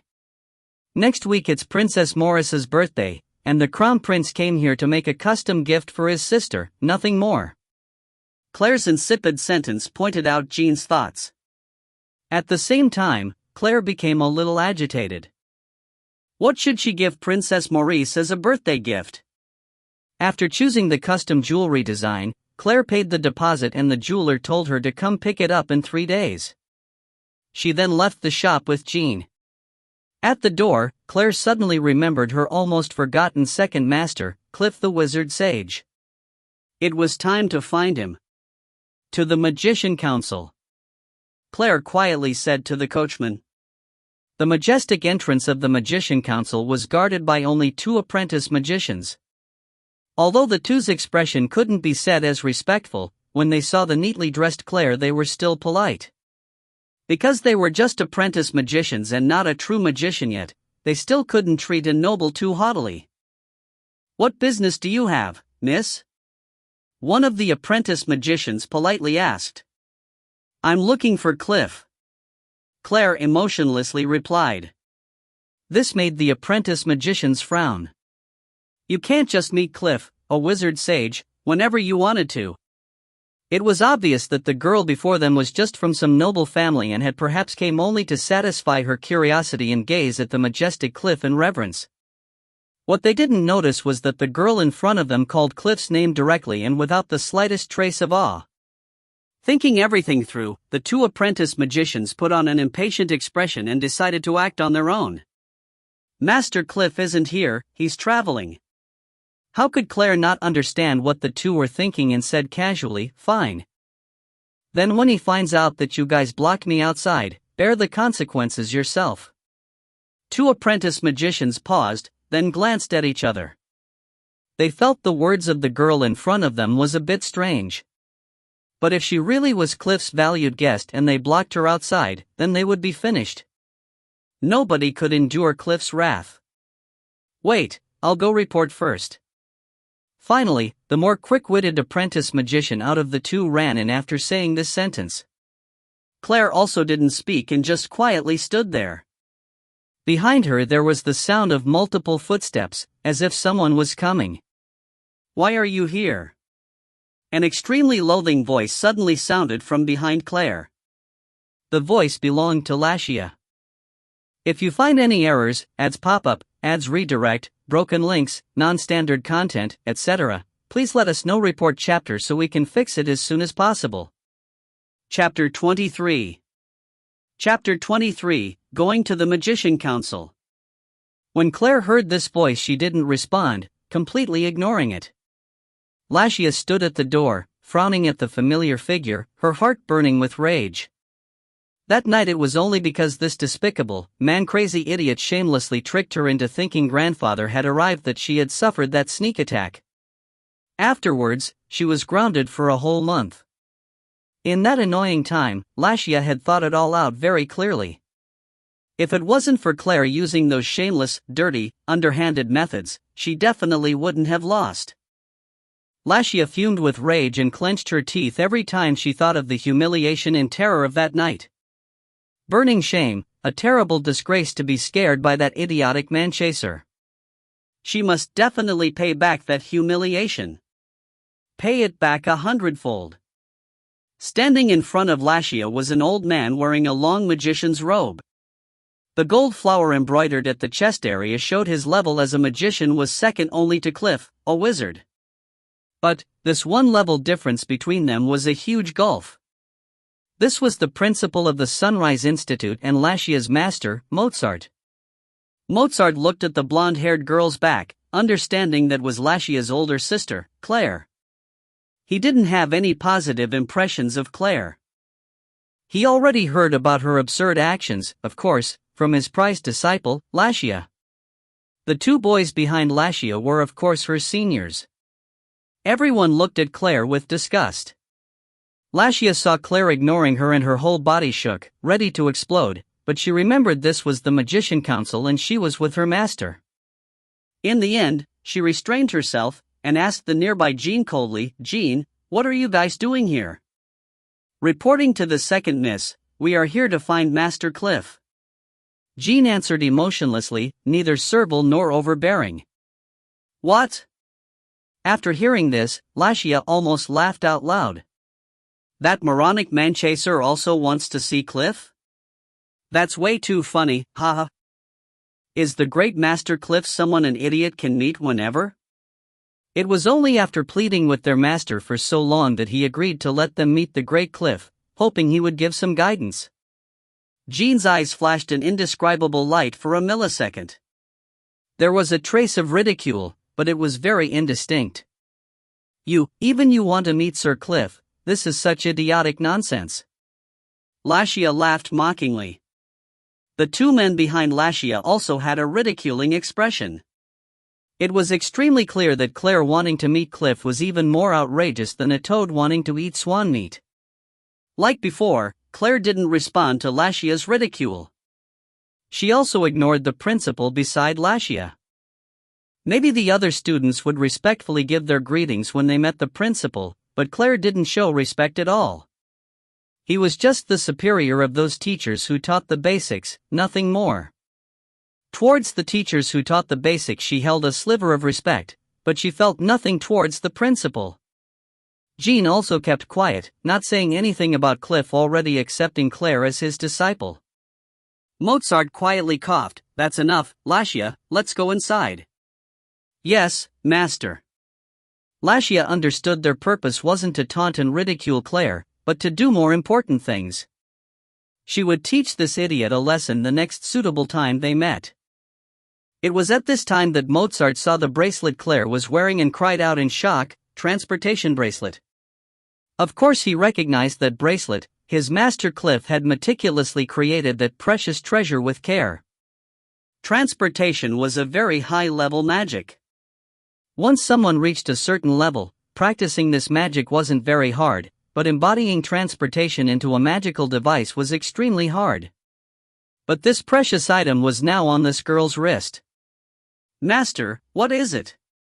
Lashia was also surprised, because it was very rare to see her master look so out of control. Mozart didn't answer Lashia's question, but instead looked at Claire and cautiously asked, "Claire, where did you get your bracelet from?" "Someone gave it to me," Claire indifferently replied. She only answered out of respect for his position as a principal, and she had to give him some face. "Impossible. That's one of Master's most precious treasures." Mozart cried out in surprise. But if it wasn't given to her, then how did she get it? It wasn't possible that his master lost it and Claire just randomly found it. "What?" Lashia shouted in surprise. Mozart's other two disciples were also shocked. "Then she must have stolen it." Lashia angrily yelled, "Claire, you thief, how shameless! You're disgracing the Hill family too much, I will." Again, Lashia lost all reason because of Claire. Unceasingly she blurted out everything in her brain. Jean raised his brow. How did he not notice this angel-looking second miss was so uncouth? "Are you a pig?" Claire's light sentence made everyone present deathly quiet. How many people in the world can steal from the wizard Sagecliff? After the sentence, Lashia's mouth seemed like it was glued open, wide, and not closed. Mozart's expression became serious and the two other disciples stared blankly, frozen in place. Just as everyone was deathly silent, the sound of hurried footsteps sounded from the entrance of the Magician Council. Cliff, that perverted old man, skipped out the door. The moment he saw Claire, his smile blossomed. Running quickly out, his mouth started vulgarly exclaiming, oh my beloved darling disciple, I thought you would never come to find me. I waited for you forever." Mozart blanked out, completely frozen. Master was calling him what? And so nauseatingly? Is he mistaken? This had never happened before. Everyone else also blanked out, but they were happy. They never thought that Cliff liked their master this much. Their hope that Cliff would give guidance grew. Only Jean had an undetectable ridiculing cold smile. The disciple who went to report almost bit his tongue off. He only said that there was a blonde-haired girl who even threatened him that he would suffer consequences if he didn't go and report. He never thought that Cliff would ignore those arrogant words and almost flew out. The people all were frozen in awe, but the more surprising thing had still not happened. The next moment, Cliff had already rushed up to Claire and attempted a hug, which Claire dodged. Then Cliff agilely turned and extended his hand to lift Claire's skirt. The skirt was only lifted for an instant before Claire quickly withdrew backwards. Jean held onto Claire's waist and Claire kicked out with force. Her foot landed accurately on Cliff's face. These series of actions all happened very smoothly with no breaks in between. Jean and Claire's coordination was very well timed. Crows caught in the sky, leaves floated around in the air. Awkwardness. In the future, Cliff kept this habit. Every time he met Claire he would attempt to lift up her skirt, never tired of it despite her threats. But he never succeeded. For all the years Mozart lived, this was the first time he felt that his heart would malfunction, unable to bear with the situation at hand. Lashia's brain completely stopped running, her face a mixed-colored palette, as splendid as could be. She just stood there motionless like an idiot. Her two seniors almost fainted, foaming at the mouth. "Oh my precious Claire, how could you treat your master this way?" Cliff acted like nothing was wrong, and stood up with a blank face. He fished out a handkerchief and pouted. On his face there was an obvious footprint. "How long are you going to keep holding me?" Claire completely ignored Cliff's emotional complaints, and instead glanced at Jean to speak coldly. Jean hurriedly let go at once, helping Claire to her feet. "If you dare lift my skirt again, I'll slice you to pieces." Claire's ghastly tone brought the two petrified apprentice magicians at the door back to life. They both desperately rubbed their eyes, doubting that all they've seen today were hallucinations. "Oh, my darling disciple, don't be like that." Cliff still didn't change his bad habit and squinted pervertedly at Claire's bosom. "Let me guess, today you're wearing a round corset." The people who came back to their senses twitched their mouths. Although they knew Cliff was perverted, they never imagined he could be so brazen and shameless. Claire's cold gaze made Cliff a little uneasy. He coughed and became a little more serious. "Well, Claire, first follow me to my laboratory. I'll give you my notebook." "Yes." Claire nodded. Cliff led Claire and Jean into the Magician Council just like that. He was so cheerful that he had totally forgotten about his other disciple, Mozart, who was standing at the entrance. "Master," Mozart finally called out to Cliff, who was about to go in. "Oh?" Only then Cliff turned around and saw Mozart. "Ah? Mozart, why are you here?" This sentence made Mozart's mouth tremble. These two completely different treatments made everyone flabbergasted and wordless. "Master, it was you who said you had time today and told me to come over." Mozart answered carefully. "Oh, well, I'm busy now. Come another day." Cliff was now totally focused on Claire. There was no way he could have time to spend on Mozart. "Yes, master." Mozart obediently nodded without any objection. Everyone stared at Claire as she disappeared into the Magician Council's door. Lashia looked at Claire's back and almost swallowed her teeth. If you find any errors, ads pop up, ads redirect, broken links, non-standard content, etc., please let us know. Report chapter so we can fix it as soon as possible. Chapter 24. Chapter 24, Let Me See Your Loyalty. Lashia couldn't settle down her heart and couldn't believe what had just happened before her eyes. The legendary Sir Cliff acted so intimately with that idiot and even fawned over her. Hatred, jealousy, unwillingness, Lashia was swallowed up by these emotions in an instant. "Master, what's going on? Why is that idiot so close with Sir Cliff?" Lashia gritted her teeth, pushing down her emotions. If Claire was in front of her right now, she might have jumped on her and bitten her a few times. She was supposed to be the talented genius girl. She was what the world revolved around. That moron had now climbed up on her head. I'm not sure either. But the thing I do know is, Master has already taken her as his disciple and treats her very dotingly.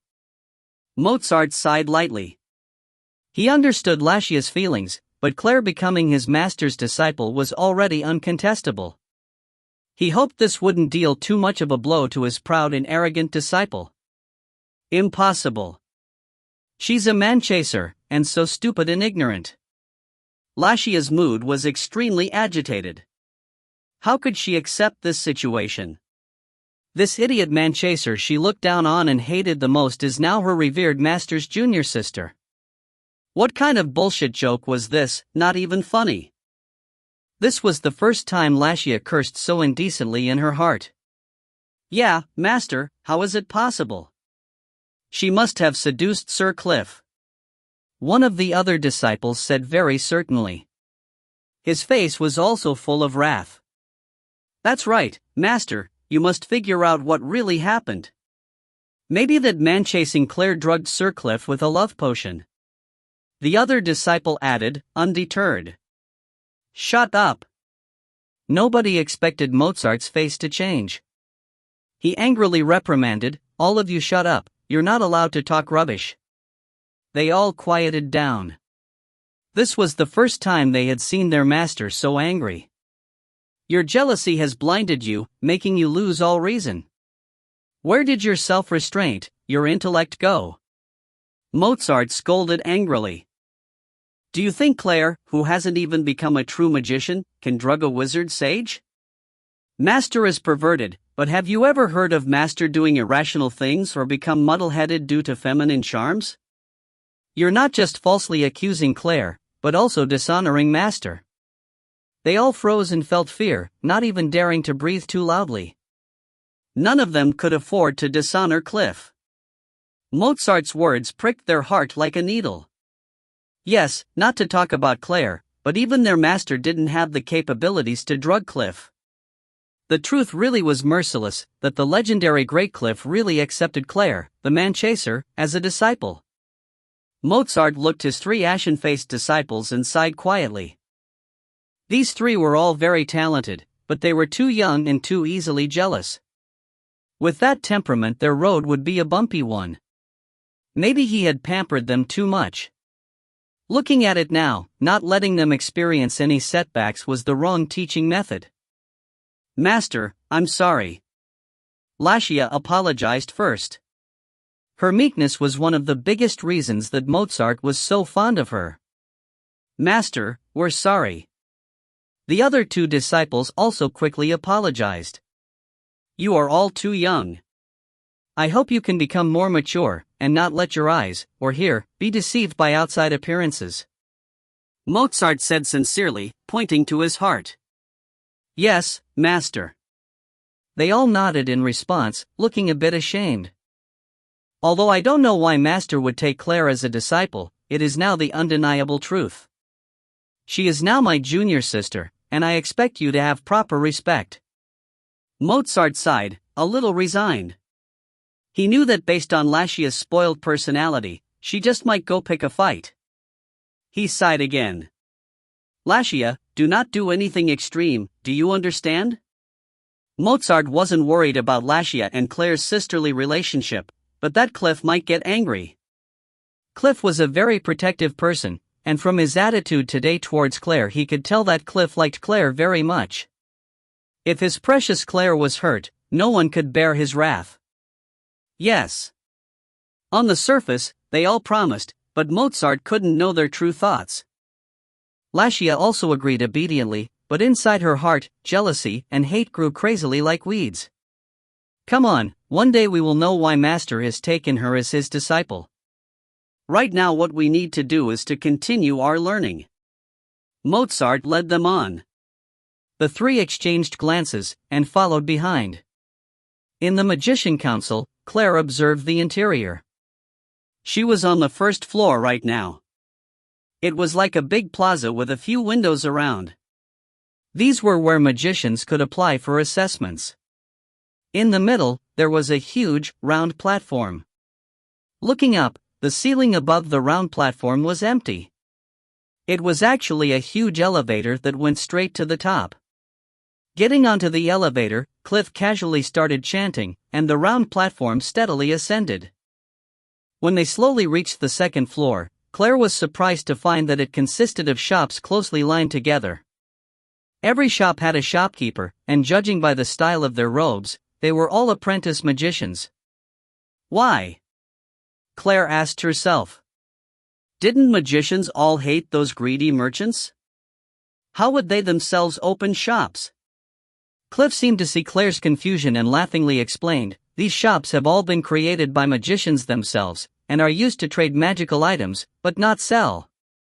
So it was like this, Claire immediately understood. This was a great idea and made interactions between magicians easier. On the 3rd floor were personal laboratories of magicians, the higher up, the higher the status. Naturally, the top floor was Cliff's laboratory. Aha, Claire, look, how is my place? Cliff, exactly like a child showing off, pointed at his huge laboratory and laughed, pleased. I don't see anything special. Claire indifferently responded. In fact, a magician's laboratory was incomparably messy, with a certain order in the mess. Perhaps only the owner would know where his supplies were. Wait. A notebook suddenly appeared in Cliff's hand and he handed it to Claire. Here, these are my notes when I first became a magician. They should be very useful. Claire accepted it and flipped through it, raising her eyebrows. Sure enough, the views in this notebook were very unique and to the point. Can't deny that this perverted old man is still very smart. As the only wizard sage in all of Amparkland, he did know his books. Presently, you're not ready to use 2 high-level spells. I'll teach them to you when the time comes. The world of magic is exquisite and wide. You can't be too patient on learning magic. Cliff said seriously. This happened to coincide with what Emery had said. Yes, I know, Master. Claire's master made Cliff elated again. Next week is the princess's birthday, you must arrive early. Cliff suddenly changed the topic. Claire was a bit puzzled. Based on Cliff's character, normally he wouldn't care about the outside world and wouldn't attend this kind of boring banquet, but now he brought up this topic himself. How could it not be weird? Then Claire saw Cliff's evil grin, and her intuition told her that nothing good would come out of this. Master, did anyone ever tell you your smile is very obscene? Claire frowned at Cliff, who was still laughing evilly. Really? Really? Cliff immediately became serious and asked, frowning. What is your purpose? Claire didn't trust her vulgar master's words. The more serious he was, the more suspicious. It's nothing, ha, ah, Cliff laughed so hard he couldn't close his mouth.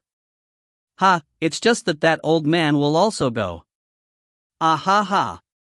Claire looked at Cliff skeptically, curious about who the old man he was talking about was. Well, darling disciple, wait for me to finish this experiment and then I'll go find you. In Duke Hill's castle, right? Cliff laughed, obviously in a really, really good mood. Yes. Claire nodded and didn't ask anything. In any case, she would find out which old guy it was that her master mentioned on that day. Remember, you must go early to the palace. Cliff mentioned again just in case. Even if the princess didn't invite Claire, Claire still would have gone as Cliff's disciple, a status to which no one could object. I know. Claire responded. Suddenly she remembered something. Master, do you have any special wands or anything? What kind do you want? Cliff blinked as he asked. I want to give the princess a gift, but I haven't thought of anything suitable. She must already have many jewels and whatnot. Claire didn't show the slightest trace of modesty when revealing her intention. Cliff glanced around, thought for a moment, and then suddenly a gorgeous wand appeared in his hand. It was exquisite, with many clear and beautiful jewels inlaid on it, reflecting the light perfectly, looking so pretty and useful. The antique designs on the wand made it look even more mysterious. This really isn't anything precious, but it's enough to cajole a young girl who likes pretty things. Cliff handed the wand to Claire. Although Cliff said this, the wand was not a cheap thing. It was just that in Cliff's eyes, it wasn't much. After taking it, Claire frowned slightly. She was thinking about how to trick this perverted master into giving her some of his treasures. Yes. Good, I'll continue on with my stupid experiment. After sending Claire off, Cliff went up again and immersed himself in an experiment. Claire and Jean left the Magician Council and went on the carriage. Claire leaned on the side of the carriage in the back with her eyes closed to rest. After the carriage traveled for a while, Claire suddenly opened her eyes. Claire looked towards Jean, a flash of coldness in her eyes. Jean's eyes were also icy. The coachman wasn't going on the right path. It wasn't the path back to the Hill Castle. Coachmen had to go through a rigorous selection, and were absolutely loyal to the Hill clan. So who else could have commanded the coachman? An imperceptible callous smile emerged on Claire's lips. That over-pampered, silly girl, seems like the previous beating wasn't enough for her to learn her lesson. Jean's eyes were completely cold. He slowly lifted his head towards Claire and said steadily, anything detrimental to you, anything in your way, I will eliminate without any hesitation. Claire quietly laughed, even if it's the Hill clan's second miss? Yes. Jean said decisively. His handsome face was as cold as glaciers and his eyes were as frigid and deep as the night sky. Claire smiled but didn't speak and quietly looked at Jean. After a while, Claire opened her vermilion red lips. Good.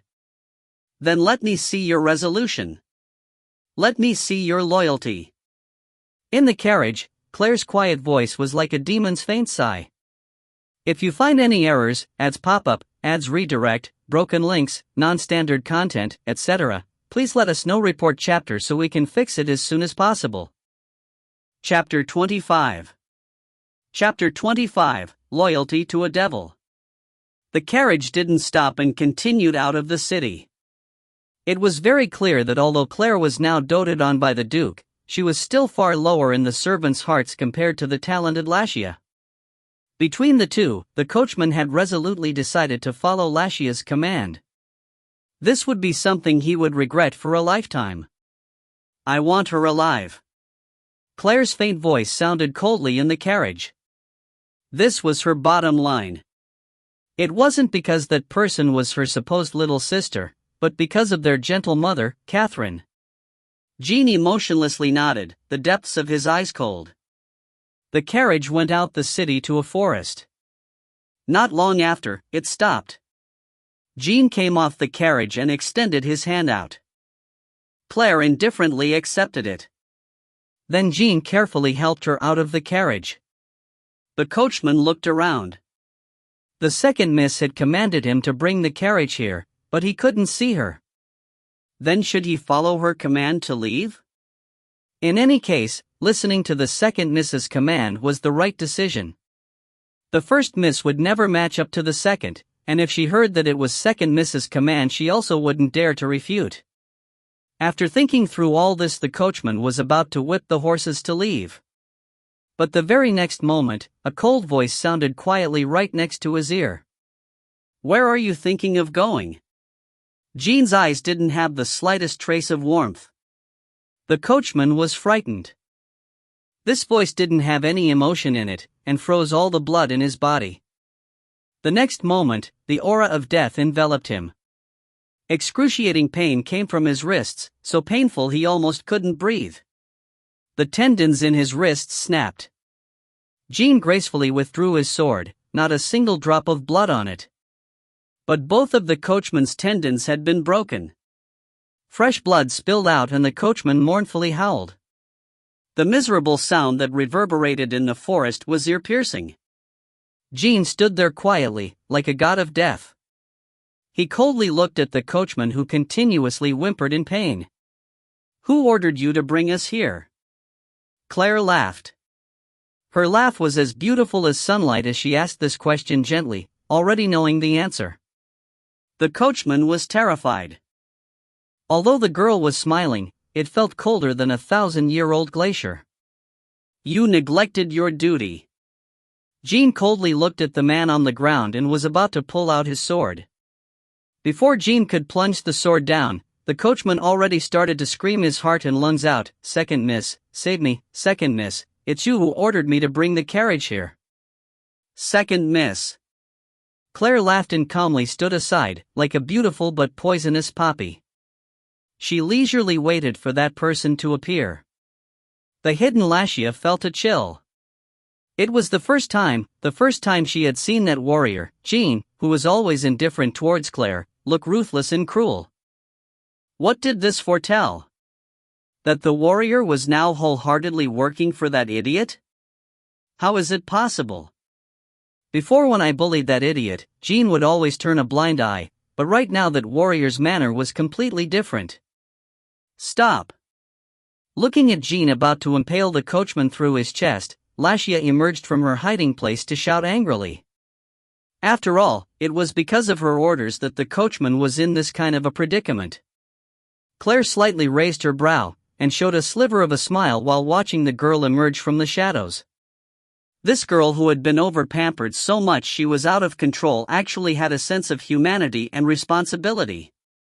Lashia hatefully looked at the blonde-haired girl who was standing aside with a slight smile.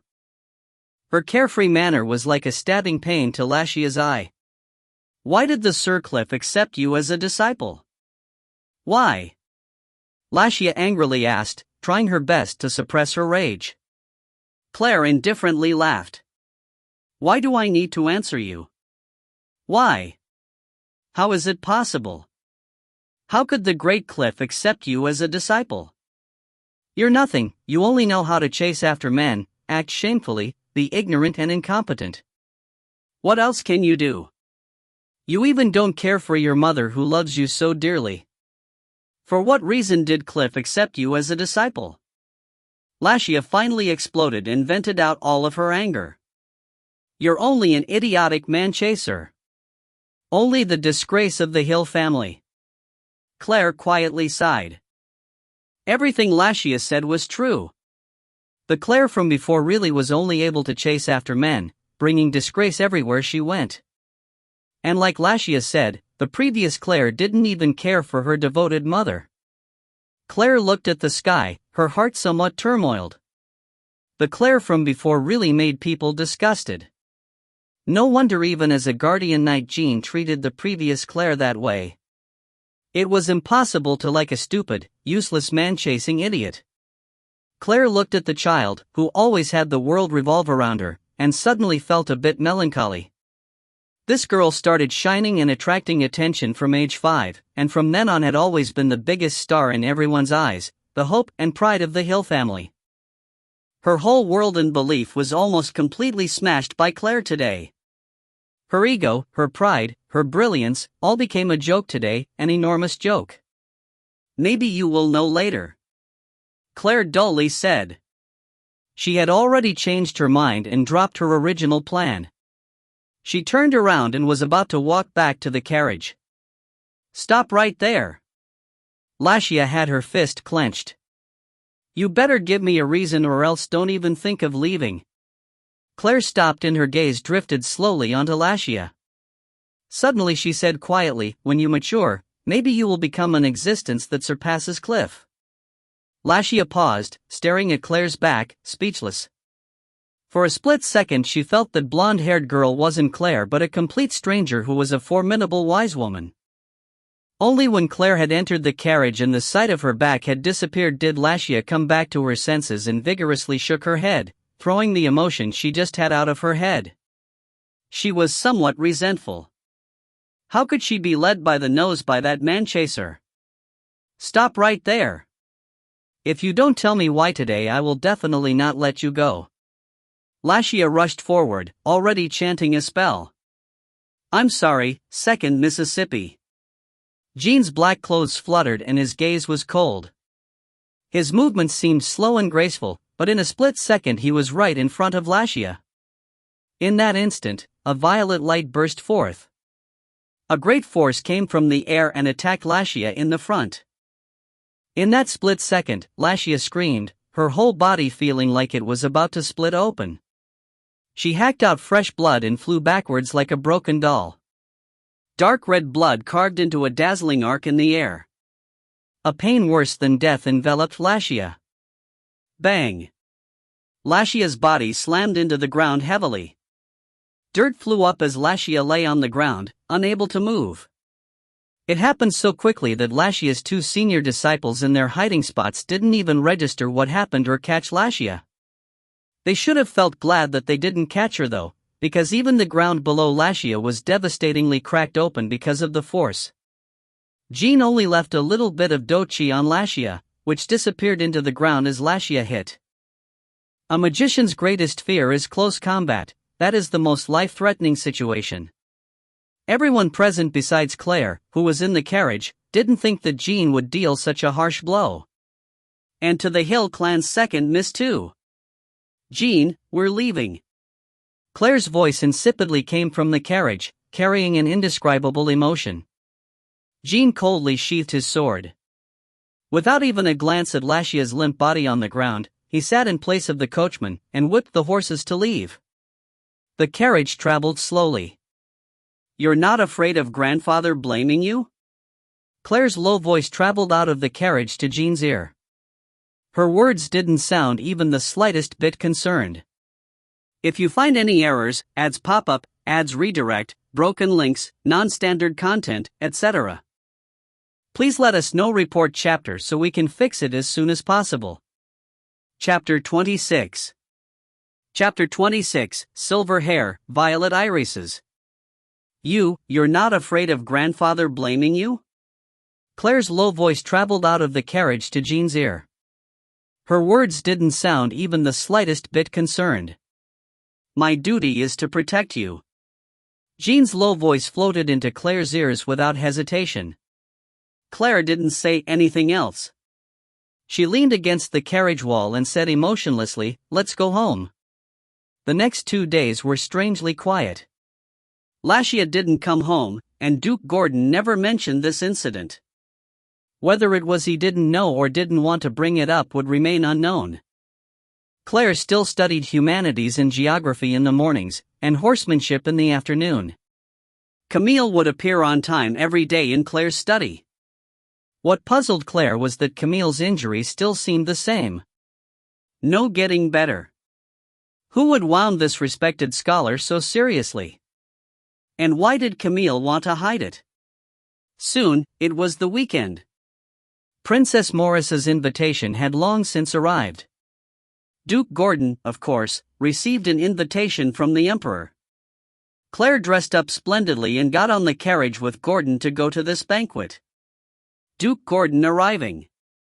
After getting off the carriage and stepping on the red carpet, the chamberlain at the door had already seen them and yelled out. When Gordon and Claire appeared in the hallway door, everyone naturally looked towards them. The Emperor and many other people of high status were here at this banquet, so creating good relationships was a must. When everybody looked at the person standing next to Gordon, they all blinked. It wasn't Miss Lashia the genius but Claire. Duke Gordon had decreed before that this man-chaser was forbidden from attending any more banquets at the palace, so why did he personally bring her here today? Today Claire was wearing a layered white dress with lace at the edges. It was the standard attire for an imperial banquet. At her waist there was a unique, huge pink rose that made Claire look even more charming. Although her cold expression confused some people, she also radiated a wordless charm that made people not help but glance at her. The star of the show today, Maurice, saw Claire arriving and felt extremely happy. But she still walked over slowly and gracefully. Your Highness, congratulations for becoming 1 year older. Gordon held Maurice's hand as he bent down to lightly kiss the back of it. Thank you, Your Grace. It is my pleasure for having you here. Princess Maurice had a smile fit for the court, and politely replied to Duke Gordon. Claire curtsied from aside. Ah, my dear disciple, you're here. What took you so long? A voice interrupted abruptly. No need to look to know who this vulgar voice belonged to. It was Cliff, the perverted old man.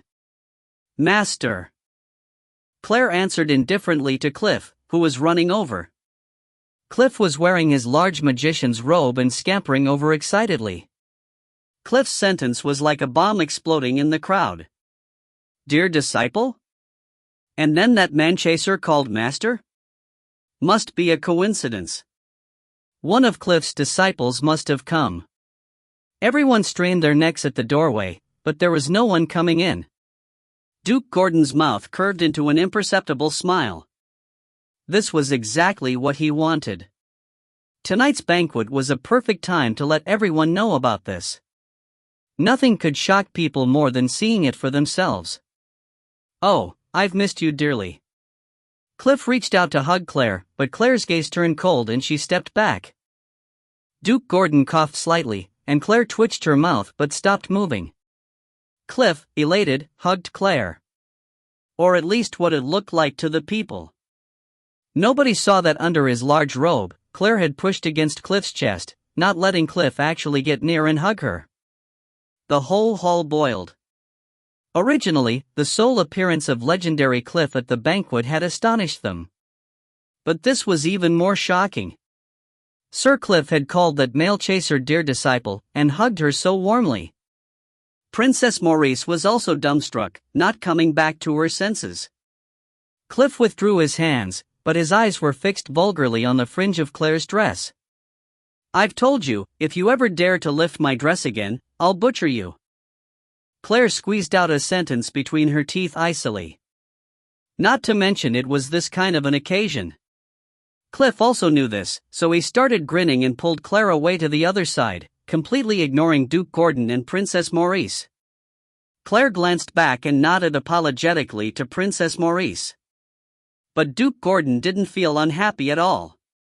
Cliff was always like this, not even caring about nobles. He had the skill and power to be haughty.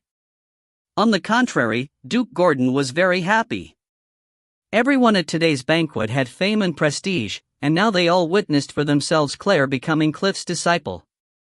Princess Maurice was still frozen in place, watching blankly as Cliff pulled Claire away.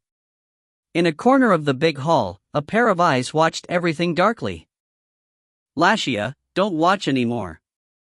A young man beside felt sorry for her, and whispered quietly. Lashia didn't answer, but tightened her gaze on Claire. Her face was white as a sheet, because the damage Jean had done to her has not entirely healed, even though she went to a healer. Jean's doqi was too strong, there was no way to cure it completely. The two young men beside Lashia were her seniors who had been with her that day. Other than ashamed of not catching Lashia, they were also puzzled why Lashia didn't go home and tell this to Duke Gordon, to get the Duke to punish that lawless and violent warrior. One of them had asked, but Lashia only laughed coldly. "I'm not a child who whines to adults when they didn't get candy." Lashia watched Claire's figure darkly, her thoughts unknown. "Lashia, we will avenge you." Her big brother senior frowned and stated angrily. "No, don't interfere." Lashia's voice suddenly became icy. "Why? Do you think you could win over that warrior?" "That warrior was a grand swordsman," the second senior brother asked worriedly. The situation on that day had been very unexpected. They didn't think that warrior would attack, or that he was a grand swordsman. Magicians are most fearful of close combat or hidden arrows. To a magician who needs to chant tedious spells to attack, both of these could be fatal. Lashia was silent. Her gaze became profound. She finally realized that something was off. Was that cold, indifferent blonde girl really her useless, man-chasing older sister? She was truly blinded by jealousy. What was so special about her that Jean became so loyal and made Cliff accept her as a disciple? She must find out this answer by herself. Claire was pulled by Cliff to a balcony. There seemed to be a figure standing on the secluded balcony.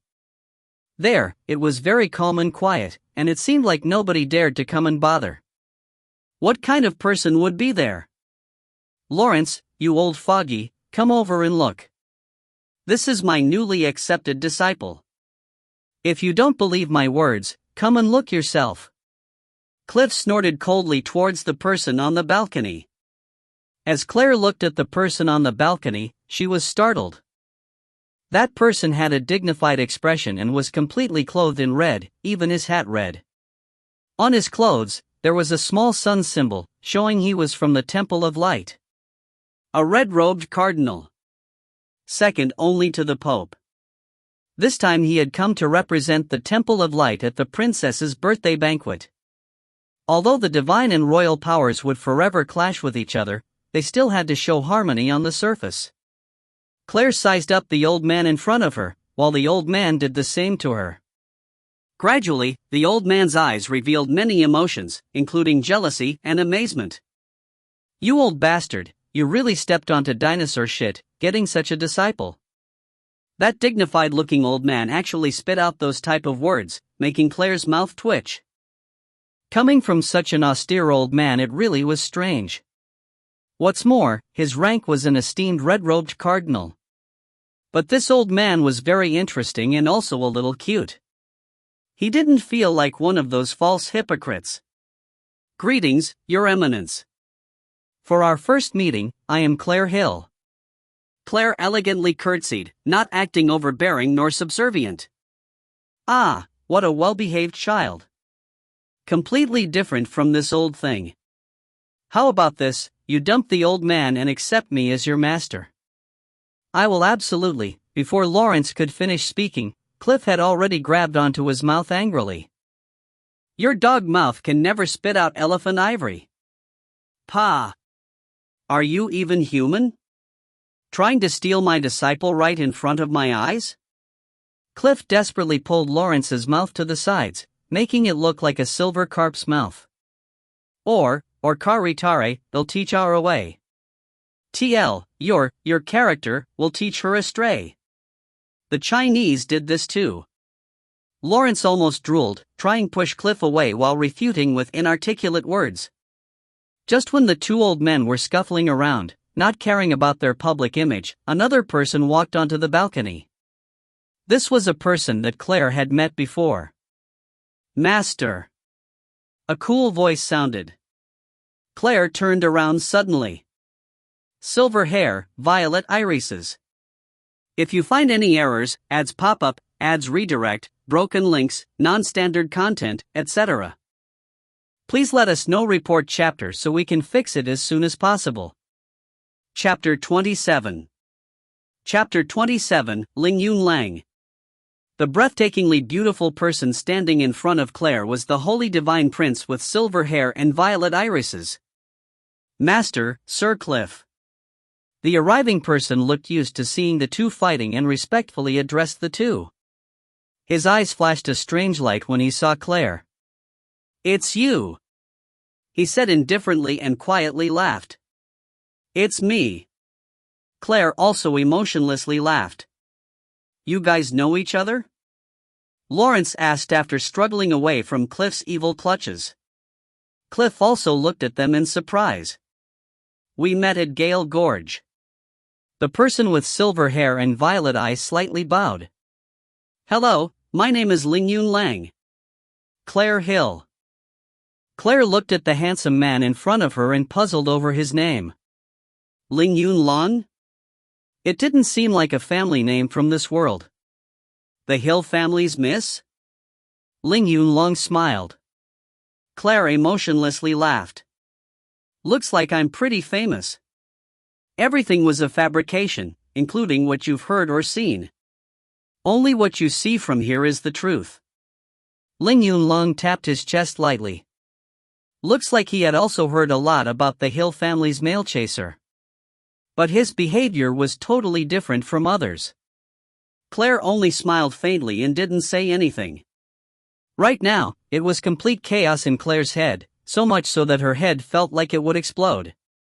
It was no other than that guy, Walter. His enemy was right in front of him. How could Walter not be agitated? But when he was alive he wasn't his match, and of course now that he's dead, how could he be his match? He could only fume inside Claire's head. Revenge, I want revenge. It's this damnable guy. I want to cut him to shreds. Walter howled. And he could only howl, not even daring to leak his essence out. Claire's head was going to explode. This wretched Walter, much too noisy, kept on buzzing in her head. You, shut up. Can you win against him? On the surface Claire didn't act abnormal at all, still lightly smiling like before. But in her mind she was talking with Walter and scolding that guy. Lingyun Lang definitely wasn't simple. Although he was always courteous and gracefully smiling, he didn't have a trace of warmth. His smile didn't even reach to the depths of his eyes. Lingyun Lang was also evaluating Claire. This girl who kept on smiling definitely was not an idiotic man-chaser like the rumors at all. Although she was smiling, always gently smiling, her eyes were completely cold. Profoundly cold eyes, an extraordinary aura. This girl was Sir Cliff's disciple? As expected, not ordinary. Slaughter this guy, I want to slaughter him. Walter howled in Claire's mind, extremely excited. Howl one more time and I'll grind you to pieces and scatter your remains in the wind, and make you become fertilizer for plants. Claire sinisterly threatened Walter, who was still making trouble in her mind. Walter grew silent. He understood that if he kept on making a racket for no reason, that little devil would really do it. He didn't want to become fertilizer and lose his chance at rebirth. It was at this point that music sounded. The Emperor and Empress had arrived. Claire sized up the Emperor and Empress standing at the highest point. The Emperor looked robust, with an austerity that made people respect him. The Empress had taken good care of her health, looking like she was only 30 years old. Her graceful and lavish demeanor attracted the attention of many people. She didn't look like the mother of 2 children at all. The crown prince was born from the previous empress. The previous empress had died from difficulties in childbirth, and 2 years later, the emperor married the current empress. Naturally, there were many elaborate ceremonies. From the start, Princess Morris's face had a gentle and amicable smile suitable for the court. But Claire understood this girl had probably been impatiently waiting for a while now. Her real personality was not as refined as she was now. Just as they thought the message for congratulations was over, the emperor cleared his throat and said in a happy manner, "Tonight Sir Cliff has graced us with his presence. I have more good news to announce. Sir Cliff has accepted Duke Gordon's granddaughter as his disciple. From now on, the city Naya will be conferred to Claire's fief, along with the title Baron." After this was said, the whole crowd was in an uproar. Great magicians being conferred titles and whatnot by the court was common, but Claire wasn't a true magician. She hadn't even passed the examination from the Magician's Council yet. On the other hand, Claire completely had the right if not for the fact that she became Sir Cliff's disciple. Also, the Emperor had skillfully said Duke Gordon's granddaughter, not just Claire Hill. This once again revealed Duke Gordon's unwaverable status. After Claire stepped up to receive her title, city seal, and Baron insignia and thanked the Emperor, the banquet finally officially started. Claire felt many people blaring daggers at her back. She quietly sighed to herself and retreated to a corner. Duke Gordon was surrounded by people who were congratulating him. Claire, bored, went back onto the balcony, watching all the people dancing in the grand hall. "This is just a huge melting pot." Cliff's low voice suddenly appeared beside Claire. "Master." Claire was a bit startled, because this time the usually vulgar expression of Cliff's face was replaced by a serious one. "This is why I hate the court, hate the crown," Cliff said lightly as he looked at the totally smiling people surrounding Duke Gordon. "So you only accepted the Duke title, not the fief?" Lawrence, who was standing aside, interrupted. Claire was slightly astonished. She didn't expect that Cliff had the title of a duke. "I don't want to join all those corrupt struggling. Infighting just doesn't suit me." Cliff shrugged, and once again put on that vulgar expression that looked like he should be hit in the face, eyes floating towards the chiffons on Claire's beautiful lace dress. Lawrence quietly sighed in his heart. Sometimes he really envied this old fellow who lived carefreely. But his status would never allow him to do that, because the divine and royal powers always needed a mediator. Ling Yunlang kept silent as he looked at the indescribable flash of emotion in Lawrence's eyes. Ling Yunlang squinted. Nobody could tell what he was thinking. This night, Duke Gordon was exceptionally happy. The whole time he was never idle. Originally, the leading role of tonight's banquet was supposed to meet Princess Maurice, but more people surrounded Duke Gordon. But the source of this situation leisurely leaned on the balcony, feeling the wind blow. No one would come to this balcony and bother these elites. Then the melodious music started. On the dance floor in the middle of the hall, nobles started to dance lightly and gracefully. It was as dazzling as a butterfly. At this time, Lawrence and Ling Yunlang were beside the Emperor, conversing and laughing. Cliff ran in to take advantage of those girls who looked at him with adoration. Pretense, disgusting, their smiles uglier than crying. These hypocrites. Walter's voice sounded resentfully in Claire's head. Dark magicians like Walter of course hated people from the Temple of Light the most. Claire didn't speak, lightly sipping on the sweet wine in her glass. Claire was left alone on the balcony, and just as she thought she could pass this night quietly, an abrupt voice sounded, slightly rude. "Claire, may I have the next dance?" Slight hints of disdain and resignation tinted the voice. Claire lifted her head, facing a handsome noble young man. Although an almost unnoticeable smile hung on his face, the complicated emotions under his eyes couldn't be concealed. There were disdain, jealousy, and resignation. Claire immediately understood. This young noble in front of her must have been ordered by his father to come dance with her to improve their relationships after all that had happened today. Humans are such changeable animals. Claire had a little memory of this young man. It seems like he was one of many handsome boys whom Claire harassed. He had never been nice to Claire, but Claire was perseverant. The splendidly dressed noble saw that Claire didn't answer, so he got impatient and sharpened his tone, rudely saying, "Claire, dance with me. Haven't you always wanted to dance with me? If you find any errors, ads pop up, ads redirect, broken links, non-standard content, etc., please let us know. Report chapter so we can fix it as soon as possible." Chapter 28. Chapter 28, King's Gaze. Claire looked at the impatient handsome noble and sighed in her heart. The viewpoint of this body's previous owner. She really couldn't agree or appreciate it. This guy looks like he deserves a whipping. Walter's voice noisily sounded. Suddenly he asked suspiciously, "How could you fall for that arrogant wimpy brat? What does he mean by those words?" Even if Walter was beaten to death, he would never believe this little devil would take a liking to that youth. Claire didn't speak. She couldn't tell Walter she really wasn't the Claire from before.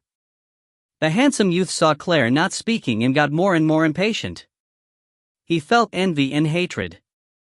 This man-chaser actually became the disciple of Sir Cliff. And although she still hasn't become a true magician, doesn't have any achievements, she was actually bestowed the title of Baron. Although Baron is the lowest title, it still is a title. Looking at the silent Claire, the handsome youth became more agitated and disdainful. So she was a starry-eyed infatuation man-chaser. Asking her to dance, and she was so moved she couldn't say anything. "Sorry, I don't know how to dance. Please find someone else," Claire answered coldly. The handsome youth was stunned. Doesn't know how to dance? These words coming from the man-chaser Claire was a total joke. Everyone knew that incompetent man-chaser Claire also had a skill, which was dancing. But right now she actually said she couldn't dance? What did she mean by that? Was this some kind of ploy? The handsome youth frowned. He understood his father's words. Knowing that Claire had chased him before, he wanted him to gain her favor and accompany her in order to create a good relationship with the Hill family. Lashia, who was so brilliant and talented, was a little hard to go after. But as for aiming for this man-chaser, there was a chance. "Are you declining in order to reel me in?" The handsome youth laughed coldly, then he added before Claire could respond, "Then congratulations, you've succeeded. Come dance with me." The handsome youth extended his hand. Claire felt a little helpless, not because of the youth's behavior, but because of the actions of the previous Claire. If a person like that suddenly changed her attitude, it was hard for anyone to accept it. "I think you misunderstood. Claire was waiting for me." A calm voice came from behind the youth. The handsome youth turned around, stunned to see the second prince smiling at him. "Your Highness." The handsome youth quickly bowed but still felt an indescribable feeling. Did Claire turning over a new leaf even change the attitude of the second prince who she had been chasing before? Nancy lightly nodded at the handsome youth, smiling graciously. "Then I'll be taking my leave, Your Highness." The handsome youth slightly bowed and withdrew from the balcony. Claire was still silent and didn't say anything. "What, you're not going to thank me saving you from an awkward situation?" Nancy laughed softly while making fun of Claire. "The person who should thank you is him." Claire quietly laughed, her voice with an unmatched coldness. Of course Nancy knew what Claire meant. But Nancy didn't mind Claire's tone and only indifferently laughed. "May I have the honor of dancing with you?" After he said this, Nancy elegantly extended his hand towards Claire. No, Claire didn't give any face and coldly refused without even batting an eye. Nancy wasn't angered and instead laughed. He gently withdrew his hand, not offended the slightest by Claire's blunt refusal. "That night, it was I who stopped Jean. I wasn't saying it for him, I was telling the truth. It was just that night I wanted to figure out who you were. Nancy approached Claire's ear and murmured laughingly. To an outsider it looked like a pair of lovers whispering secrets. But the truth was completely different. Oh.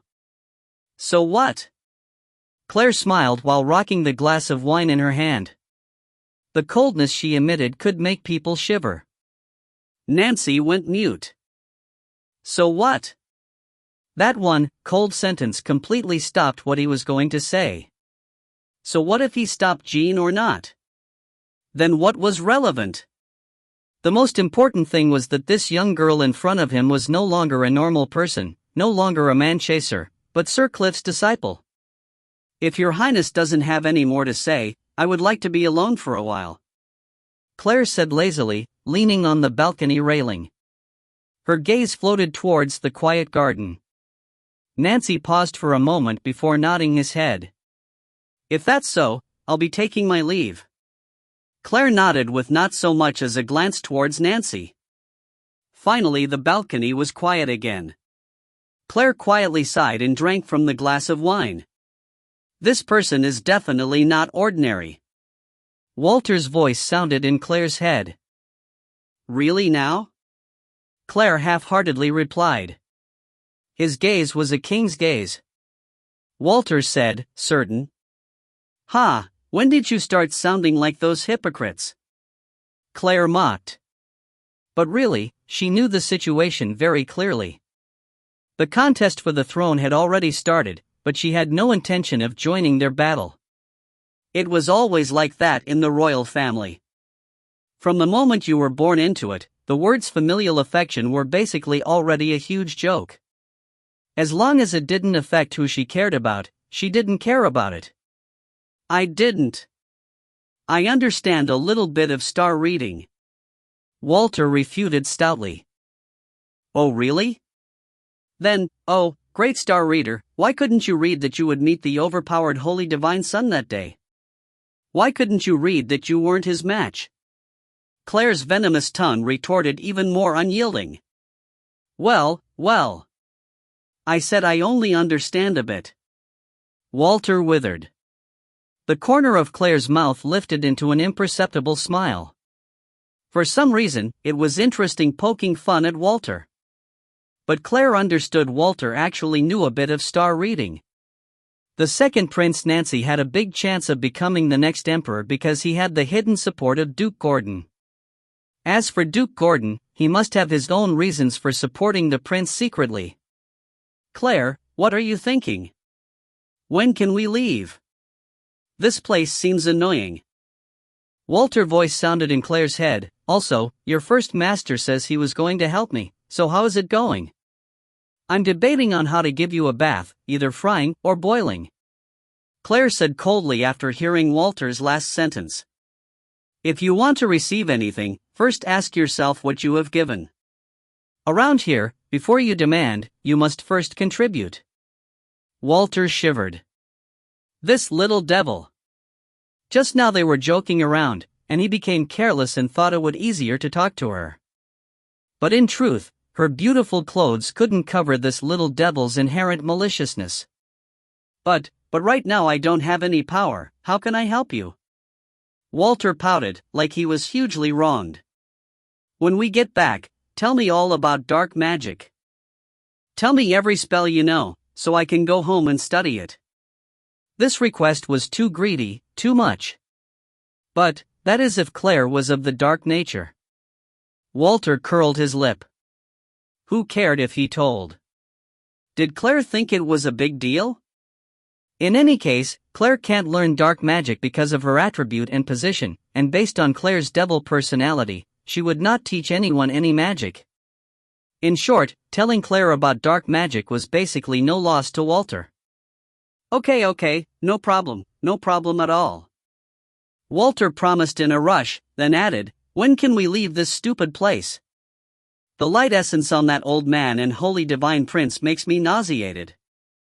Even though Walter didn't have a body anymore, that dense and pure light essence still made him very disgusted and uncomfortable. When the banquet ends. Claire answered casually.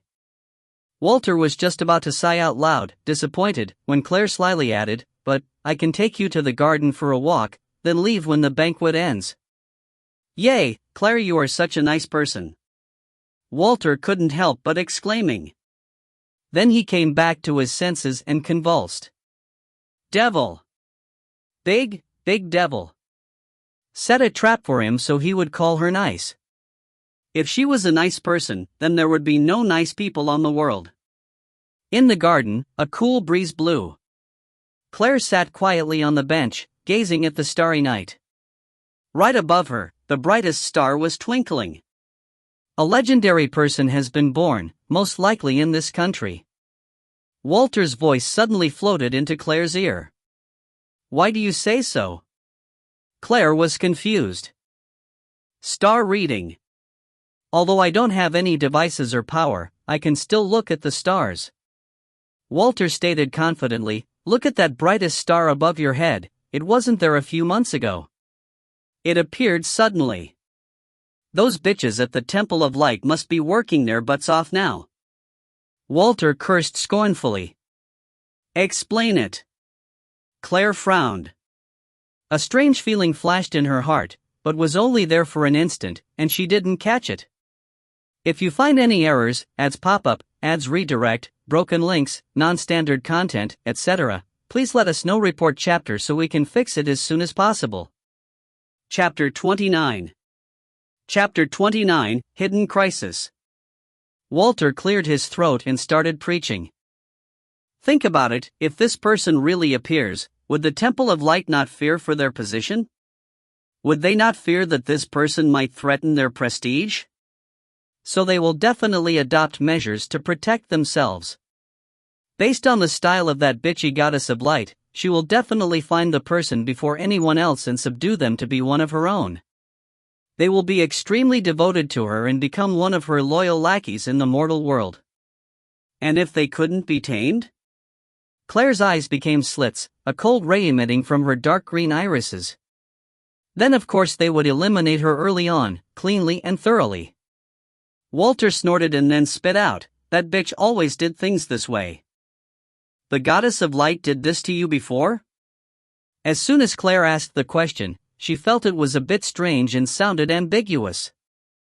But from the hateful tone of Walter, there was something unusual. "Before I started dark magic, I was the disciple of a healer. But that vile, ignoble man excluded and framed me, claiming my alchemy results as his own." Walter's mental ripples suddenly became violent. Apparently, he remembered some past memories and was extremely bothered. Claire didn't interrupt, only listening quietly to Walter furiously howl in a low voice.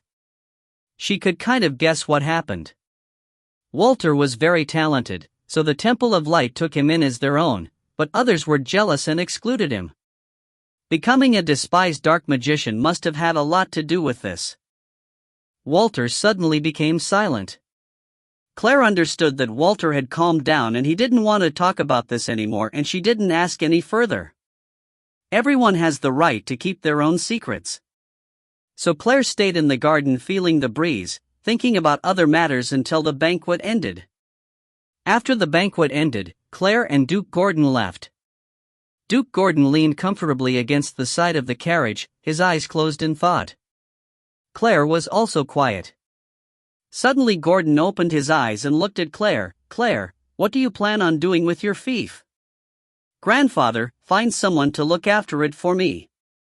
I haven't finished my studies," Claire answered. "Yes, I was thinking the same thing. Give me the Castellan stamp, and I'll find a trustworthy person to take care of things. When you want to visit or manage things by yourself, you can always go anytime." Of course, Duke Gordon wouldn't take much notice of such a small city, and he definitely would not let these tedious issues affect Claire's learning of advanced magic from Sir Cliff. "Thank you, Grandfather." Claire smiled. "Study hard and learn from Master Cliff seriously. If one day you also become a wizard sage, then that day, the Hill Clan's banner of roses will truly fly forever." There was a radiant look in Gordon's eyes. "I will work hard and not disappoint Grandfather." Claire nodded and said conscientiously, "I have faith in you. One day, you will become my pride, become the Hill clan's pride, and even more so, Ampar clan's pride." Gordon's powerful words resonated, his eyes burning with expectancy. "Right now those people still view you the same way as before. I know there will be a day when you will give those people a huge surprise. One day, those people won't associate Gordon's granddaughter or Cliff's disciple with your name. I am sure that when they hear the name Claire, it will strike their ears with a roar of thunder. You are yourself, you are Claire Hill." Gordon stared intently at Claire, pouring out all the emotions in his heart. Claire only smiled and didn't say anything more, but inside she was incomparably moved. Right now, this old man in front of her finally looked just like an ordinary old man with high hopes for his granddaughter. Claire was even a little confused. Just now, the old man had understood her even better than herself. How he had such perception, Claire wouldn't understand for a long time in the future. But Gordon never thought that the scene that he was looking so forward to would come so quickly, so abruptly. In the middle of summer break, Claire's life was fairly boring. Meditation, then learning magic under Emery's guidance. Literature in the morning, equestrianship and fencing in the afternoon. Cliff had sent a few people to bring over precious items, but never showed up personally. The whole time he was busy with his experiment. No one knew that every night when Claire returned to her bedroom, she would be riddled with scars. "Claire, what good will come out of tormenting yourself like this?" Walter's voice sounded in Claire's head curiously, smacking his lips. Every night when Claire returned to her bedroom and finished showering, her ghastly scars would show. And every time, she would wipe on some of the magical medicine she had asked for from Cliff that could heal the wounds instantly. Cliff never inquired why Claire wanted the medicine either. As long as it was Claire who asked for something in her letters, he would definitely give it to her, if possible. Claire remained silent, putting the medicine on her wounds like there wasn't any pain. Walter could only sense it, but didn't dare to look. Even if he had 10 times the audacity, he still wouldn't dare to look at Claire's body. But he continued to feel doubt. Did Claire really have to do this? Did she have to do it to this extent? Right now she had Duke Gordon's care, Cliff's support, and could have anything she wanted. Why did she treat herself this badly? On the last 10 days of summer break, something unusual happened. The neighboring country, Lagark, sent a few of their own magician students to have an exchange with the Sunrise Institutes. On the surface it was just an exchange, but everyone knew what it really meant. This competition was a show of strength. On this continent, Lagark was only second to Amparkland in terms of military, power, and strength.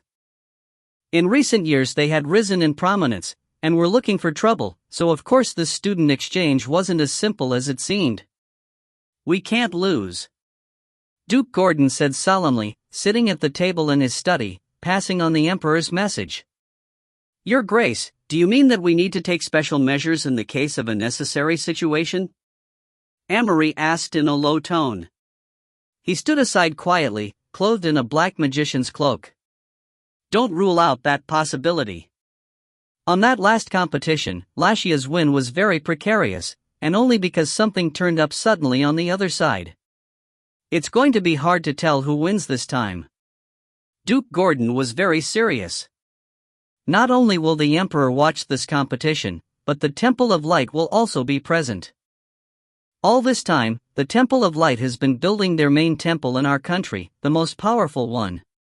But if we lose this time, there is no guarantee that the Temple of Light won't switch sides. All of the nobility in the capital would come and watch the competition, so there was no way they could afford to lose. It wasn't an exaggeration to say that this competition was closely related to the country's politics and economy. It was far more complicated than people would think. So they had to win, even if it meant not playing fair. Oh, and keep Claire out of this competition. She is still too young, and I don't want her getting hurt," Duke Gordon added, frowning. "Yes, Your Grace." Of course Emery agreed happily. He, out of all the people, would not want anything to befall Claire. But would things happen so smoothly and simply as they planned? If you find any errors, ads pop up, ads redirect, broken links, non-standard content, etc., please let us know. Report chapter so we can fix it as soon as possible. Chapter 30. Chapter 30, A Shocking Start. 3 days later, the ambassador and students from Lagark arrived at the capital and stayed in the capital's courier hostel, waiting for the grand student exchange 2 days later. On this sunny day, Claire leaned against the windowsill, looking at the birds outside and thought. "Claire, what are you thinking about?" Walter's voice suddenly sounded out of thin air beside her. His transparent body hovered around in the room. After Walter told Claire what she wanted to know, as compensation, Emery found some dark attributed crystals that allowed Walter to regain his strength a little. He also used some strange magic, and now Walter could leave the spiritual stone a bit farther. He could also hide his aura so that unless he met someone as powerful as the Holy Divine Prince, it would be hard for anyone to discover him. Right now, Walter was much more useful to Claire than a magic puppet because he could find information more easily and accurately. Claire turned around and saw Walter beside her. Right now, Walter's image was transparent, but clearly visible. Walter's appearance became more defined now that Emery had replenished some of his strength. His appearance and his obscene behavior were complete opposites. Walter was pretty and delicate, yes, that's right. He was very pretty, with his soft, black hair, amber eyes, giving everyone the appearance of a scholarly, frail, beautiful boy. But that all changed once he opened his mouth. He constantly pried, wanting to know Claire's thoughts. The biggest reason that he was so keen on wanting to know what Claire was thinking was because he couldn't see through this little devil. The dark magician Walter had always prided himself on reading people's inner thoughts, and then used their weaknesses to achieve his goals. However, these tricks were completely useless on Claire. He couldn't see through Claire at all, let alone find her weaknesses. Walter saw Claire silently watch him and felt a bit scared.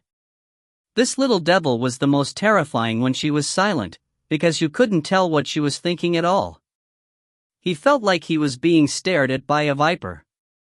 This time's grand student exchange between the institutes doesn't seem to be so simple.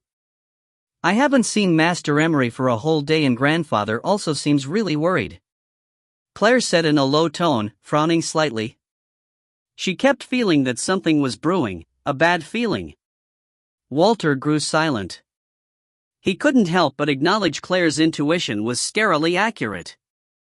It was always spot on. Yes, for this time's competition, your grandfather said they definitely cannot lose. After being quiet for a while, Walter finally told Claire what he had heard from concealing his aura and eavesdropping that day. Definitely cannot lose? Also, your grandfather said that he won't let you participate in this competition because he's afraid you might get hurt. Walter added. Claire froze for a second and then her eyes softened a bit, but so faintly that Walter didn't even notice. The area designated for the competition was the outdoor sports field of the Sunrise Institute. On the uppermost of the audience stands, there were a few special seats, prepared for a few special people.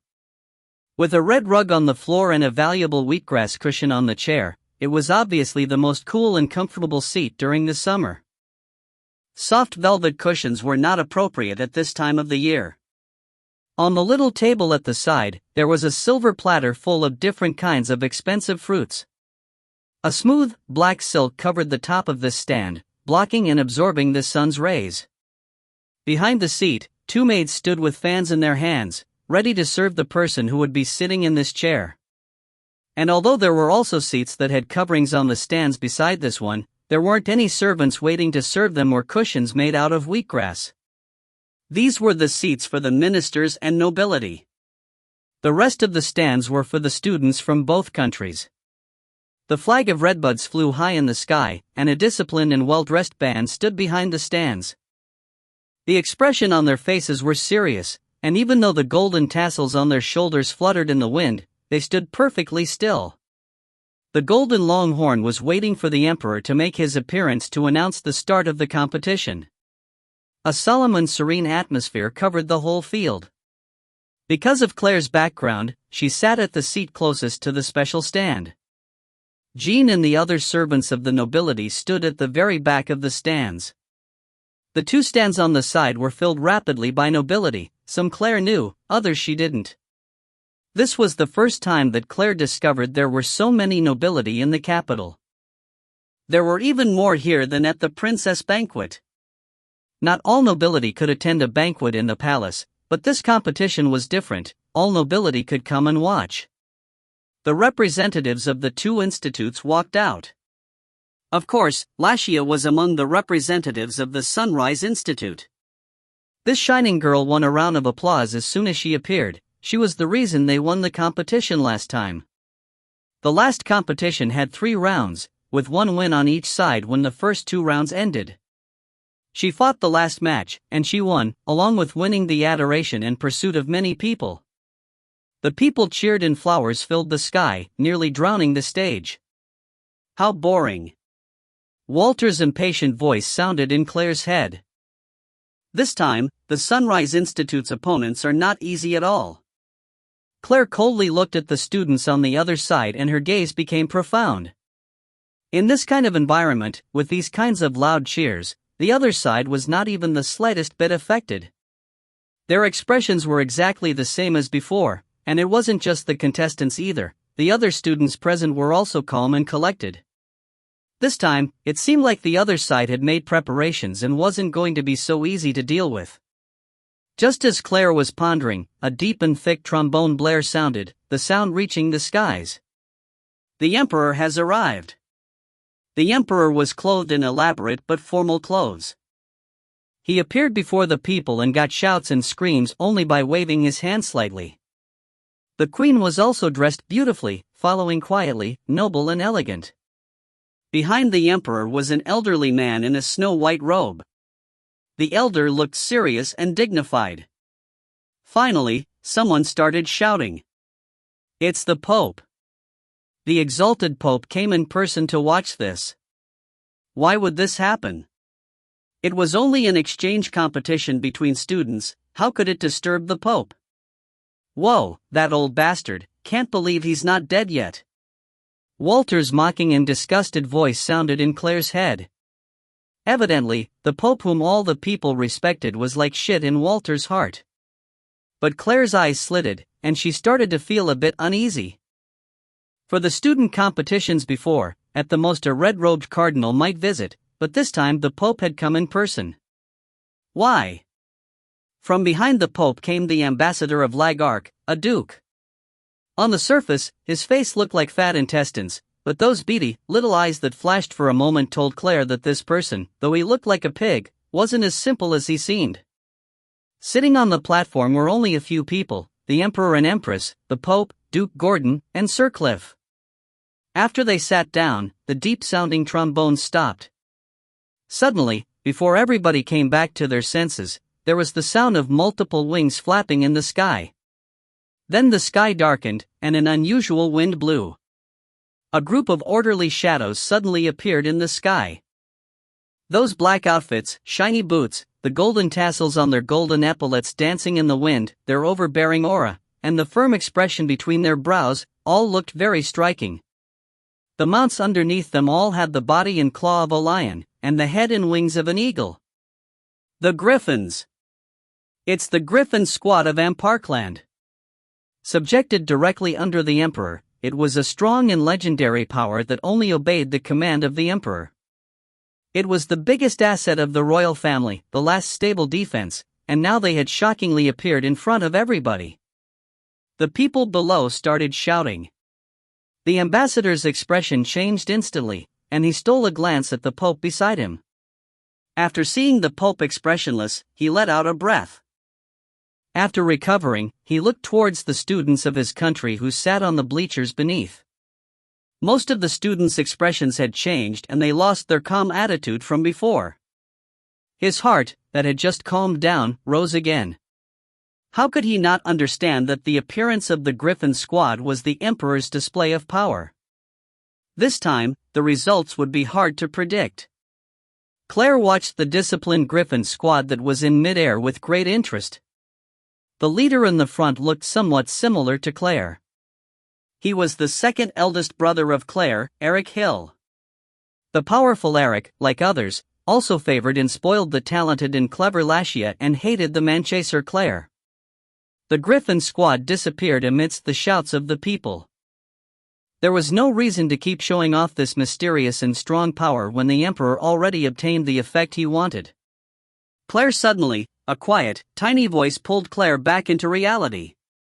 Claire turned her head and saw Princess Maurice, who had a big smile on her face. "Your Highness." Claire smiled and lightly nodded. "I haven't had time to talk to you, but I really like your gift, I love it." "Thank you."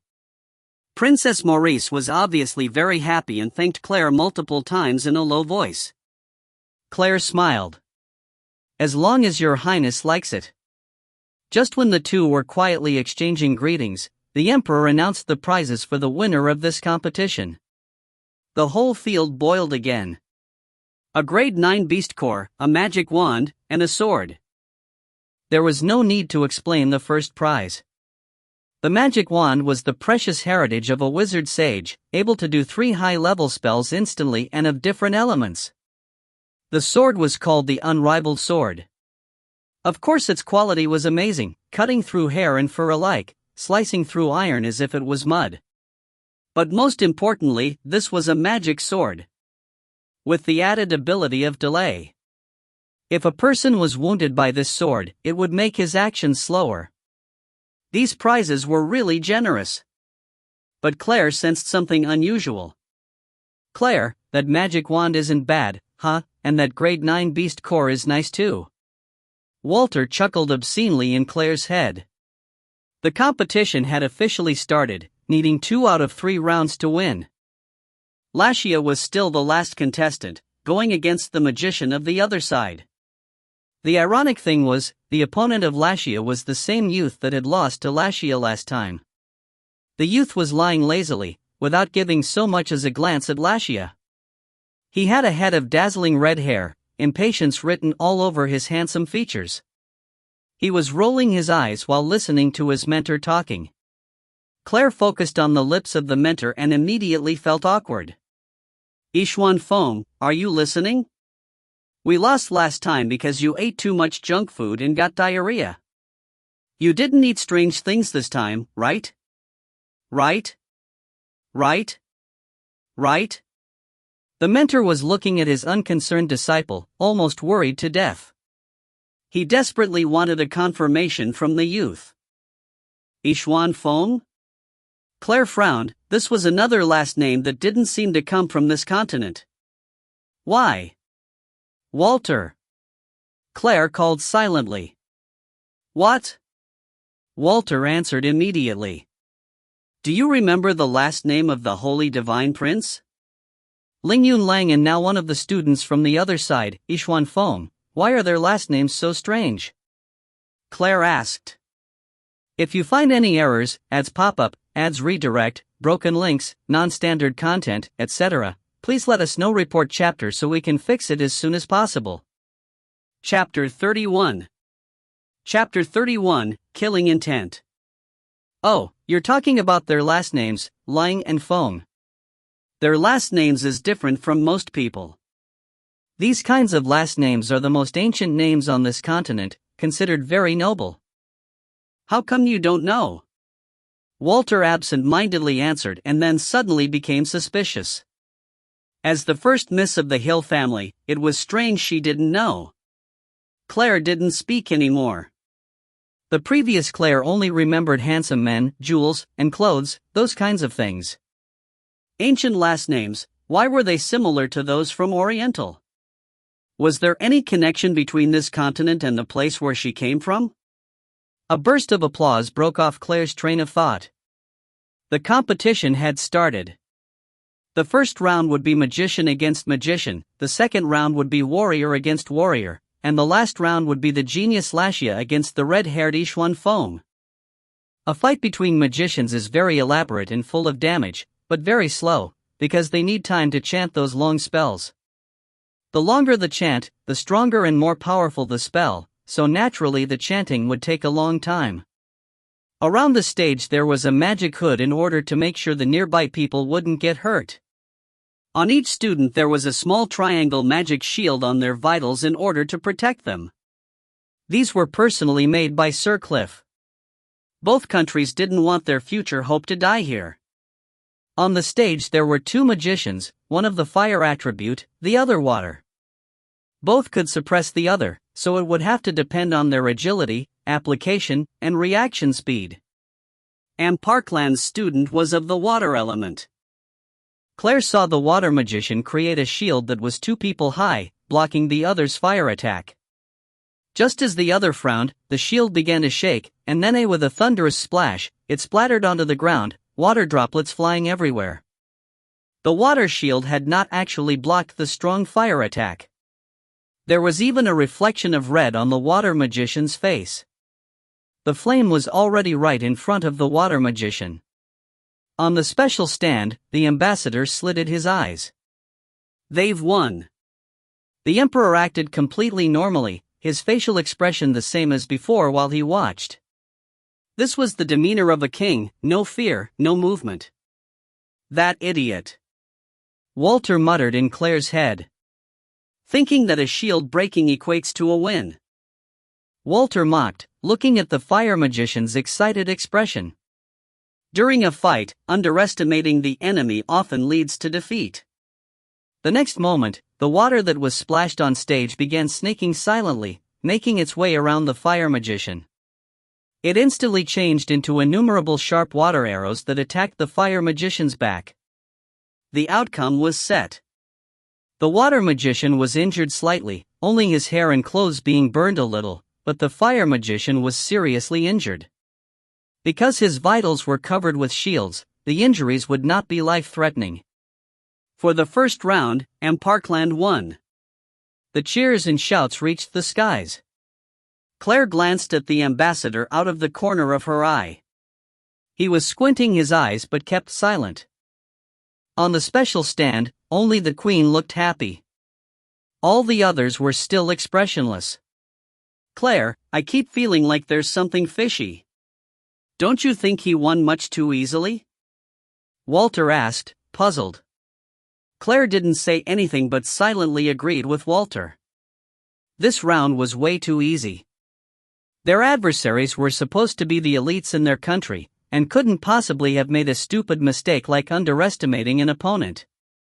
But in reality, their opponent had underestimated his opponent and was defeated by water arrows.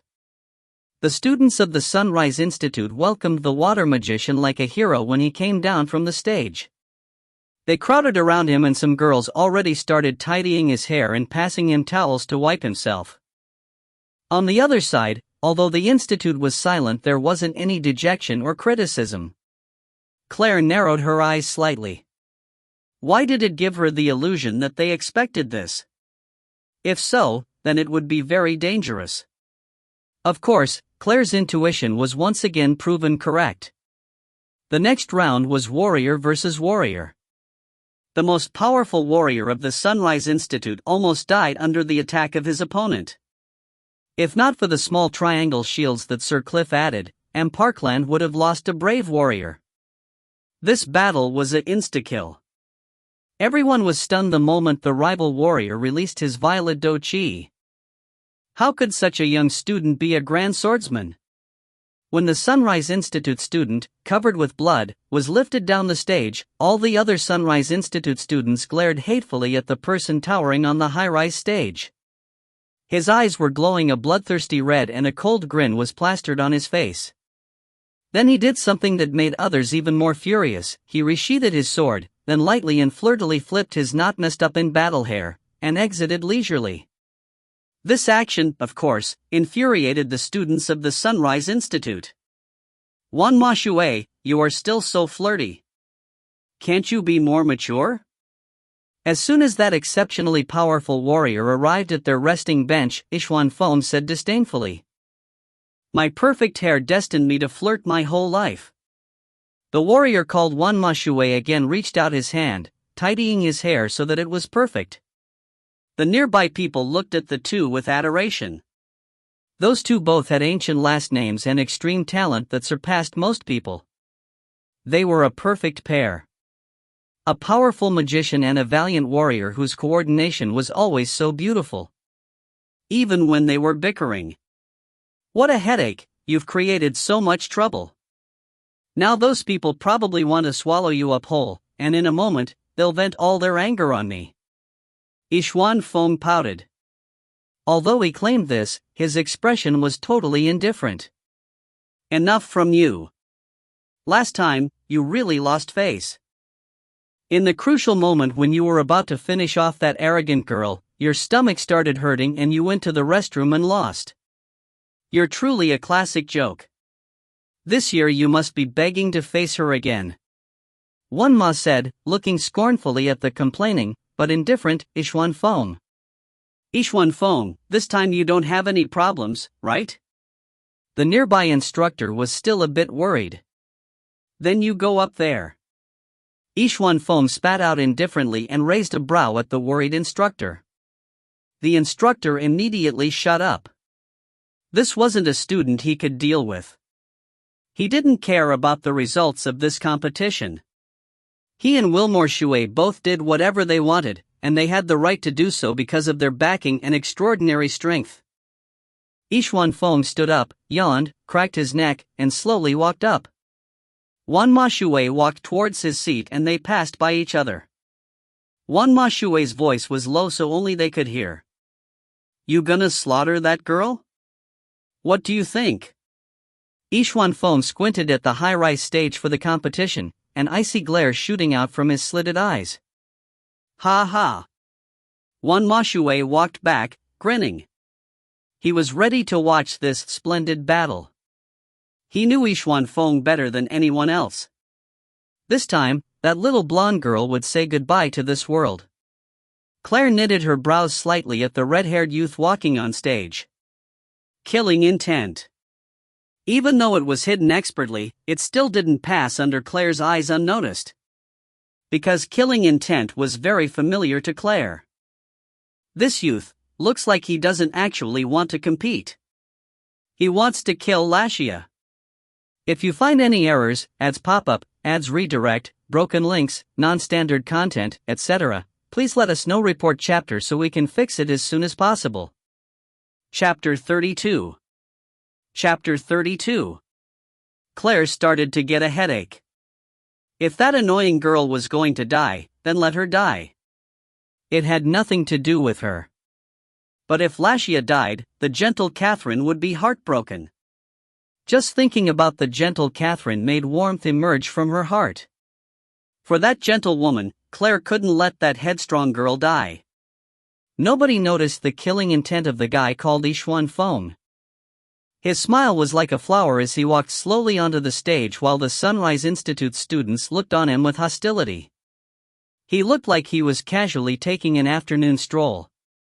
With his air of indolence, no one could discover his killing intent. The feelings that the youth Yixuan Feng and Lashia gave off were completely different. If this youth was a beast who concealed his true intents with a gentle smile, then Lashia would be an energetic little lamb. Miss Lashia, it's a great pleasure to see you again. Yixuan Feng said with an elegant bow. The genial smile on his face was strikingly irritating in Lashia's eyes. This youth's peers had almost murdered the senior. How despicable and hateful. She must take this into account and beat the heck out of him. Last time it was because the opposing side had something suddenly pop up that they had won. But this time it would be different, because in this period of time she had studied and practiced magic incessantly, improving herself persistently. This time, she would use her own strength to crush her opponent. Don't speak nonsense. Lashia coldly humphed and stopped talking, beginning to chant a short incantation. Countless small lightning bolts shot towards Yixuan Feng. Lashia understood that this wouldn't be able to damage Yixuan Feng. This was only to confuse him in order to stall for time to chant a longer and more powerful spell. A disdainful, cold smile appeared on Yixuan Feng's face. With a wave of his hand, a ray of glittering light dispersed outward, completely destroying the lightning bolts Lashia had created. Claire frowned. Yixuan Feng's offhand use of magic sent off warning bells in her head. Yixuan Feng was actually an ice-attributed magician, and his power and strength had already long surpassed Lashia. Yoho, your arrogant little sister is really out of luck now. They're on completely different levels. Walter's vulgar voice sounded in Claire's head. Many instances in the future would prove that Walter's foresight was so keen that it annoyed other people. How did you figure it out?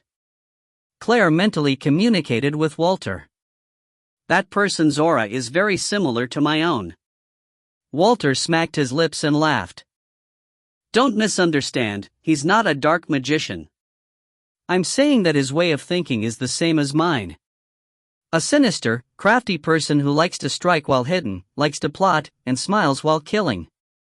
Claire coldly said. This person, Humph, definitely wasn't just a magician. The aura emitting from the core of his body was an assassin's. There's nothing more scary than an assassin proficient in magic. An assassin couldn't fight a magician or warrior head-on, because that would be like trying to break a rock with a pebble. But when a magician is meditating or a warrior is resting, an assassin can silently take their lives. Being both an assassin and a magician, that youth was truly terrifying. Walter's mouth twitched. Even though it was the truth, when it came from the little devil's mouth, it sounded so piercing. So, I think with his power, that guy can already instacast. I reckon he's scheming something against your little sister. Walter blinked and continued to say useless stuff that Claire already knew. To save or not to save? Hurricane. Storm clouds. Lighting.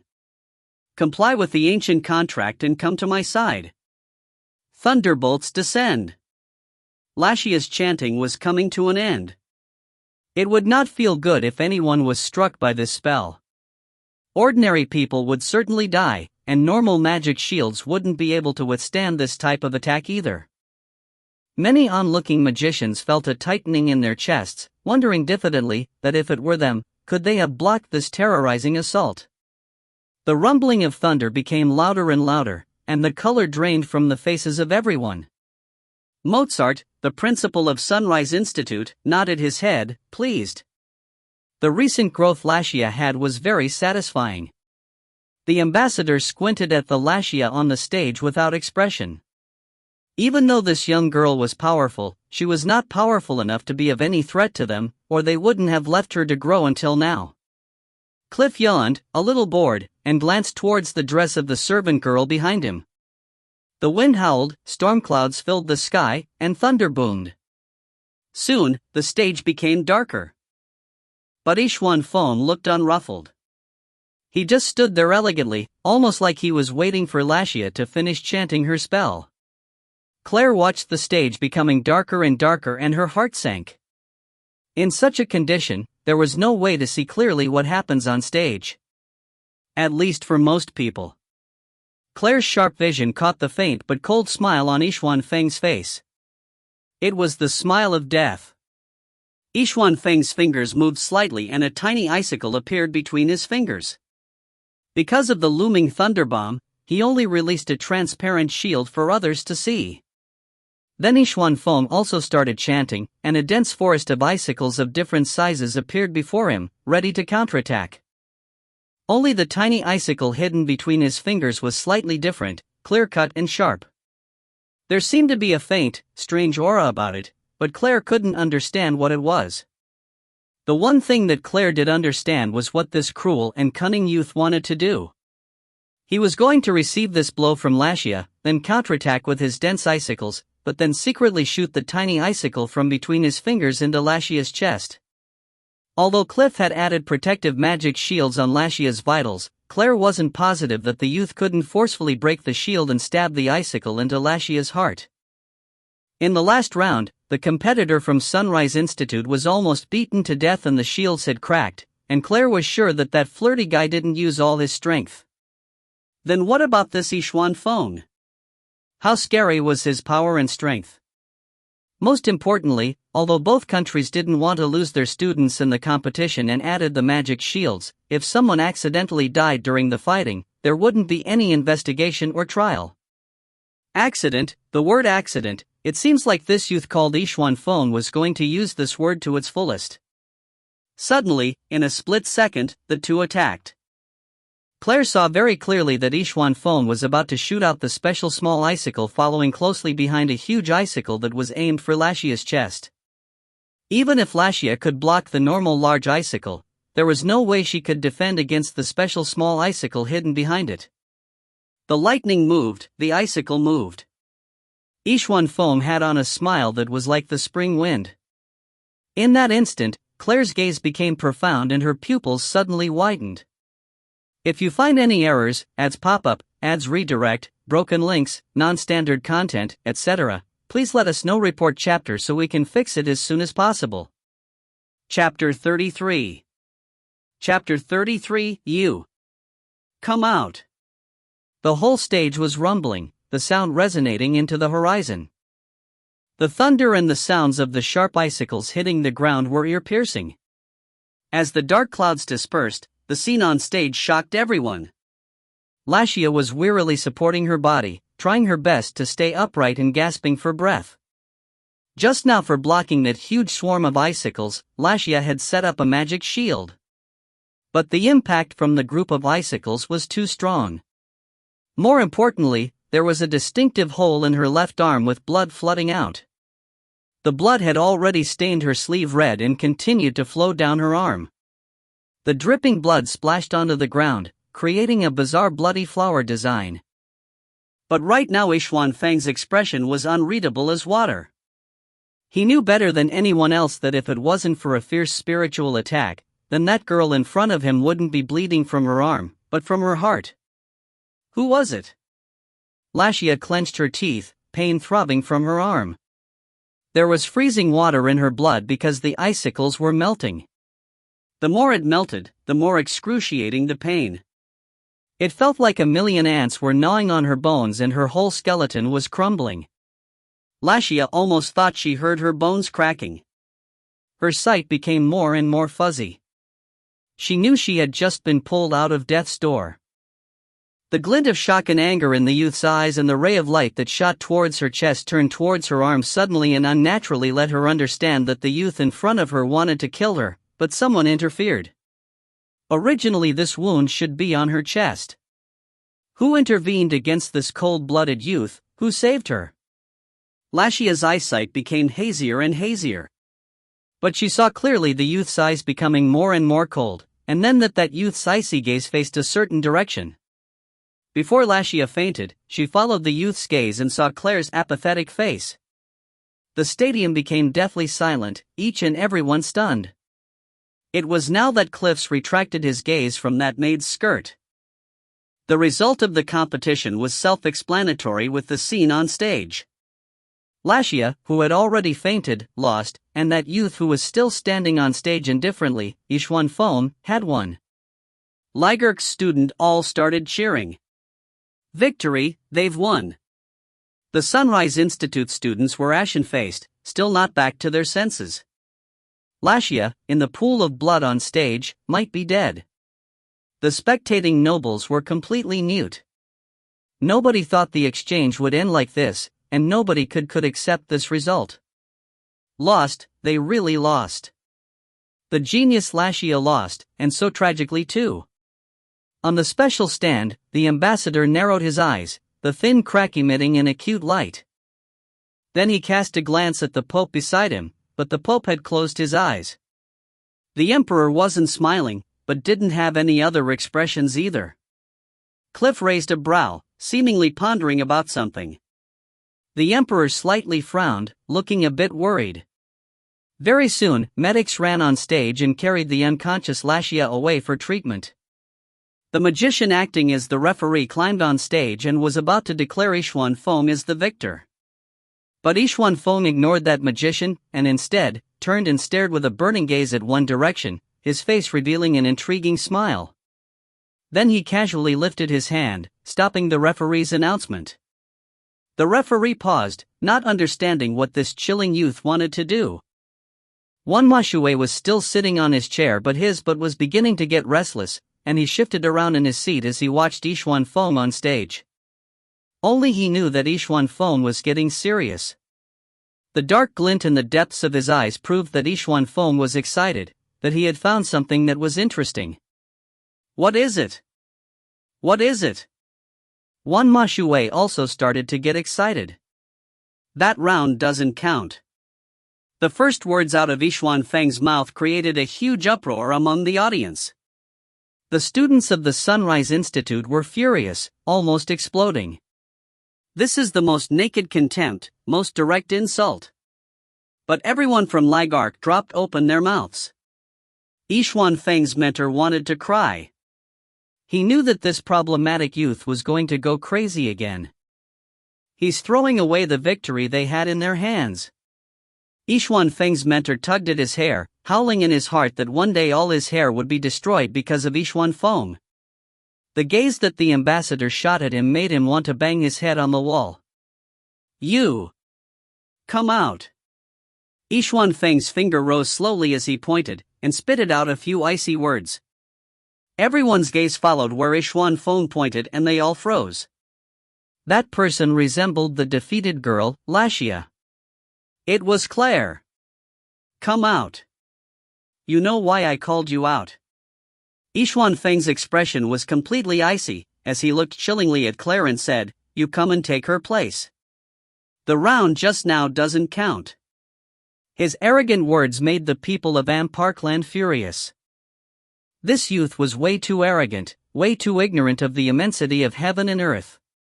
How could he treat the two countries' dignified competition like this? The ambassador's expression finally changed and was about to stand up to say something. But now the Pope opened his eyes slightly and quietly said to the emperor beside him, Your Highness, let them compete. Don't oppress the children's vigor. The ambassador opened his mouth wide, swallowing back all his words. He didn't understand what on earth the Pope was thinking. The Pope actually promoted such a request that came out of the blue? The emperor also was stunned. Although the new situation was unexpected and ironic, the Pope's response was totally inconceivable. All the audience on the stands also went stupid. What did the Pope mean? Let Claire replace Lashia in this competition and redo the round? Was this to protect Parkland's pride, or did he mean something else? The competition that already ended was going to start again? But the Pope had already spoken. The emperor looked at Claire. He didn't want to rashly offend Cliff or the Pope, but Claire nodded indifferently, so the emperor felt relieved. Claire had already agreed, so even if Cliff wanted to blame someone, there was really no one to blame. Also, with Cliff's personality, he wouldn't let Claire's life be threatened any time in the competition. If the situation becomes truly dangerous, Cliff would definitely ignore all rules and intervene to help. The emperor nodded towards the referee, and the referee came back to his senses and said in a loud voice, Third round of the competition, Claire versus Yixuan Feng. The crowd boiled. Absolutely, totally, boiled. This completely ironic turn of events made everyone dumbfounded, then excited again. It didn't matter if it was dramatic or crazy, at least now there was a thread of hope. Would there be a chance to win? Would there be a chance to gain back their face? Very quickly, there were two reactions. Some said that Claire is a man-crazy idiot, that she will only lose Parkland's face. Others said that Claire is already a disciple of the Great Cliff, so maybe she stands a chance. Naturally, the former was the great majority. The nobles who knew Claire looked at her with complicated expressions: despise, disdain, mocking, ridicule, hope. Princess Maurice looked at Claire's figure with worry. Duke Gordon's face darkened and darkened. Claire slowly stood up. The deep and low note of the long horn sounded. Everybody's eyes were fixed on this blonde-haired, blue-eyed girl's figure. Under the sunlight, Claire smiled faintly and slowly started walking to the center of the field. The wind lightly blew, lifting Claire's long hair in the air, and in that instant, everyone saw an illusion that the girl wasn't actually a man-chasing idiot like the rumors, but a shining, stunning jewel. If you find any errors, ads pop up, ads redirect, broken links, non-standard content, etc., please let us know. Report chapter so we can fix it as soon as possible. Chapter 34. Chapter 34, Shameless and Despicable and Dirty. Countless numbers of gazes followed Claire as she slowly walked down the stand and onto the stage. Princess Maurice worriedly watched Claire from behind, her heart palpitating. Lashia wasn't even that person's match. Would Claire be able to defeat him? Or would Claire be able to come out unscathed? I'm afraid now we'll lose even more face. That idiotic Claire is totally incapable. How she became Sir Cliff's disciple is still a total mystery. There must be something fishy about it. A low voice floated into Princess Maurice's ear. That's right. This time we will lose huge face. That worthless idiotic actually went up to accept the fight. Who does she think she is? Another low voice said. The next moment, the two both froze as they saw Princess Maurice's ice-cold and hateful look in their direction. They had never seen that gentle, forgiving princess have such an expression. The two immediately shut up and shrank down. It doesn't matter if Claire can win or not, at least she has the courage to stand up and fight for our country. Prince Nancy's indifferent voice was heard by all the surrounding people. Their expressions became complicated, and they all shut up. Of course they understood what the second prince meant. Claire fearlessly got up to accept the fight, but they were making cynical remarks behind her back, so they were even lower than the man chasing Claire. As Claire slowly walked, Walter's noisy voice sounded in her head. Claire, you aren't really going right? Are you really going to fight?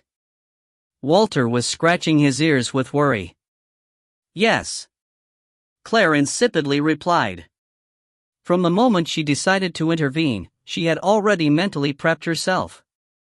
That person is so strong he's a freak. You can beat him? When Walter heard Claire's indifferent response, he felt a sliver of hope. No, Claire honestly replied. Shit. And you're still so unperturbed.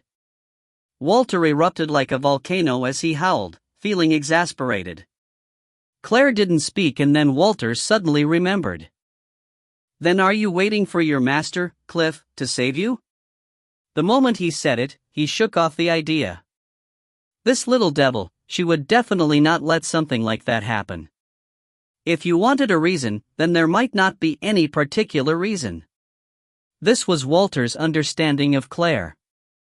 Claire smiled like a flower, slowly walked up the stage, and arrived in front of Yixuan Feng.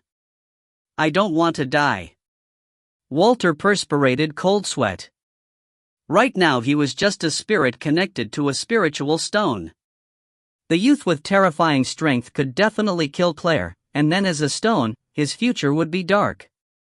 You won't die. Claire coldly humphed. But you can't beat him. Walter shivered, his heart sinking. Yixuan Feng coldly looked at the blonde-haired girl in front of him.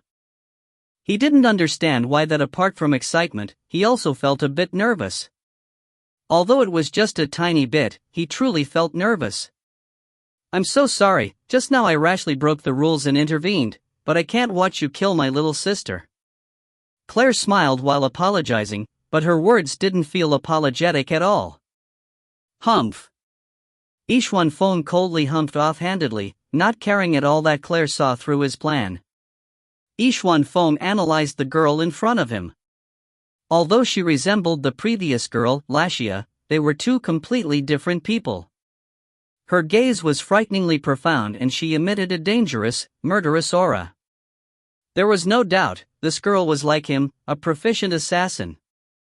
If it was like that, he needed to be careful. Stop wasting your breath.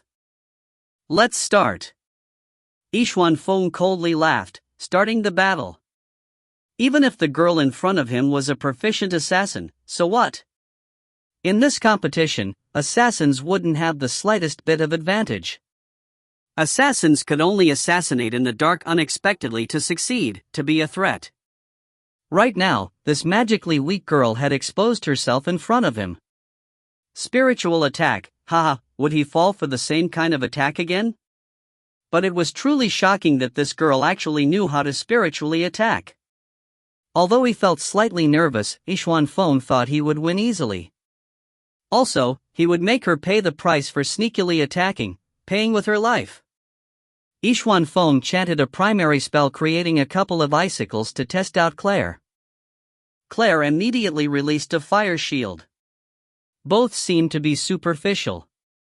But in a flash, both sides understood the other's strength more clearly. Yixuan Feng's mouth curved into a cold smile. As expected, her magic power wasn't much. He could directly kill her if he pulled their distance apart and then used advanced magic. Yixuan Feng coldly humped and quickly retreated back, pulling their distance apart. Then he quickly started chanting. Everybody worriedly looked at the situation on stage. As they watched Yixuan Feng speedily chanting while Claire was still quietly standing there, everybody had different reactions. The Sunrise Institute students all gritted their teeth, their expressions complex. Their hearts were conflicted. They completely didn't understand why the youth, Yixuan Feng, pointed at Claire and called her out to compete. If Claire won, they could get their honor back, win back their pride. But, if Claire, that incapable manchaser, won, then where did that put them? What kind of a position would they be in? The spectating nobles all stretched their necks forward with bated breath as they watched the scene on stage. Looking at this situation, many people put on the "I told you so" expression. Of course Claire went up there to lose face. How could she defeat the youth that had already defeated Lashia? Yixuan Feng started chanting faster and faster, because he felt an uneasy feeling welling up. This was an assassin's intuition. There was no doubt. Yixuan Feng clearly saw Claire's face slowly reveal the sliver of a smile, a very icy and extremely dangerous smile. Yixuan Feng, you're actually very handsome. I was almost enchanted by you. A brilliant smile blossomed on Claire's beautiful face as she gently and affectionately moved toward Yixuan Feng. At that moment, she looked extremely fascinating and charming, enchanting everyone. Yixuan Feng froze, not finishing the chant. The next moment, a green aura burst forth from Claire, a radiance that was blinding. Then she swiftly raced to Yixuan Feng, who hadn't come back to his senses yet. Do Qi. It was actually Do Qi. And it was an advanced warrior's green Do Qi. A magic warrior? That idiotic male chasing Claire was actually a magic warrior? Knowing both magic and Do Qi? The whole field was boiling again like water, to the point that it was beyond comparison. Heavens, it was actually Do Qi. Everyone knew what would happen if a magician let a warrior come close. Many people opened their mouths and forgot to close them. Other people continuously pinched their arms, not relenting even when it bruised. And there were still others that felt their vision darken and the sky about to collapse. Duke Gordon started stupidly at the shining green radiance on the stage and forgot to think. Princess Maurice was extremely excited, blood rushing to her cheeks. But the second prince, Nancy, turned his head slightly, meeting the gaze of Jean. Jean lifted the corner of his mouth into an almost imperceptible smile. On the special stand, the emperor's eyes widened slightly, but there was no other expression on his face. Cliff frowned in deep thought. The face of the ambassador paled, his hands gripping the armrests of his chair. The Pope looked at the stage out of his half-closed eyes, also silent. Only the Queen looked happy. But right now on the stage, Yixuan Feng was beginning to get worried. Never in his deepest thoughts did he think that this young girl was not only a magician and assassin, but also a warrior. He was agile enough to evade a warrior's attack for a while, but the stage was only so big, and he had just purposely retreated to increase the distance between them, so there was almost no room behind him. Even though he was a magician who had assassination skills, he still couldn't block the strong blows of a close combat warrior. Walter was screaming his head off in Claire's head. Shameless, so shameless. There's no one more shameless than this little devil, no one more evil than her. Shameless enough to say something so ambiguous at the critical end of someone's chant to sway their focus. What Yixuan Feng, you're actually very handsome. I was almost enchanted by you. Pa! Was that possible? That the little devil would like some arrogant boy she met the first time? Sure enough, when this little devil pretended to be cute, the other person would be struck a deadly blow. This shameless, despicable, vile, dirty little devil. Using such an insidious and vicious tactic. Ma Shui understood Yixuan Feng's predicament perfectly. Hens flying and dogs jumping would totally describe the current situation. Yixuan Feng wanted to turn in circles to avoid the chase, but there was no more room for him to turn. Claire's attack was cunning and spiteful, each blow so strong and powerful that, even though she didn't have any weapons, her bare fists were making Yixuan Feng panicked. Ma Shui squirming but had left his seat while he stood up excitedly to watch the panicked Yixuan Feng, bursting with laughter inside. This was the first time he saw Yixuan Feng being chased around like a wet dog, and it was much too entertaining. Yixuan Feng suffered in silence bitterly.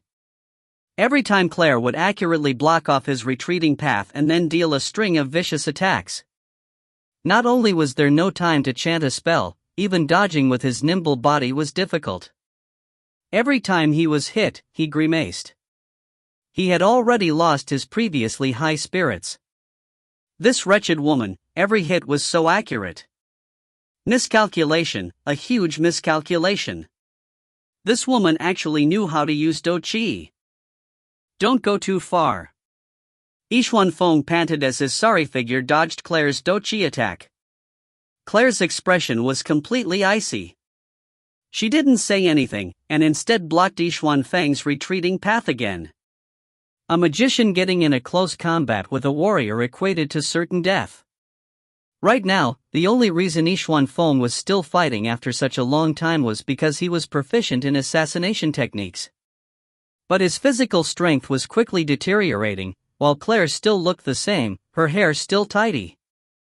Walter was still excited like crazy watching such an arrogant person being oppressed like this by Claire, but he still sighed about Claire's arduous hard work. During that time, Claire was riddled with scars every day because she was secretly learning Do Chi with Jean. Those scars resulted from her commanded sparring rounds with Jean. Claire's usage of growth in Do Chi really shocked Jean and Walter over and over. The spectators' enthusiasm reached the skies.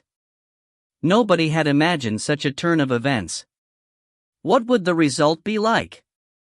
If you find any errors, ads pop up, ads redirect, broken links, non-standard content, etc., please let us know. Report chapter so we can fix it as soon as possible. Chapter 35. Chapter 35, I didn't do it on purpose. I swear. Everyone saw the scene on stage very clearly. Claire had pressured Yixuan so much he couldn't escape anywhere, battered and exhausted. Princess Morris's face was completely flushed red. She clenched her fist, wanting to shout out Claire's name, but considering her status, she couldn't do that kind of thing and step out of line. Just as Princess Maurice was extremely excited and restraining herself with all her might, she heard a shout that came like a thunderclap. Claire! Claire! Claire! Claire! More and more voices sounded. Those spectating nobles were excited, as if on drugs, clenching their fists and yelling Claire's name out like their lives depended on it. In this instant, Claire was their hero, their pride, a radiating pearl. The exchange's atmosphere was so moving it reached the skies, making people incessantly stirred. Jean stood at the very back, calmly looking at the radiating girl on stage, his eyes revealing a peculiar mood. During that time, he had been completely won over by that girl. Her tenacity was extremely shocking. She repeatedly sparred over and over. She was extremely harsh to her opponent, but even harsher towards herself. Jean's Do Chi was unordinary, brimming with tyranny. During that time, Claire would be riddled with scars with that kind of Do Chi, but she never uttered a sound, never said that she gave up. What she said the most was again. Again. Again. Now Lashia had finished receiving treatment and had woken up. Although she was very weak, she could already clearly see what had transpired on stage very clearly. Her expression was very complicated, with solemnity from the bottom of her eyes. Nobody knew what she was thinking at the moment. Yixuan Feng's instructor was about to collapse. He just knew this problematic youth was going to cause trouble, but he didn't think it would evolve into this kind of situation. With this problematic youth's strength, even if he caused trouble, it couldn't be so embarrassing. But today he had really met his fated nemesis. Wanma Shui was so moved he almost blew a whistle. How could it be so ridiculous? Yixuan Feng, that scoundrel, actually had been beaten like a drowning dog today. Ahaha, it was way too funny. Ligert's students were both angry and anxious. Their victory was going to fly away like this and would be lost with such humiliation. The instructor pulled his hair frantically. The spectators' voices surged, all echoing one voice, Claire, Claire. Magic warrior. Right now the girl on stage was a magic warrior. If it was an average person as magician, at best they would be an advanced magician, and similarly for Do Chi they would at most an advanced warrior, not strange at all. It was inevitable that there were people who strived to learn both. Then both wouldn't be powerful, no matter if it was magic or Do Chi, they wouldn't be able to reach the pinnacle. But what happened to that male-chasing Claire was completely different. A few months before she was incapable, an idiotic male-chaser who didn't know magic or Do Chi at all. Right now, she was actually a magic warrior. Although it was unknown what level her magic was like, Cliff had accepted her as a disciple so she couldn't be bad. And her Do Chi had already shown that she had already reached the advanced warrior's level in the span of only a few short months. A miracle, definitely a miracle. She was the true genius of geniuses. On stage, Yixuan Feng was bitter and incapable of speaking. He already didn't have the strength to dodge anymore. How fierce this woman was. Too fierce, it was the first time he had met a woman this fierce. You're good, you despicable, treacherous shrewish woman. I accept defeat. Suddenly Yixuan Feng surrendered, panting for air. Claire didn't stop her attack, the sole of her foot flying over, making Yixuan Feng fall beautifully. Then Claire kicked, her foot stepping on Yixuan Feng's back as he rolled down. Crap, Claire, you didn't have to be so fierce, right? You even stepped on this guy's back. Do you want to strain the two countries' relations? Walter ranted loudly in Claire's head. Claire became embarrassed, completely embarrassed. Why would she do this on purpose? She didn't think this guy would be that useless, surrendering whenever he felt like it. It was because he rolled himself over that she just happened to step onto his back. Claire didn't even think to step on this guy's back. Yixuan Feng just laid still on the floor and stuck out his tongue, rolled his eyes, didn't say anything, and didn't make any further actions. Claire gracefully stepped on his back spine, temporarily forgetting to withdraw her foot. Instantly, silence enveloped the entire stadium. Even a leaf falling to the ground would be heard clearly. A long time, after a long time, after a long, long time, still all was silent. The referee trembled as he climbed up the stage, glancing at Yixuan Feng under Claire's foot, then glancing at the stunned Claire. He said weakly, "Now." I lost. Yixuan Feng's mosquito-like buzzing sounded. What? The referee was obviously still in a trance. Asterisk. I said I lost, you don't understand or what? This time, Yixuan Feng wasn't buzzing like a mosquito anymore, but emitting a thunderous roar. Yet he still lay there, letting Claire step on him. I now declare Claire Hill as the winner. The referee, who almost jumped out of his pants, hurriedly announced. Claire was still feeling awkward as Walter's mouth twitched. Hey! Little devil, shouldn't you withdraw your foot by now? Claire seemed to have awakened from a dream as she quickly withdrew her foot, and sent an apologetic look at Yixuan Feng, who was still laying on the floor, not moving. This time was really embarrassing. Although she wanted to win against him with underhanded means, she didn't want to win while humiliating him so much. This way, not only would she strain the two countries' relations, she would also create a powerful enemy out of this freak. Before she became strong, she didn't want to create this kind of enemy. The next moment, the originally silent stadium thundered. There was an uproar. Claire! Claire! Claire! The whole stadium went crazy. All the faces of the nobles were bright red, witnessing this miracle excitedly. 1. The legendary man-crazy idiot Claire won. A person that even the genius Lashia couldn't match was actually defeated by Claire. And the victory was so absolute, so glorious. Stepping on her opponent like that. That arrogant expression, that sassy gesture, those gold locks waving in the wind, those profound emerald irises, they are all so charming, so mesmerizing, that one simply could not move one's gaze off her. As the ambassador watched the royal platform, nobody noticed the emperor's expression relax. The ambassador's complexion became as red as a pig's liver. Intolerable bullying. That girl actually humiliated them like this. The Pope slowly stood up and smiled while saying to the emperor, "Your Highness, the result has already been decided. Congratulations for gaining another talent. The Temple of Light has some business I need to attend to. I will be the first to take my leave. If so, I won't retain you." The Emperor His Majesty stood up and said, smiling. The Pope left, not giving the ambassador so much as a glance. The ambassador's gaze had stopped on Claire the whole time, not moving. Inside he only had one thought: he definitely couldn't let this girl continue to mature. Definitely couldn't. The stadium's atmosphere almost went out of control. Despite etiquette, the nobles stood up, cheering Claire's name. But right now, Claire was looking at the Yixuan Feng still splayed out on the floor, a little embarrassed. Yixuan Feng just laid there motionlessly, like a dead dog. Shoot, this abnormal youth was probably having a breakdown because of her blows. Claire felt her head ache. Establishing such a valiant enemy so soon was not a wise decision. But she really didn't do it on purpose. She swore it wasn't. Yo, now you're in trouble. How will this arrogant person get his revenge on us? We must be careful, very careful. Walter said worriedly. The word we showed that Walter had already tied himself and Claire on the same boat. Wan Mashui twitched his mouth, looking at the still lying down Yixuan Feng, a little concerned.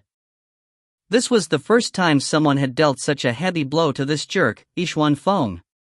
He was such an arrogant and conceited jerk, but was actually insulted so inhumanly in front of so many people. Would he be able to bear it? Wan Mashui started to be concerned about this abnormal person for the first time. The result was now final. Although it was theatrical, Claire won, and won so impressively.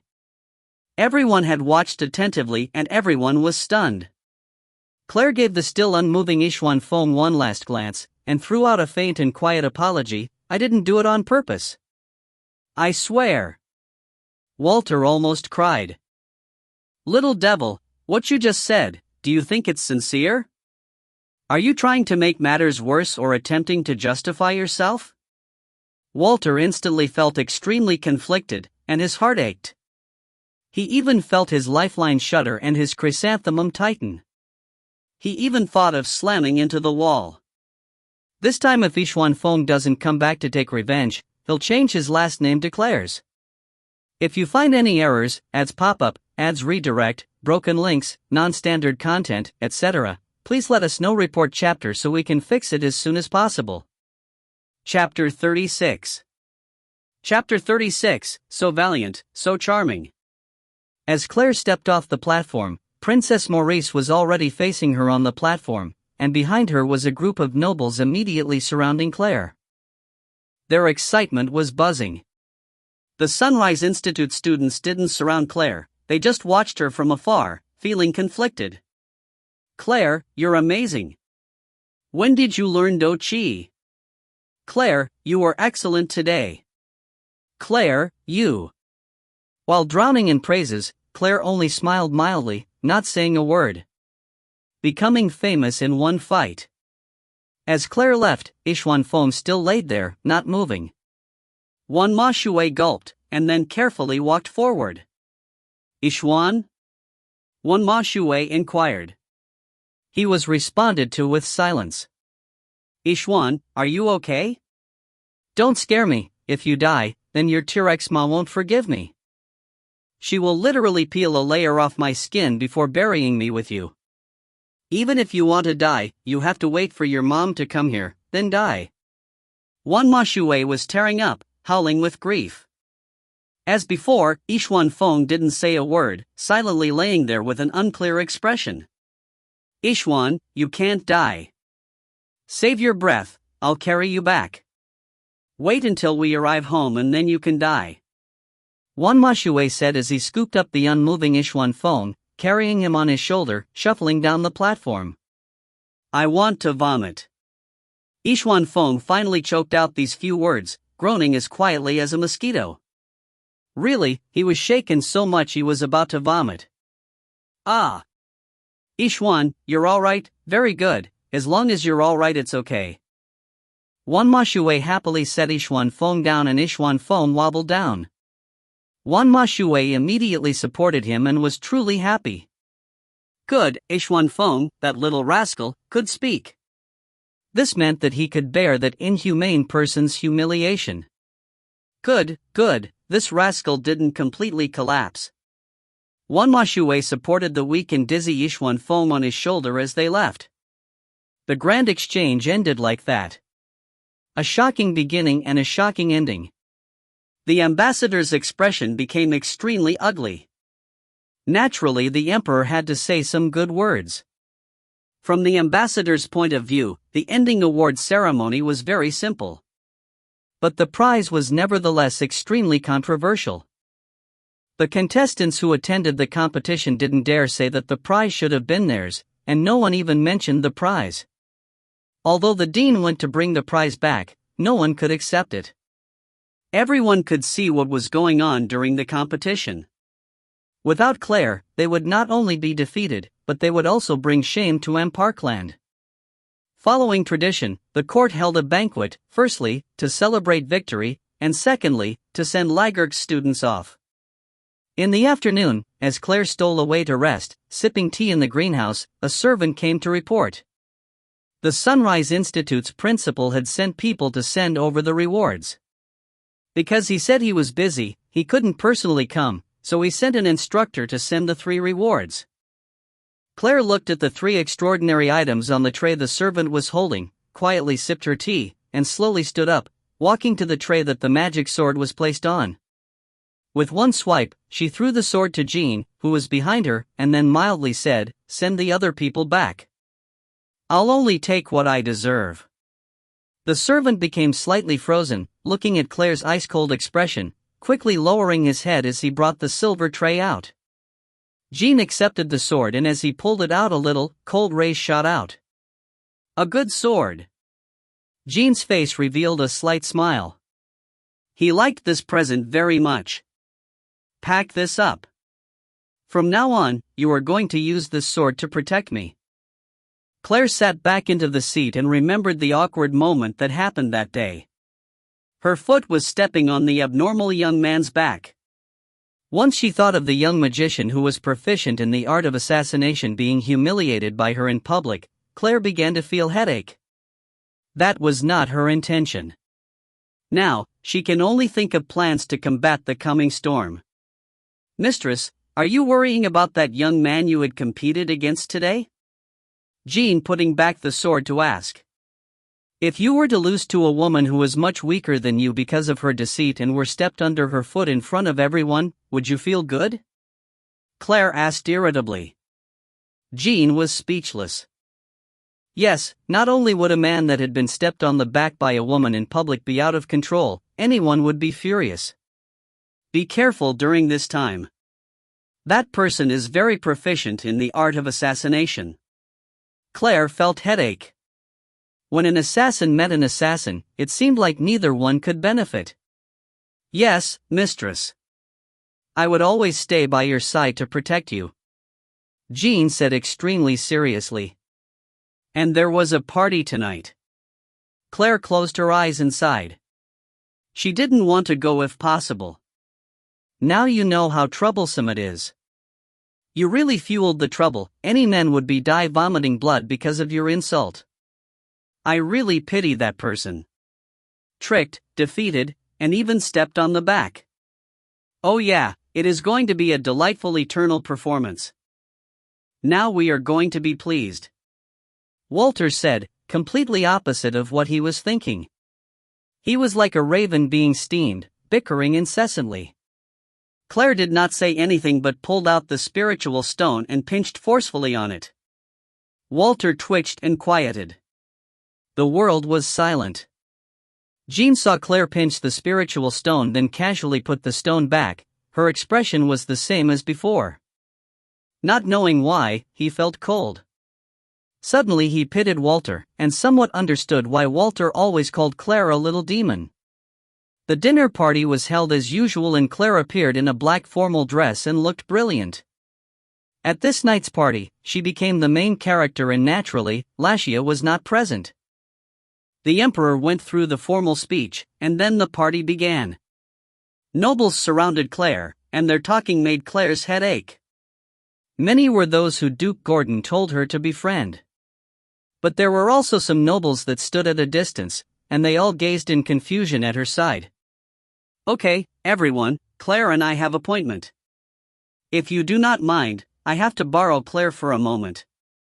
Princess Maurice appeared and smiled, keeping harassments away from Claire. Claire's eyes flashed with gratitude. Princess Maurice and Claire withdrew to the balcony and then Claire let out a light sigh. If it wasn't for Duke Gordon waving her over, she would have definitely not paid attention to those boring aristocrats. Claire, you were really great today.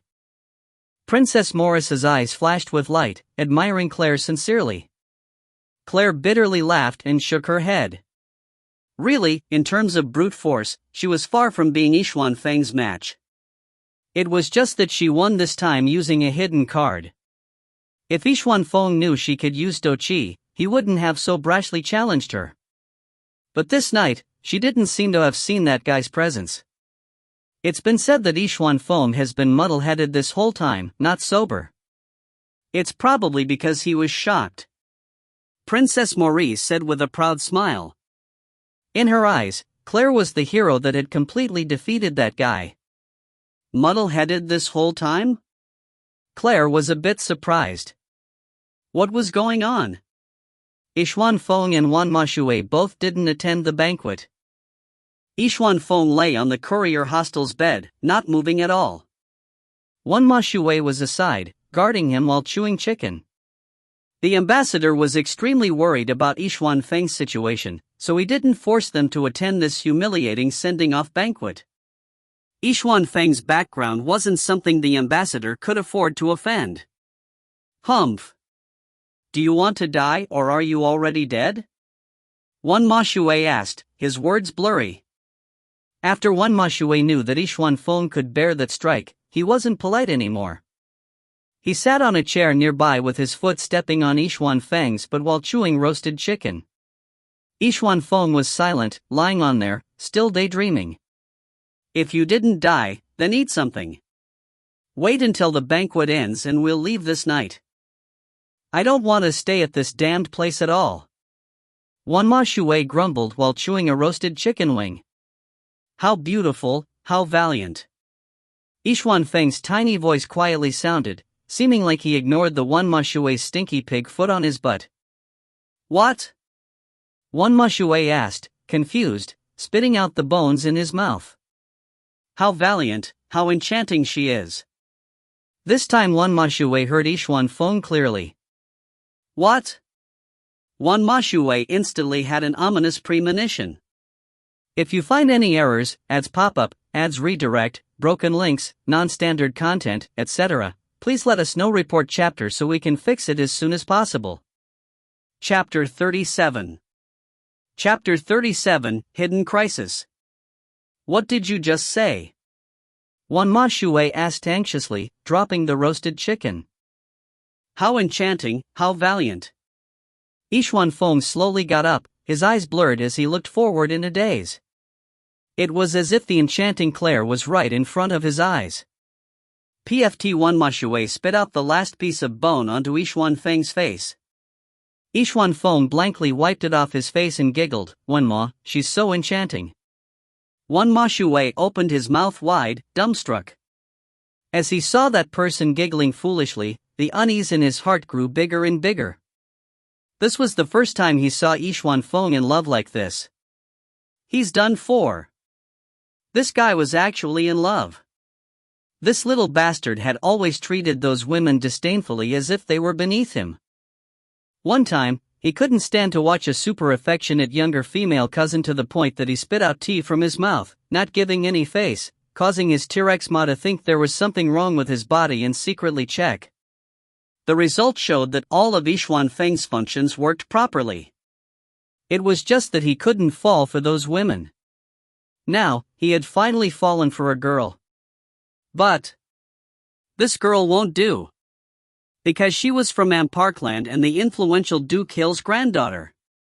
Currently, the relationship between Amparkland and Lagark seemed fine, but they all knew the relationship was in fact quite strained.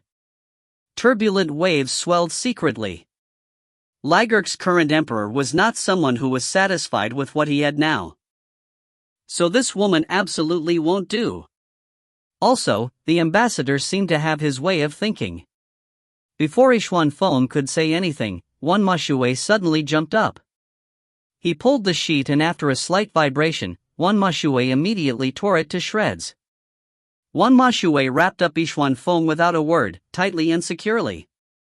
"Crap! You barbarian! What are you doing?" Yixuan Feng angrily yelled as he finally came back to his senses and saw Wan Mashui tie him up. It was already useless to struggle. "Don't even think about it. Tonight we will go back. That woman won't do, she is Amparkland's Duke Gordon's granddaughter." Wan Mashui carefully wrapped him up from head to toe and then tightened it, hard. "Are you looking to die? Let me go. I want to find her right now." Yixuan Feng wriggled like an earthworm, but how could he be a match for the warrior, Wan Mashui? Wan Mashui picked up Yixuan Feng with one swipe and lightly threw him onto the bed. Then, Yixuan Feng, who had been wrapped in circles, was wrapped up even more and continued on to wriggle. "You barbarian actually dare to tie me up. I will make you, the last words didn't come out. Wan Mashui had stuffed a wad of bed sheets into Yixuan Feng's mouth. Wan Mashui completely ignored Yixuan Feng, who was crazily wriggling on the bed, and instead, minded his own business as he started to pack up stuff. They needed to leave this place tonight. With the ambassador's personality, he probably wouldn't easily let the woman called Claire go. Double-classed magic warrior. Even though right now her level wasn't that high, nobody could predict if it would be like this in the future. The ambassador wouldn't risk letting her grow. Also, naturally, he couldn't let Yixuan Feng know this information. Wan Mashui looked at the struggling person on the bed and made a decision. They'll leave right now. They'll bring this guy back home and let his mom deal with him. As long as they went home, he didn't need to deal with it anymore. The moment the students and instructors that attended the banquet came back, they saw Wan Mashui carrying a mummy like Yixuan Feng onto the carriage. Yixuan Feng wriggled with all his might as Wan Mashui faced the stupefied instructors and said, "We'll leave first. Teacher, this guy suffered too much. I was afraid he would be too depressed and try to commit suicide, so I took on a small measure." As he said this, Wan Mashui didn't look shameful at all, his expression and heart rate staying the same. The instructor stood, dumbfounded, not knowing what to do or say. The other students also stood spellbound, watching this strange, comical scene. The ambassador nodded and let them go. From the very start, the ambassador was afraid that Yixuan Feng had received too much of an impact and do something that would influence the somewhat peaceful relations of the two countries. Wan Mashui bringing him away right now naturally was a good thing. The faster the better. No one noticed that when Wan Mashui said those words that the person on his shoulder, Yixuan Feng, started to wriggle even more. as Yixuan Feng continued creating muffled sounds the whole time he was carried onto the carriage. Only one Ma Shui could figure out Yixuan Feng's muffled words. You, umph. One Ma Shui, you lowly person, I'll become your mortal enemy, slaughter you. It was a pity these muffled sounds were smothered into the dark night. The carriage left, carrying Yixuan Feng, who had been wrapped up tightly in the languid-looking one Ma Shui, disappearing into the night. After showing customs their documents, the carriage left that night without a hitch. And so, Yixuan Feng was unfairly brought away forcefully by one Ma Shui, leaving far away from his heart's valiant and enchanting Claire. After the banquet was over, Claire and Duke Gordon left together on a carriage. Duke Gordon had a red glow, his mood very good. In the moment he knew Claire was actually a double-classed magic warrior, he became moved and then understood that clearly, Claire must have learned Dochi with Jean. This granddaughter was really too hardworking. This time really made him incessantly surprised. It surprised him so much his heart almost jumped out of his throat. In the dead of night, Claire laid on the bed with eyes closed, but wasn't deep asleep. Currently in the study, there was a solemn and tense atmosphere. Sir, the youth who lost to the Miss, Yixuan Feng, and that valiant warrior, one Ma Shui, already left the capital at night. A man clothed in tight garments reported to Duke Gordon in a low tone. Duke Gordon frowned, then slowly nodded. In a low voice, he said, "Send more people to follow Claire. They must protect her. Although she displayed her strength when winning this competition, as a magic warrior, I'm afraid with that person's personality." Emery was silent, feeling worry in his heart incessantly. Today, Claire was truly extremely radiant. But just as a tall tree attracts the wind, famous people attract too much trouble. That careful and cruel ambassador who would kill 1,000 innocents for one guilty was truly a threat to Claire. If the ambassador found out that Claire had become this strong only recently, he would do anything to eliminate her. Yes, your subordinate swears to protect Miss with his life. The tight-clothed man thumped his chest while swearing to protect her. We are on guard, they won't succeed so easily. But we definitely can't be careless. Also, right now, Claire is a double-classed magic warrior. Cliff over there, Duke Gordon frowned. He was an unparalleled magician, but his disciple didn't learn only his magic. Then what would that person think?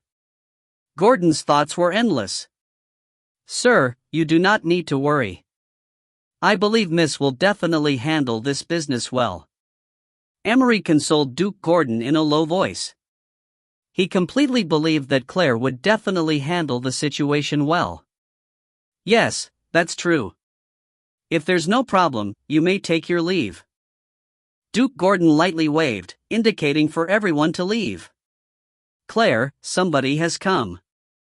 Walter suddenly sounded quietly in Claire's mind. The footsteps outside were different from usual. It definitely wasn't a servant or that wooden-faced knight. Also, Emery, that guy, usually came in through the window. Then who was it? Claire didn't speak. Of course she had already sensed the sounds from outside the door. Jean didn't do anything, so he recognized the person, and he wouldn't do anything that could be detrimental to Claire now. The person at the door seemed to be pacing back and forth, their footsteps very, very light. It seemed like they were hesitating. The room was extremely quiet as the silver moonlight came in through the cracks of the window. The person outside the door suddenly stopped and stood there quietly. After a long time, words floated gently through the seams of the door. Thank you. Thank you for saving me today. The next moment, the footsteps hurriedly left, as if they were escaping. The voice was Lashia. That little girl actually knows how to express thanks. Walter's voice was as loud as if he discovered the new continent as it howled in Claire's mind. Remember, she walks with her nose pointed at the sky. Sleep. Claire yawned and lied down on the bed to sleep, without any superfluous words. Walter silently blinked, thinking something unknown. In the middle of the Temple of Light. In a dark room. The green-haired and strange-eyed clairvoyant faced her crystal ball with a frown. She still couldn't read the natal chart of the person the goddess wanted to find. If it continued on like this, if we don't find that person faster, there will be trouble. If the person was outside of her range, then the goddess will descend to purge. If you find any errors, ads pop up, ads redirect, broken links, non-standard content, etc., please let us know. Report chapter so we can fix it as soon as possible. Chapter 38. Chapter 38, Magic Beast? Life was peaceful at the moment. Claire didn't face Yixuan's revenge, and so, Yixuan disappeared. Strange, why did that little freak return without taking revenge? Perhaps he had a large hemorrhoid? Walter was completely puzzled. He also rejoiced that at the time, he didn't say out loud that he swore that if the guy didn't come for his revenge, he would have the same last name as the little devil instead. Luckily, he didn't say it out loud. Fortunately, very good. What are you mumbling about? Claire's cold voice suddenly sounded in Walter's mind. Walter almost cried out in surprise. It can't be, little devil can hear what he's thinking? It's not possible. Walter forgot that Claire could infer things based on his spiritual waves. For example, just now Walter's spiritual undulations were a bit vulgar. Naturally, this guy was definitely thinking of no good. Nothing. I was thinking that you're about to go to school. Walter giggled. Claire coldly snorted. Of course Walter's words were not trustworthy at all. Are you still continuing today? Do you not feel pain? You do this every day. Walter watched Claire's training clothes, and worried for Claire. She became riddled with scars sparring with that rigid-faced knight, Jean. What feels better, pain or death? Claire coldly asked. Walter shivered. That was something that didn't need to be mentioned. With death, everything is gone, not to mention pain. Claire picked up the sword and walked towards the back of the training field with Jean following from behind. It was another fierce training day. Walter yawned sleepily. In any case, he wasn't the person getting hurt. Who cares about that little devil fighting? The sound of weapons resonated continuously. If it wasn't for the barrier Claire had put up around the training ground, who knows how many people would have been startled by this fierce battle. Walter looked at Claire's arm and body, both already wounded, blood already soaked through her clothes. Just thinking about it made him sweat. This little devil was too fierce, too vicious. She treated herself unordinarily harsh. That deep and cold gaze, cruel and wild expression, made one unable to watch. Jean frowned. Claire's attacks were completely different from the average warrior, crafty and ferocious, so even he, who was much stronger than Claire, had no choice but be careful when facing her. Claire withdrew and Do Chi burst forth as she brandished the sword at Jean. Jean didn't dare to slack and prepared to block this one strike. Who would have known that in the next moment, something unimaginable happened? Chirp chirp chirp chirp. A furry and unknown being abruptly landed directly onto Claire's face. A speed so fast that the naked eye was completely unable to discern what it was. It wouldn't be an exaggeration to say it was faster than the speed of light. That's why everybody was unable to react in time. Miss. Jean was extraordinarily worried. Claire froze. This small unidentifiable figure, furry yet soft and warm, what was it? What kind of small animal was this? Wrong. Small animals were incapable of entering this barrier without them knowing. The Duke's castle had also not heard of this kind of small animal before. What was it? Chirp chirp chirp chirp. The small furry guy carefully climbed on top of Claire's head, grabbing her hair tightly and not letting go. What's this? Claire frowned. It seems to be a small animal. Jean stared in shock when seeing this animal suddenly appear, staring blankly as it carefully climbed onto Claire's head, but didn't dare to go over and pull it off. What is this thing? Claire extended her hand to grab the animal on her head. Who would have known that she couldn't pull it off, and instead, the small animal kept its tight grasp on Claire's hair. Walter looked in a daze and sized up the little animal who dared to give this authoritarian such a hard time. Furry little ears, furry head, furry paws, furry round body, black and round and big eyes rolling and turning, and a short small tail. It looked like small meatball. He had never seen this kind of small animal before. What was it? Although he didn't know what it was, Walter's heart had a feeling. This little guy was so cute. Yes, very, very cute. If as a man he thought it was very cute, then it was needless to say that this small animal would be lethal to women. Right now the biggest problem was, such a cute thing had just climbed on top of Claire's, that little devil's, head. The combination of that little devil's cold expression and the small animal's cute shape were completely, absolutely, and ironically, a most hilarious scene. He wanted to laugh, but he dared not to. Chirp chirp, that little animal looked down at Claire's blonde hair, and without any superfluous movements, slid down Claire's hair, all the way down to her shoulder. Miss. Careful. Jean was incomparably nervous. This suddenly appearing little animal looked harmless on the surface, but who could promise it didn't have any evil intentions? And it appeared in such a strange manner. Claire frowned. What on earth was this animal? She hadn't seen this in the Magic Beast Illustrated Handbook or the Shapeshifter Illustrated Handbook. Chirp chirp tight. When Claire wanted to extend a hand to grab the small animal, her neck suddenly itched. The little guy was actually opening its mouth, lightly licking the wound on Claire's neck. Just as everyone thought this little magic beast was harmless, Claire felt a burst of dizziness, almost unable to stand, and immediately stabbed the sword into the ground to steady herself. Claire? Walter cried out loud nervously. Miss.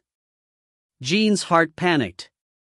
What if that magic beast did something to Claire? Don't touch me, let me rest a bit. Claire's gaze really was a bit hazy.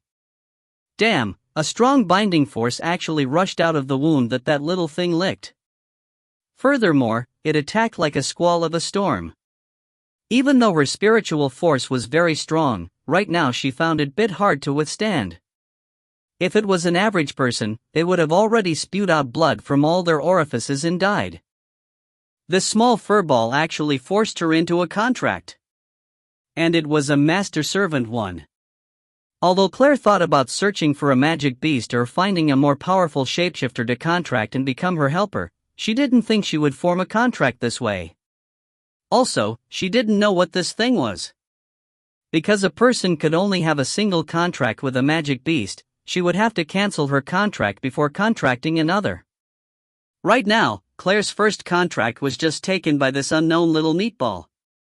Walter and Jean both watched Claire, who stood there, nervously, motionless, their hearts extremely tense. But at the same time, both didn't dare to make her sound of move, fearing if making sounds or taking action would land Claire into a bigger predicament. My name, White Emperor. A solemn and dignified voice faintly came from the distance in Claire's mind, and then disappeared. White Emperor? Claire was dumbfounded. This sound, could it have come from this small hairball? It can't be. After who knows how long, Claire's finger finally twitched. At the same time, her body was already drenched with sweat. Resisting that powerful and supreme power just now had used up too much of her strength. Claire, you're all right? Wonderful, you're all right. Walter called emotionally. Miss, what on earth happened? Jean frowned, looking at the little furball that crouched on Claire's shoulder. I and it formed a contract, and it's actually a master-servant contract. Claire brought the small fur ball off her shoulder, and the small fur ball intimately licked the wound on Claire's hand. Claire didn't say out loud, this contracted beast that looked very cute and harmless had forcefully and one-sidedly formed a contract. Jean and Walter stared dumbfoundedly. Formed a contract? A master-servant contract? Claire had her own magic beast? This little furry, meaty little guy? This cute, harmless, and useless small thing? It could be flicked off with a single finger. Also, if other people knew that the miraculous and famous battler Claire had such a cute and harmless little magic beast, then. Walter convulsed, fantasizing. The domineering Claire, face full with such a cold expression, yelled loudly, shocking everybody, capturing the gaze of everyone. Then, slowly, a small furry furball climbed on top of her head, waving its furry paws, and chirped. PFT, haha, too funny. I will go ask Master what beast this is. Claire shook her head, still dizzy. She picked up White Emperor and went out of the barrier. Claire found Emery inside his laboratory. Emery's eyes widened as he sized up the small furball moving slowly in Claire's bosom for a long time. He waved his hand helplessly, unable to produce an answer. Claire, you should ask Master Cliff. He should know. Emery immediately thought of Cliff. Okay. Claire nodded, still thinking internally about that short-tempered old man who still seemed to be angry that she learned Dochi and didn't tell him. This time when going back, she could also coax him while she was at it. White Emperor slipped out of Claire's bosom to crouch on her shoulder. This ball of fur was extremely adorable. Also, Claire, don't tell anyone that you and this small thing formed a contract. Emery told her solemnly. Yeah. Claire nodded, understanding Emery naturally had his own considerations. After changing clothes, Claire brought Jean out of the door onto the carriage, going to the Magician's Guild. After going out of the Duke's castle, the carriage passed through a few streets. Claire, who was originally recuperating with her eyes closed as she leaned on the wall of the carriage, suddenly opened her eyes and faced Jean's chilly expression. It looks like they are very impetuous. Miss is finally going out the gates. They have been waiting for this and are itching to take action. Jean sneered, his gaze completely ice-cold. If you find any errors, ads pop-up, ads redirect, broken links, non-standard content, etc., please let us know. Report chapter so we can fix it as soon as possible. Chapter 39. Chapter 39, Black Hair, Black Irises. Is it that freakish youth who lost to you? Naturally, Walter also sensed something was wrong. Doesn't seem like it. Claire shook her head slightly. It's most likely assassins sent by that ambassador. His excessively cautious nature wouldn't let you continue to grow. That day, your fight scared that fat pig. Jean laughed quietly. It was unusual that words like these would come out of his mouth. Claire sighed lightly. That day's victory was really a fluke. People like the Pope probably understood why she won. That's why the Pope didn't care at all. But that ambassador seemed to firmly believe that she really had that strength and power. Alas, just as expected. She felt a bit wronged. As Walter heard Claire's quiet sigh, he naturally understood what Claire was thinking and wanted to laugh again. But just like before, he didn't dare to. But it seems like you don't need to do anything. Claire squinted, sensing the activity outside. It was two groups of people. The group in the back had already targeting this somewhat impatient group in front. Claire immediately understood that it was definitely people sent by grandfather to protect her.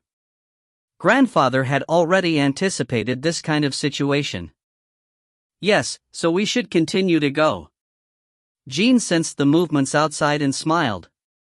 Those people are waiting until they got to a secluded area to make to move. But, once they arrived at such a place, who knows who will attack who? And like so, the carriage proceeded uneventfully to the door of the Magic Guild. When the apprentice magician at the door saw who got off, he immediately came up and welcomed them. Claire Hill, this great name, resounded through the capital overnight. Claire and Jean were led by the apprentice magician to the huge magic elevator and went directly to Cliff's lab on the top floor. The apprentice magician bowed and then took the elevator back down. Claire knocked on the door. Master. Not here. The clear voice of Cliff came from the inside with a little rage. Walter tried to hold in his laughter. This old man was really very childish. He was clearly inside, yet he still said he wasn't. It was very obvious he was still angry about the matter of Claire learning Do Chi and not telling him. This was normal, for regardless if it was warriors learning magic or magicians learning Do Chi, their master would definitely feel humiliated and furious. "Master, I apologize. I will agree to any request you want." Claire said this sentence slowly and clearly, smiling lightly. "Really?" The next moment, the door was suddenly thrown open, and Cliff's grinning face popped out. Walter twitched. This little devil, oh yeah, little devil. She actually dared to say this kind of resolute words, then. Walter looked at Cliff somewhat sympathetically. The poor guy, he will definitely, absolutely be tricked. Completely, absolutely. He swore. Really? Claire nodded and said assuredly, "Whatever makes master not angry. I am learning Do Chi only for self-defense. If I'm in an emergency situation and I don't have enough time to chant any spells, I can still escape." Cliff pursed his lips, pouting, and didn't say anything. "I encountered an assassin on the way here. With my identity, I'm afraid I'll often encounter such situations in the future, master. Master's teaching of magic is the real deal. I only use Do Chi to escape. Master, do I still have the heart to use spells when someone already pierced my chest?" Claire took a breath, asking in a fake, pitiful way. Cliff grabbed his hair and bitterly rubbed. He said angrily, "Who wants to kill you? If they dare to touch you, I will go place a forbidden spell on his entire family and blow them up." Jean and Walter both twitched their mouths. Blow up a whole family with a forbidden spell? They were afraid that he would not blow up just a clan, but an entire city. "Then you're not angry anymore, master?" Claire laughed. "If you do what you just promised, then I won't get angry," Cliff said after he moved out of the way to let them in. "Yes, but only one request." There was an imperceivable flash of craftiness in Claire's eyes. "Very well, one request, one request." Cliff's eyes fell on Claire's beautiful lace skirt, looking all over. Walter and Jean immediately understood what the old perverted wolf wanted to do. He wanted to do something he had never succeeded at, lifting Claire's skirt. Then, "I want to lift your skirt, and you are not allowed to kick my face," Cliff said, embarrassed. "Okay." To Jean and Walter's astonishment, Claire actually agreed to the request. In the next moment, Walter confirmed again with certainty, absolute certainty, that little devil was a little devil. Never mess with her, and don't try to take the slightest bit advantage of her. Cliff lifted Claire's skirt with great excitement, then Cliff's smile froze. Claire was wearing sturdy pants used for training. The pants were wrapped tightly around Claire's legs, completely airtight. Claire calmly pulled her skirt down, saying softly to a dumbfounded Cliff, "Master, I met your request. Are you not angry now?" Cliff's face was ashen as his mouth twitched. Yes. Walter had already flipped from laughing. As expected, this perverted old man would be tricked. But Claire, this little devil, was so clever, actually guessing beforehand accurately that Cliff would bring up this kind of shameless request and even thought of a countermeasure. Jean also stifled a laugh from behind. "Master, I wanted you to look at this." Claire took White Emperor out of her bosom. "What kind of magic beast is this?" "What is this?" Cliff looked at the small fur ball in Claire's hands in amazement.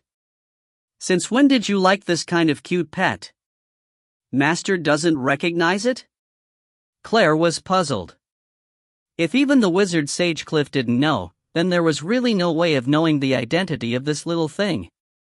Cliff frowned and looked seriously at the little thing in Claire's arms, peering at it over and over, and then shook his head. "I've never seen nor heard of it before." Claire frowned slightly and looked down at White Emperor in her embrace. This little guy appeared in a strange manner, and his contract was contracted boldly and forcefully.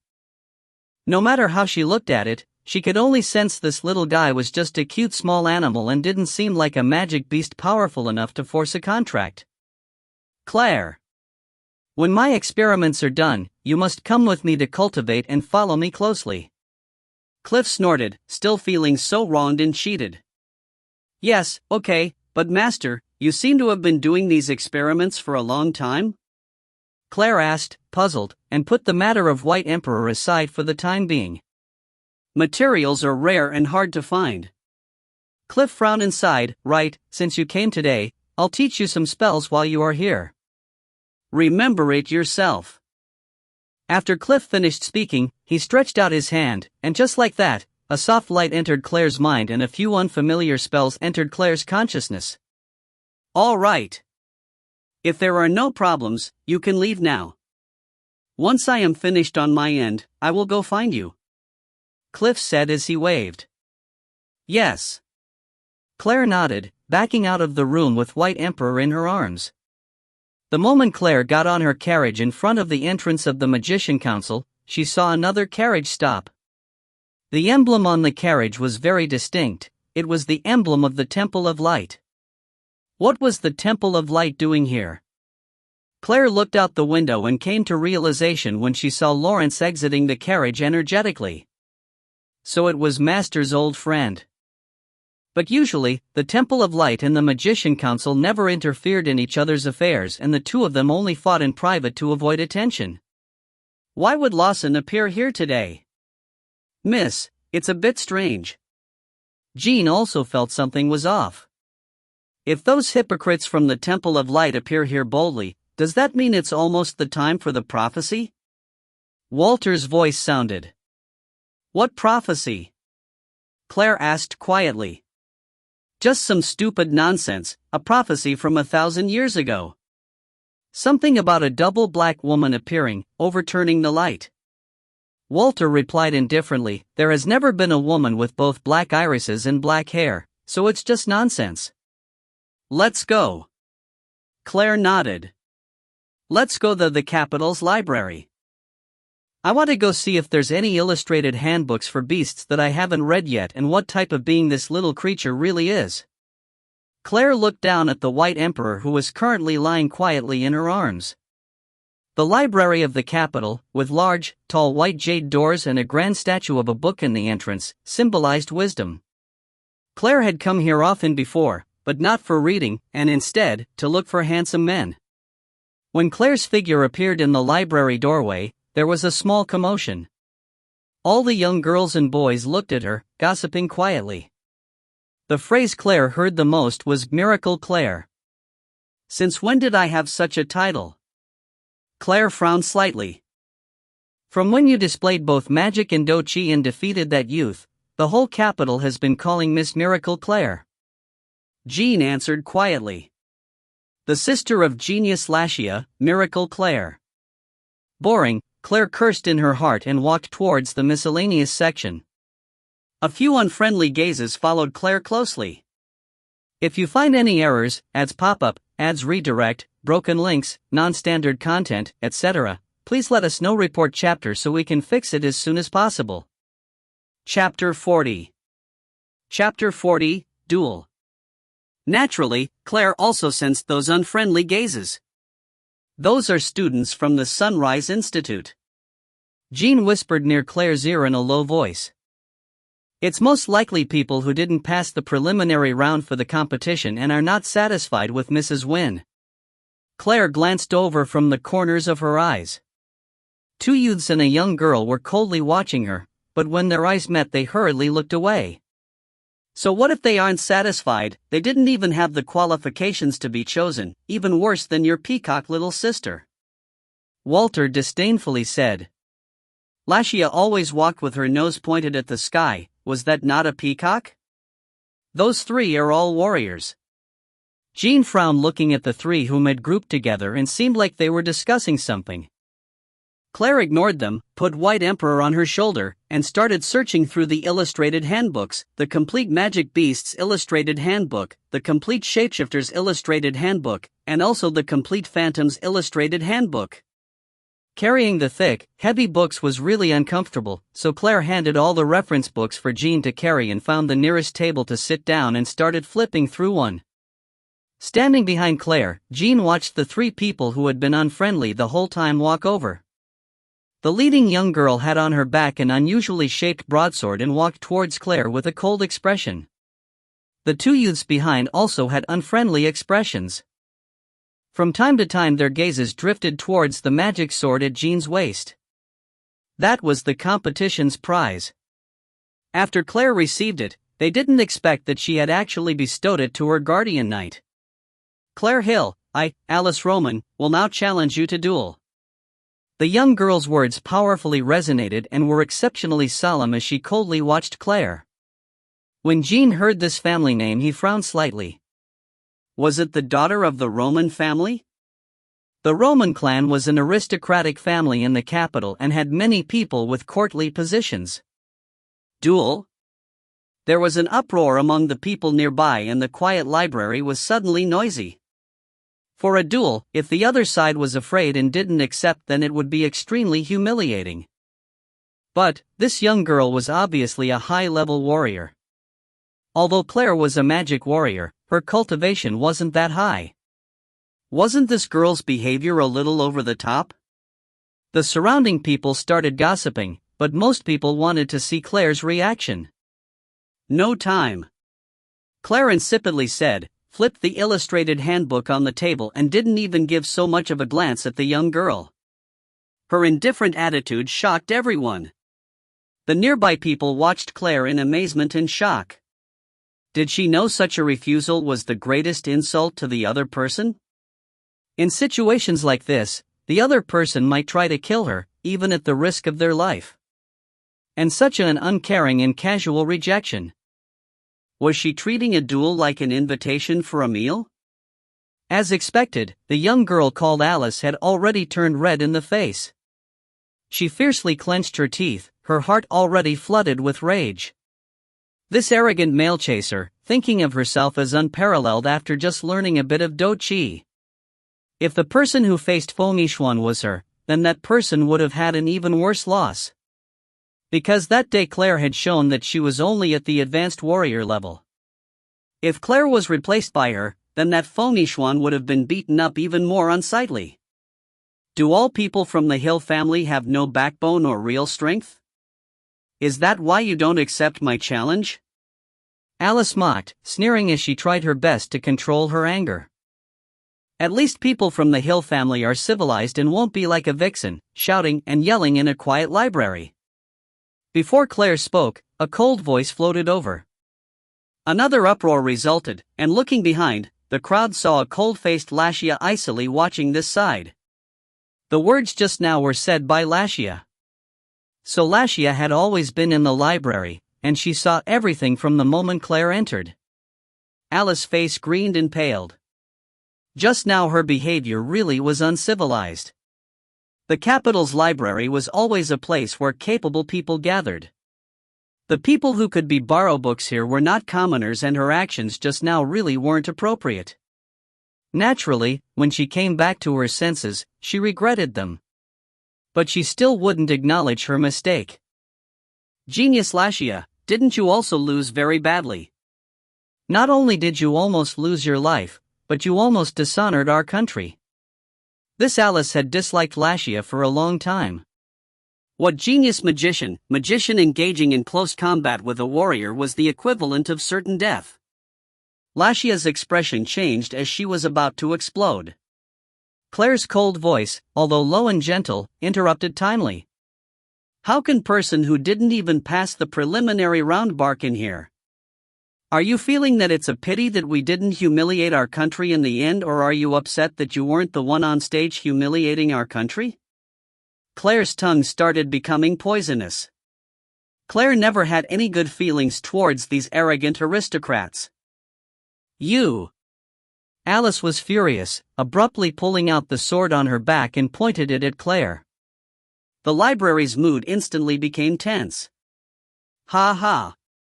Claire slowly stood up, a peerlessly brilliant smile radiating from her face, in that instant captivating everyone. But the words Claire said was a different matter. "Little vixen, let's go, I accept your duel, let's go out. I don't want to bother the people here who are reading." That gentle tone of voice and seductive smile charmed everyone completely, making them lose their senses and overlook her malicious words. Truly malicious, Walter thought. Women, don't mess with them. This was really a gentle knife. This feeling was too amazing, like he was going to be butchered but was still helping her clean the knife. So, Walter concluded insightfully, it's most terrifying when that little devil smiles. Claire slowly got up and walked towards the entrance. When she passed by Lashia, a sliver of worry flashed in Lashia's eyes as she said two words in a quiet and low voice. "Elder sister." Claire looked back slightly, nodded at Lashia, and then walked out. Lashia stared blankly, then an imperceptible smile appeared on her face, gentle and faint. Claire walked in front with Jean following from behind. Alice sheathed the sword onto her back and followed with a face full of anger.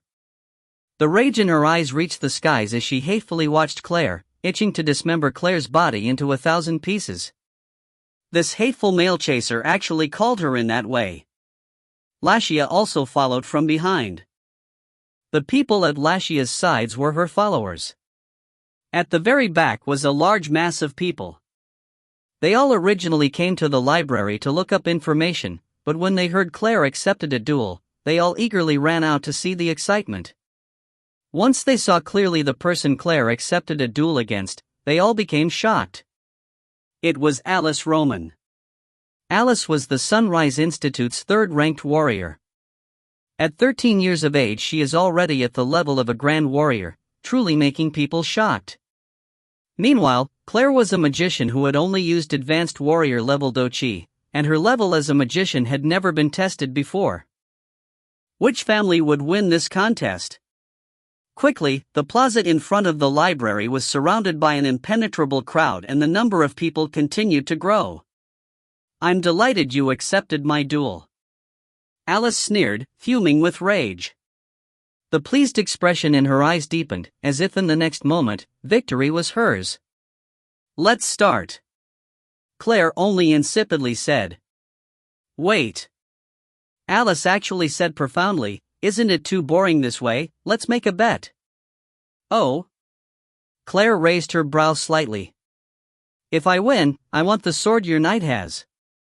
If I lose, I'll give this sword to you." Alice pulled out the strange sword on her back and fiercely struck it into the ground. Immediately a thin crack appeared on the slate plaza's ground. She wanted Jean's magic sword? If you find any errors, ads pop up, ads redirect, broken links, non-standard content, etc., please let us know. Report chapter so we can fix it as soon as possible. Chapter 41. Chapter 41, there's actually someone more shameless than me. She wanted Jean's magic sword? Claire frowned, coldness flashing in her eyes. She had already given that sword to Jean and didn't really have control over it anymore. Also, she didn't have any interest in the rude girl's weapon. "I believe Miss will win another magic sword." Jean's voice quietly sounded from behind Claire. His meaning was clear. Jean agreed to put his weapon at stake, and he firmly believed that Claire would definitely win. That sword was also a magic sword? Now Claire noticed the sword that Alice had stuck into the ground. Sure enough, there was a faint magic undulation. It was a good sword. "Here, Mississippi." Jean went up and handed Claire the sword from his waist. The opponent had a weapon, so naturally Claire couldn't be empty-handed. Claire accepted the sword and turned to look at Alice. "Good enough." Claire smiled brilliantly like a cherry blossom, nodding her head lightly. "Then let's start." "Humph. Brat who doesn't know what's good for them." Alice sneered, lifted up the sword from the ground, started to gather her energy, and prepared to instantly close in onto Claire and deliver a fatal blow. Secretly, she had already decided to beat this man chaser up until she squirmed on the ground, make her lose all of the Hill clan's face, step high over her, and make Claire beg her for mercy in front of everyone here. Give that little vixen a spiritual attack, making her immobile, and then kick her face, and then step on her back, and then shave off all her hair. Walter clamored in Claire's mind. Walter also loathed this arrogant and brainless noble lady. Aristocrats truly overestimated themselves. The little devil was also an aristocrat, but she didn't seem to show it off that much. Claire kept silent. Without a word, she brandished the sword and directly dashed towards Alice. Exuberant at seeing this, Alice immediately raised her sword and rushed forward. Walter started howling, "Crap! Little devil, aren't you the most devious person in the world? Why aren't you tricking this vixen today? Don't tell me you actually want to fight her head on?" Alice was incessantly ecstatic. As expected, this idiotic man-chaser doesn't think at all, actually wanting to do close combat with her. Just relying on her strength as an advanced warrior to have close combat with her? That really was a pipe dream. With a low grunt, Tildo Chi burst out of Alice's entire body and she fiercely chopped towards Claire. She was confident that Claire would absolutely not be able to withstand this extremely powerful strike, and definitely be groveling on the ground by the power of her attack. But Claire didn't release any do chi, directly facing the attack. Just as a smile appeared on Alice's face, Claire made a strange, nimble dodge and disappeared right in front of Alice. Instantly, Alice's pupils widened. What did it mean if the opponent disappeared right in front of a warrior? A warrior was best at fighting head-on. The next moment, an ice-cold, hollow slash sound came from behind Alice. Instantly, Alice came back to her senses and brought her sword behind. The fierce, resonating sound of the clash of the swords made the back of Alice's head break out in sweat. If this attack hit her, then. But what would shock her had only started. Claire's malicious, crafty, and unusual attacks made her extremely uncomfortable. How is this a battle? How is this a battle between warriors? This male chaser was actually this malicious, her every attack was directed towards her vitals or a gap in her defense, making her weary and unable to cope. If it continued this way, Alice gradually wouldn't even have the strength to attack anymore and only be able to defend. The high intensity and weariness from blocking the blows made Alice's physical strength rapidly drop. Because if she was careless just once, Claire's sword would hit her vitals. The more everyone who had circled around watched, the more shocked they were. Claire, that formerly idiotic male chaser, what kind of sword skill was she using right now? It was so eerie and nimble. The grand warrior Alice was forced to withdraw, panting for breath. The do chi that had originally been radiating bright teal was now slowly fading. But from beginning to end, Claire hadn't even used do chi, only simply using sword skills to attack. Jean squinted while watching the duel, also incessantly puzzled. The sword skill Claire used was very strong, very incredible. Claire personally said that she was using softness to conquer strength, using the power of the opponent to attack the opponent instead. Up until now, Jean was still unable to understand much. How on earth Claire learned this mysterious sword skill had always been a mystery. Humph. Claire coldly snorted, green do chi bursting out of her entire body, fiercely striking directly at Alice. Alice hurriedly raised her sword to block, but right now she was already unable to intercept this strike from Claire that had been brimming with power. After the weapons interlocked, there was a ringing sound, followed by the sound of a sword falling to the ground. Silence. The sword from Alice's hand had been struck flying and landed not far from the two. Claire's face was ice cold as she brandished her sword and pointed at Alice's neck. A cold wind blew, lifting Claire's golden hair, shining like the sun. Alice's eyes were dead and ashen. The surroundings were silent. So people from the Roman family are like this? Having no strength but still insisting on challenging? Lashia's cold voice came. This girl held on to grudges fiercely. She had remembered the words that Alice had said in the library a moment ago very clearly. Now she repeated the exact words back at Alice. Alice hatefully looked up towards Lashia, her eyes lighting up with unresigned, angry fire, but wasn't able to say a word. Let's go. Claire picked up the sword that was formerly Alice's from the ground. But, elder sister, isn't it too many if your knight uses 2 swords? Lashia said on purpose, giggling as she walked over, disdainfully looking at the powerless Alice who was kneeling on the ground. Walter clicked his tongue. That damnable peacock, calling out elder sister now so intimately. Before, she had walked with her nose pointed at the sky. Jean raised his brow slightly but didn't say anything.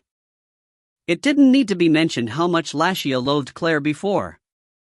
Now, this little girl's tone of voice had a faint hint of pride for Claire.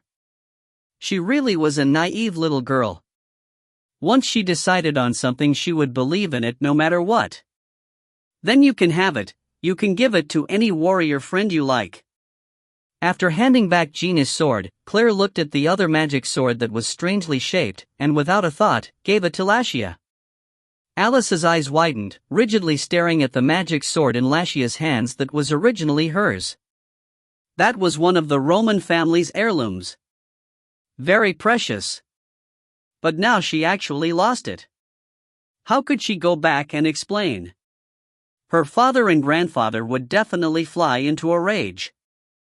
Lashia happily waved the magic sword in her hand around. Thanks, elder sister. Claire smiled faintly, and turned back to walk towards the main entrance of the library. She still hadn't completely finished searching through illustrated handbooks. There was an impenetrable crowd, but when Claire walked over, they let a path open.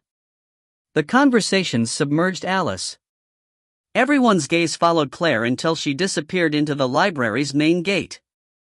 As an advanced warrior, Claire had defeated the Grand Warrior, Alice, and used Dochi only at the very end. Some people cried out in surprise at Claire's astonishing strength, while others were disdainful that Claire constantly dodged and wasted Alice's strength to win. But no matter what, Claire had won this duel and even won the magic sword heirloom of the Roman clan. Claire's name resounded in the capital again. Naturally, Lashia's current attitude to Claire was completely different. After she found out the reason why Claire had come to the library, she voluntarily tried to help Claire search through the illustrated handbooks. But after working for the whole afternoon, they still couldn't figure out what kind of magic beast White Emperor was. At dusk, Claire and Lashia returned home, but saw a luxurious carriage stopped at the doors. The insignia on the carriage was the Roman clan's insignia. Could it be that because that idiotic Alice couldn't beat elder sister, she came over here to tattle? Lashia said, looking at the carriage disdainfully. Now that little girl was so affectionate, calling her elder sister, completely forgetting how difficult she had made things for Claire. Walter rolled his eyes, sighing in his heart that as expected, women are the most fickle beings. It shouldn't be.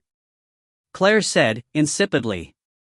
That Alice's personality would never do this kind of idiotic thing. Then let's go in and see for ourselves.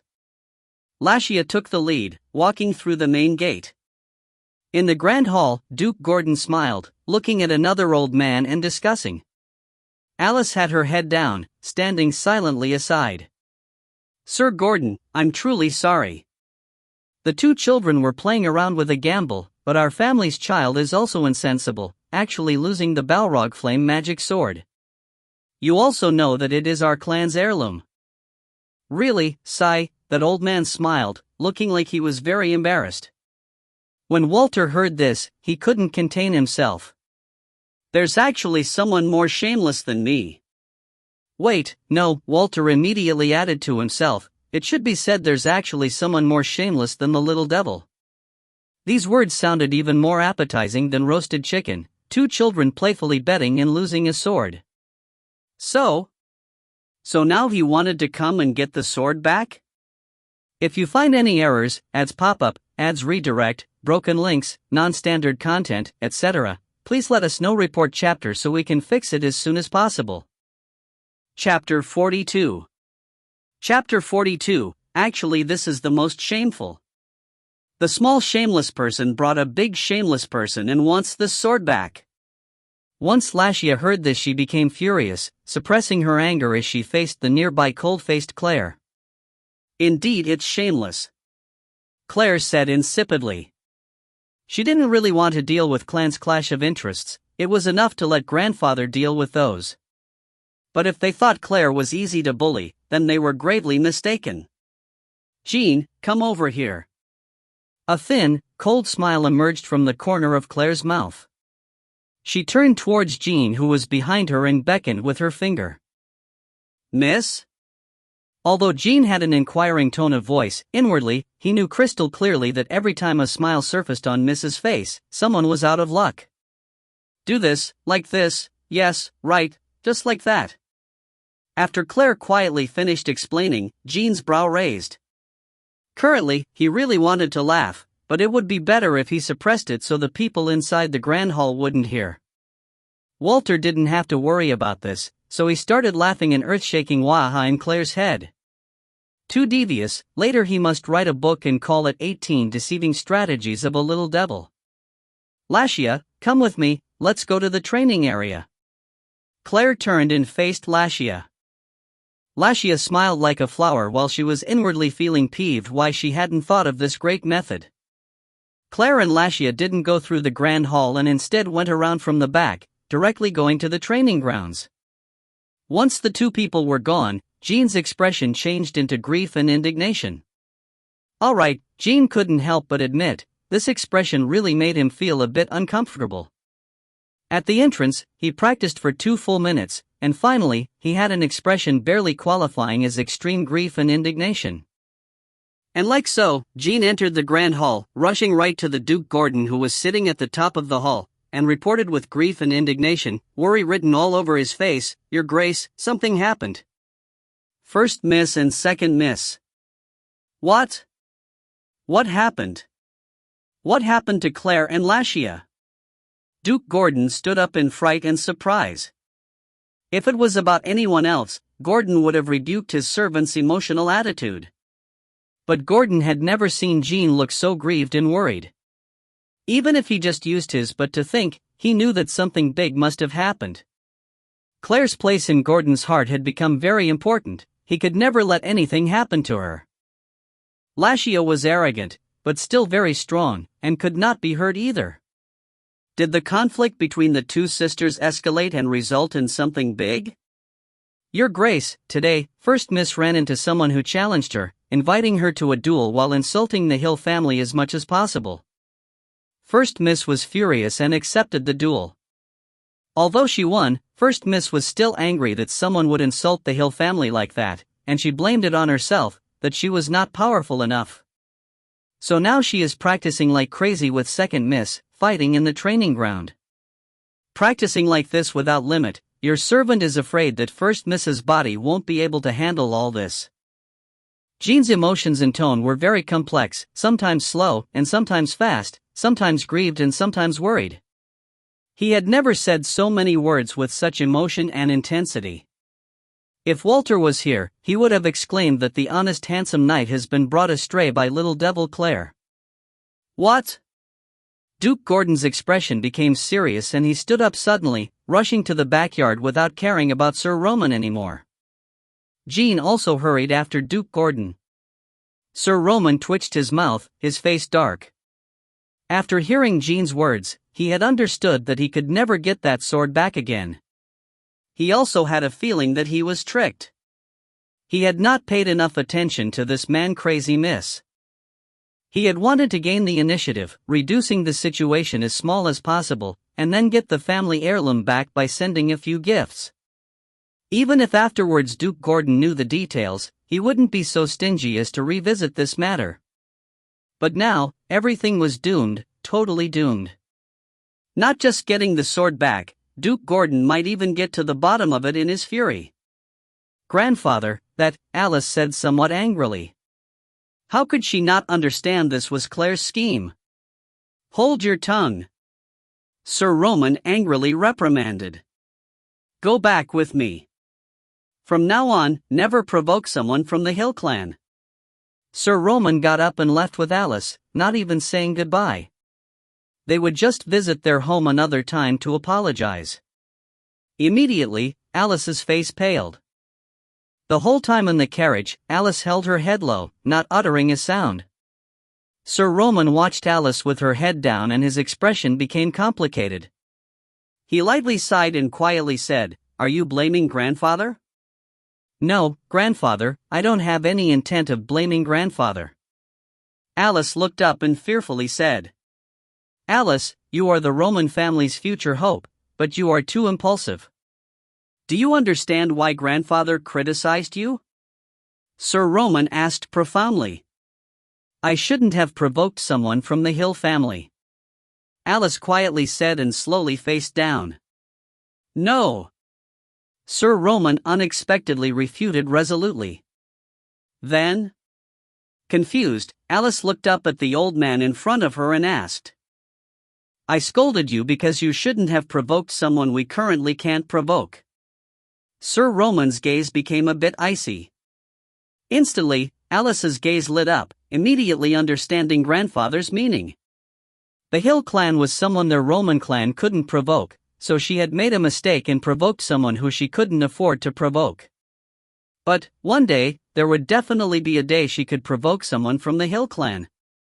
Sir Roman watched in relief as Alice's expression changed, understanding that this granddaughter had already comprehended his meaning. He lightly stroked Alice's head and said, "You need to work hard, continuously strengthen yourself, surpass me, and the day will come." "Yes, I will, grandfather." Alice nodded seriously, strengthening her resolution. Yes, there would definitely be a day where she would step on that idiotic Claire, step on the Hill clan.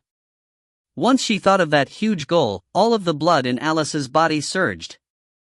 Sir Roman slowly closed his eyes, a sliver of a cold smile appearing from the corner of his lips. Parkland would definitely not let the rose flag wave forever. The Hill Castle's rear court's training ground at the moment. Duke Gordon saw a scene that made him trepid. His two darling granddaughters seemed to be suicidal as they released magic to fight. Dust swirled in the sky along with a gale that messed up their hair. "Quickly stop! Stop!" Duke Gordon hurriedly shouted, extremely worried. He never thought that these two suicidal kids would be as incompatible as water and fire. If anyone was wounded, then it would be so disastrous. It was only then that Claire and Lashia stopped and unanimously looked towards the side of Duke Gordon. Yes, very good, that shameless old man wasn't there. "Oh, grandfather, that Sir Roman left?" Lashia skipped over and cheerfully asked. "What?" Duke Gordon first froze, and then his mouth gaped open. Naturally, he wasn't mediocre, immediately understanding everything from Lashia's words and Claire's cold expression. "Wow, you guys?" Duke Gordon started laughing and then turned again towards Jean, who had been standing behind him. "Jean, I didn't think you would also." "I was pressured by the 1st Mississippi." Jean blamed without changing his expression. Of course Duke Gordon wouldn't blame Claire, but Jean didn't know if he would immediately blame him. "Grandfather, that old man is truly very shameless." Clearly it was because that Alice had insulted our Hill family that elder sister agreed to the duel, and also it was she who made the bet. Lashia angrily said, looking wronged. "Ha ha. As I expected.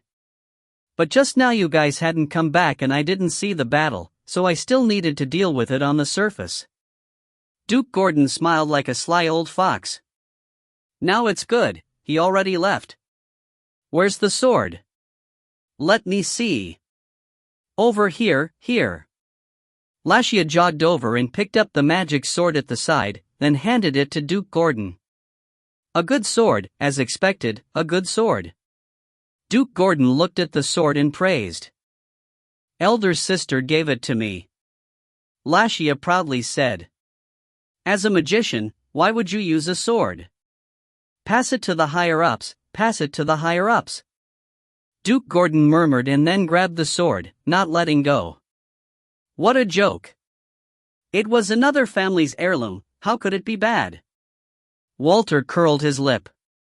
It turns out the most shameless person was this old man. "Ah. That was sent to me by elder sister, don't wanna." Lashia shouted and then wanted to snatch the sword in Gordon's hand. "As a magician, why would you use a sword? Old man Gordon just stuck onto that phrase and didn't let go.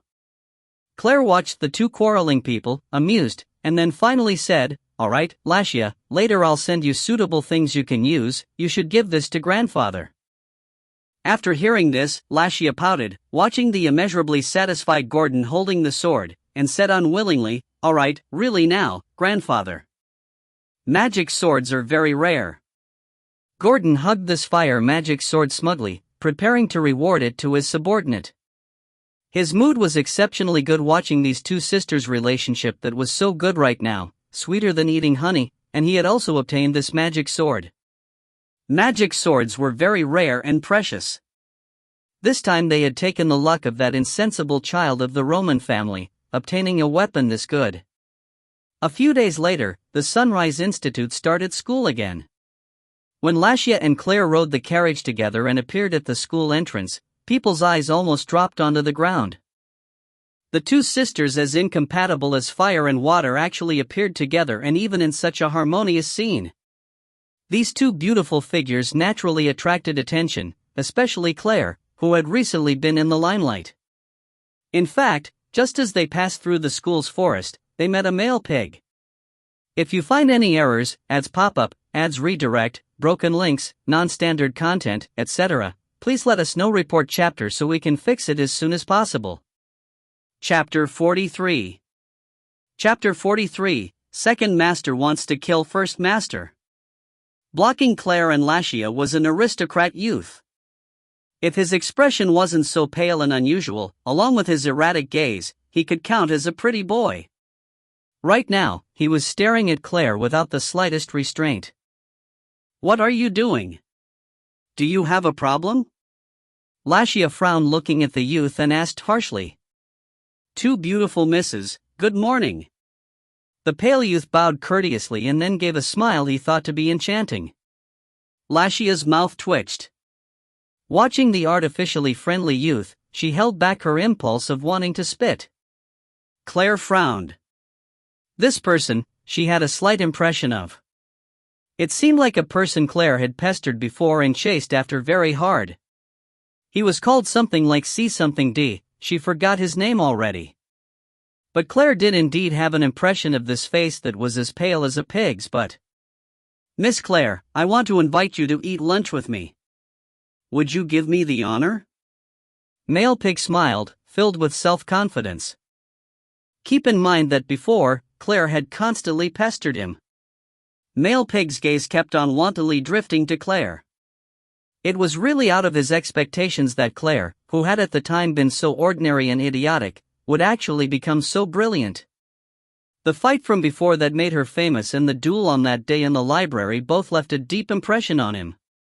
He really didn't think that idiotic male chaser would also have a day when she attracted attention. Her radiance really made it a bit hard for people's gazes move away. Truthfully, if he looked closely, she was very pretty. It was just that before, that idiocy and male-chasing tendency made people's stomach churn. But now, it was completely different. Not available. Claire coldly refused, watching that unbridled gaze. What? Male pig became extremely rigid. He completely didn't expect his invitation that he was full of confidence of would receive these two cold words in response. He estimated that even if Claire was now different from before, perhaps have some misgivings and not accept while jumping wildly in joy, she would still smile like a flower and accept. But now she would directly refuse like this and not give any face? Was it some kind of ploy to win his heart? It was definitely that. Lashia frowned and said impatiently, "Do you not understand the human language? Elder sisters said she's not available." But male pig didn't care for Lashia's attitude. The arrogant Lashia was always like this. And really, Claire's sister had already said that. Was she really going to continue on acting? "I think Miss Claire only feels it's too embarrassing to accept immediately. Miss Lashia, can you give us some space for privacy?" Male pig's pale face revealed what he thought to be an enchanting smile. "No time," Claire insipidly said, and then was about to go forward.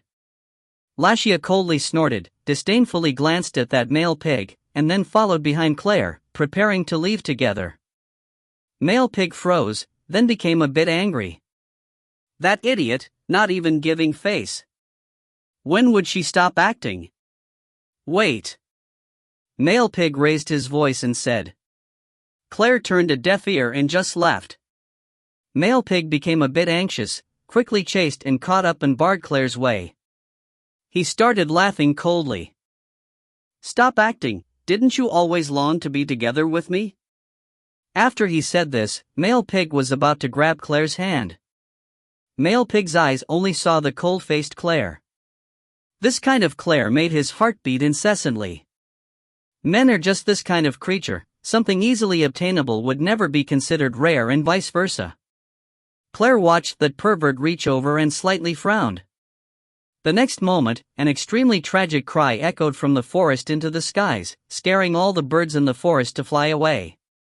Claire's face was ice cold as Male pig grasped his own right wrist, incessantly bawling. The crisp cracking sound just now was so clear-cut. It snapped, his wrist bone had snapped. Male pig's tears flew violently, and his nose nearly flew with them. He watched the cold-faced Claire fearfully. From when she had snapped off his wrist to now, she still hadn't changed her expression. Idiot. My elder sister said she's not available. If you do that again, I'll snap off your other hand. Originally, Lashia had started gathering up her energy, preparing to attack with magic, but looks like it wasn't needed anymore. You. Ah. My hand, ah. Male pig's tears were still flying violently. If you still don't find a healer, your hand will be gone. Claire's quiet voice was as tranquil and clear as a death god. Male pig seemed like he had woken up from a dream as he ran out the forest panicking, hating that his parents had only given him 2 legs. Male pig was an example. So afterwards, Claire's campus life went very smoothly, and never again was there a narcissistic so-called pretty boy that came to harass her. Just as Claire thought she could have a period of peace, something big happened. An epidemic broke out in Naya City, Claire's fiefdom. In the Hill Castle study. Duke Gordon's serious face looked at the documents on the table, his brows already knit tight. Claire stood aside quietly, waiting. Claire, this time the situation is extremely serious. The epidemic in Naya City is still expanding. Furthermore, this time the epidemic arrived very strangely. The public is also a bit restless. Although I don't want to go there and take any risks, but as Naya City's city lord, you need to go. Do you understand? Duke Gordon's expression was a bit solemn and worried. Based on his desires, he would definitely not want Claire to go to that kind of dangerous place. If she was infected by the plague, then the consequences go without saying. But Claire was the city lord and a member of the Hill family. I understand, grandfather. When do we go? Claire solemnly asked. Go back to your room and see this data. Tonight we go out. The Temple of Light also sent people to assist you. I hope you can control this epidemic. Disaster relief supplies will be sent from the capital tomorrow. You will first leave tonight. I understand. Grandfather, you don't need to worry. Nothing will happen to me. Claire consoled Duke Gordon after receiving the data. You must be extremely careful and return safely, okay? Duke Gordon exhorted again worriedly. Yes. Grandfather, don't worry. Claire revealed a smile. It was at this moment that an enormous explosion sounded, which the two heard. Duke Gordon abruptly got up, looking completely astonished, because the sound was from inside the castle grounds. It seemed to be Emery's house. Claire also looked doubtfully out the window and saw the rolling black smoke. It seemed like something had exploded. But Claire perceived intense magic undulations in the air. Evidently, this explosion was created by magic. Sir, something bad has happened, something bad has happened. Cliff and Emery have started fighting. Cliff wants to kill Emery. The servant started to shout, not even knocking on the door before he pushing it open abruptly. Everyone knew that Emery was Duke Gordon's right-hand man, and Cliff was a legend. No matter which of the two was harmed, small characters like them wouldn't be able to deal with or even think the consequences. What? Second master wants to kill first master? Claire's expression changed. Without a word, she hurriedly rushed out of the study to Emery's house. Duke Gordon followed closely from behind. Emery was definitely not the wizard Sage Cliff's match. What was going on? If you find any errors, ads pop up, ads redirect, broken links, non-standard content, etc., please let us know. Report chapter so we can fix it as soon as possible. Chapter 44. Chapter 44, Two Good Brothers. Once Claire rapidly rushed to the front of Emery's house, she was shocked by the scene in front of her. How was there still a house? Emery's laboratory and bedroom were already razed to the ground, in ruins. White Emperor laid on Claire's head, pulling on her hair. His eyes widened as he saw the scene and he started chirping. Normally White Emperor is always either crouching on Claire's shoulder or lying flat on her head. His presence felt almost non-existent. Emery's sorry figure was standing amidst the ruins, multiple wounds on his body, the blood already dyeing Emery's right sleeve red and still dripping continuously. Cliff hovered in mid-air, his face full of killing intent as he stared at Emery below him. Master, are you all right? Claire rushed to Emery's side swiftly, supported his tottering body, and then asked worriedly, what's going on? Cough, cough, Emery coughed, a line of bright blood flowed down, leaving a bloodstain. He quietly said, it's fine. For the time being, it's all right. Today Cliff rushed over here and said it turns out that I was your master, so today I had to die. Immediately, Claire understood what was going on. Cliff, that short-tempered old man, was unwilling to be a second master, so he wanted to kill Emery so that he would become Claire's only master. What kind of benevolence or capabilities do you have to be Claire's master? I was wondering what kind of person could become Claire's master. A small character like you is also suitable. Cliff said angrily, floating in mid-air and watching Emery with killing intent. Emery suppressed the raging chi and blood in his mind and said quietly, yes, I also always felt I wasn't suitable. Then you should go die. A cold light flashed in Cliff's eyes as he was about to make a move. Stop. Claire blocked in front of Emery and said to Cliff angrily, Master Emery is my enlightenment teacher. Nobody can replace his help and care to me. Everything he can teach, I also can teach, and things he can't teach, I can still teach. What qualifications does he have to be your master? He must die today. Cliff roared, so emotional his face had already reddened. Cliff. Claire glowered, directly calling out Cliff's name angrily. I'm telling you, Master Emery's help and care, nobody can replace. If today you dare to harm him again, I will do everything I can to kill you. I definitely won't let you off. The wind blew hysterically, dust covering the whole sky. A somber yet awkward atmosphere arose. Duke Gordon stood aside, staring dumbstruck. He never thought Claire would actually say those kinds of rebellious words. Now what could be done? The opponent wasn't something their Hill family could offend, a huge figure. Emery was already so moved he couldn't say anything and just stared starstruck at the girl in front of him, his throat already choked with emotions, the corner of his eyes also warm. It seemed like some kind of fluid was going to come gushing out. Cliff's face reddened even more. His body started to shake, lips opened wide. He wanted to say something, but not a single word came out. Claire had actually said these kinds of resolute words at him for a low-class magician. Do everything I can to kill you. I definitely won't let you off. The mood had reached an extreme rigidity. Duke Gordon breathed out deeply, finished. This time they were really finished. When had Cliff been threatened like this before? Walter's teeth chattered, completely down in the pits, completely undescribable. Claire didn't want to live anymore, but he did. he still wanted to feel sunshine in a new body. What did not wanting to live count as to the old freak floating in midair? Claire stared at Cliff. Cliff floated in midair and also fiercely watched Claire. The atmosphere was on the verge of erupting. Duke Gordon fiercely shook off a handful of sweat. A light smile appeared on Emery's face, a knowing and worried smile. He had already made a decision in his heart. This life, with a disciple like Claire, how could there be any regrets? Emery opened his mouth and was about to say something, but Claire stared at Cliff and gently said, "With that same reasoning, Master, in my heart you can't be replaced.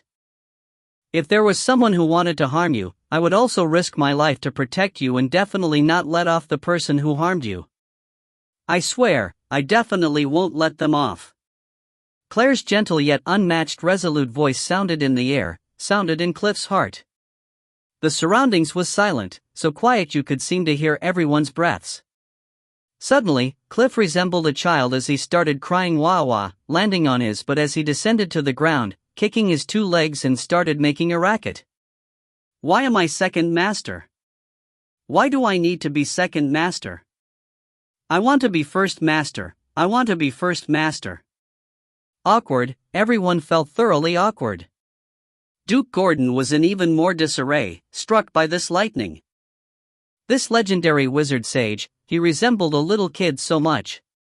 A knowing smile appeared on Claire's face. Everybody says old yet little, this phrase was completely correct. Many times Cliff acted completely like a kid. But, no matter what, the situation had finally passed. You! Cliff angrily looked up at the battered Emery and snarled, "I'll be first master, you'll be second master, if you agree then I'll compensate for your laboratory. I'll also give you many magic items, and I'll also teach you a few spells. Quickly agree. You must agree. Just like this." Not possible, first master is first master.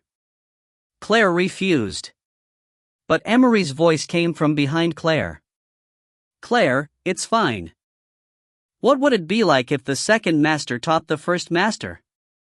I understand your kind intentions. Just let Cliff be your first master. I can't continuously stay by your side and instruct you because I still need to assist Sir Duke. Cliff is without any restraints, so he can stay by your side and give you the best guidance. You have me in your heart and that makes me happier than anything." Claire turned in surprise and saw that indeed, Emery had a blessed and content smile. With this kind of disciple, I'll die with no regrets. Both of Emery's eyes started becoming a bit hazy. He had never thought he had the qualifications of being Claire's master, but Claire had always thought of him as number one. For him, without any hesitation, she offended the wizard sage Cliff today. With a disciple like Claire, what else could he ask for? Master? Claire really was a bit shocked. Good, we'll decide on this, from now on Cliff is Claire's first master. It was now that Duke Gordon quickly spoke to resolve the situation. Who knows how many of his cells had already died? Finally he gained control of the situation, so naturally he would immediately jump out and say some words to ease the mood. Good, we'll decide on this, from now on I am first master. Cliff shamelessly said, immediately sat up, turning from sad to happy as he jumped over and patted Emery's shoulder. From now on you are my little brother, if someone dares to bully you, just come to me. As Emery's wound was patted, the pain made him frown. Upon seeing this, Cliff immediately got out medicine for treating wounds from his interspatial ring. Without an explanation, Cliff started wiping the medicine on Emery. The wound started healing at a speed visible to the naked eye. Claire and Duke Gordon watched flabbergasted at the dramatic scene in front of them, unable to say a word. They were completely unable to connect the two who seemed like good brothers to the life or death battle that had just happened. Does it still hurt? My Claire had been taken care of by you before, from now on I will properly teach her. From now on we are a family, right? Cliff happily said. Duke Gordon was still here, but Claire had already become part of his family. Emery nodded gratefully. the two's harmonious and blissful appearance. Claire quietly sighed. No matter what, it was fine as long as the situation had been resolved. Also, tonight they were going to travel to Naya City. And the person the Temple of Light had sent was the violet-eyed, silver-haired divine prince, Yixuan. If you find any errors, ads pop-up, ads redirect, broken links, non-standard content, etc., please let us know. Report chapter so we can fix it as soon as possible. Chapter 45. Chapter 45, It's Not Just the Plague. Once she heard Claire was going to go to Naya City, Lashia also wanted to ask for a break from school and go with her. But Claire and Duke Gordon stopped her because the plague was truly too dangerous. They didn't want Lashia to also be in danger at all. Of course Cliff and Jean would go. That night, the person sent by the Temple of Light arrived on schedule to the Hill Castle and went with Claire to Naya City. Duke Gordon specially prepared a cozy and spacious carriage that could carry up to 6 people. With soft cushions, the carriage also had thick carpets and everything needed was available because this time, the people who accompanied and left with Claire were all unordinary people, the Temple of Light's divine prince and Cliff, the wizard sage. After the 4 got in the carriage, Cliff leaned on the side of the back and started to nap. Jean also sat at the back, silent. Many thanks for divine prince's assistance this time. Claire elegantly and politely thanked. She had experienced Yixuan's healing magic, but the plague didn't seem to be able to be healed. This time, the problem seemed pretty annoying. It is what our temple should do. Yixuan lightly smiled and replied. Next, it was silent. The mood in the carriage became more and more somber. Chirp chirp. White Emperor dug out of Claire's embrace, swaying as he crawled up Claire's shoulder, then onto her head. After that, he started to tug on her hair unyieldingly. Claire stayed silent and didn't make a move. Yixuan was a bit shocked looking at the furry meatball on Claire's head. What was it? Claire's pet? No matter how he looked at it, Claire didn't seem to be a person who would raise this kind of adorable pet. Chirp chip. White Emperor seemed a bit angry. Claire ignored him. His 2 paws grabbed Claire's hair and gave a fierce tug. All right. You can eat this. Claire begrudgingly got out a basket of food from the back seat, then a silver plate and a piece of roasted meat. She put the cold roasted meat in the silver platter and chanted a spell, creating a little fireball to heat up the roasted meat. White Emperor happily chirped. With a tumble, he flipped into the plate and his 2 claws hugged the roasted meat and he started nibbling it. What kind of magic beast is this? Yixuan asked, a bit curious. Don't know. Claire shrugged, answering honestly as she watched White Emperor, who was currently crouched in the plate, eating with relish. White Emperor wasn't a carnivore or vegetarian, but an omnivore. As long as it tasted good, he liked it, no matter if it was meat, vegetables, or fruit. It was just that he liked roasted meat out of all meat, that was all. Then it was silent again. It was silent the whole journey. Claire didn't really want any relation with the Temple of Light, only because to Claire, the Temple of Light was a group of charlatans. Claire, this guy is so pretentious. It really makes people annoyed and want to rip off his face and look at what's beneath that mask. Walter made a racket in Claire's mind. Quieter, I want to rest. We also need to hurry to reach Naya City early in the morning tomorrow. There should be many things that need to be dealt with. Claire closed her eyes and leaned against the side of the back of the carriage. Humph, humph. Walter snorted resentfully. Divine Prince, humph, he's just that bitchy light goddess's hunting dog. Just wait, there will be a day when he will take revenge. Naya City was already completely blocked off. Once Claire arrived before Naya City, she saw the city gates tightly closed and many simple tents set up outside the city gates. These were people who wanted to enter, but were banned. They all had family or friends inside the city and wished that they could go in very much, but the epidemic had already spread. Naturally, in order to prevent more infections, they had forbidden people to enter or leave. Once they knew that the person inside the carriage was the Naya city's castellan, a large disturbance arose. "Castellan, please let us go in. My wife and children are inside, I want to know how they are right now." "Castellan, my father is still inside. Please let us go in." "Castellan." Pleading voices arose in succession as people gradually started surrounding the carriage, making it unable to go forward. It was at this time that the city gates opened. A troop of soldiers in a single file line ran out and started drive away the commoners, letting out a path to let the carriage enter the city. Next, they started driving away commoners who wanted to take this opportunity to enter the city. Although it was a bit cruel, they all still acted very appropriately and didn't wound anyone. They were able to adopt these measures in a serious situation like this. Evidently, the people Duke Gordon had sent to help Claire deal with Naya City were not to be trifled with. Immediately a voice sounded from over the city gates. "Everybody, please don't be impatient. The castellan has already come personally, this matter will be resolved very quickly. Please wait for good news, everybody. Forbidding everyone from being able to enter or leave is also for your safety. Also, the Temple of Light's Divine Prince has also arrived, everybody, please be at ease. Good news will arrive very quickly." Once again, the city gates closed.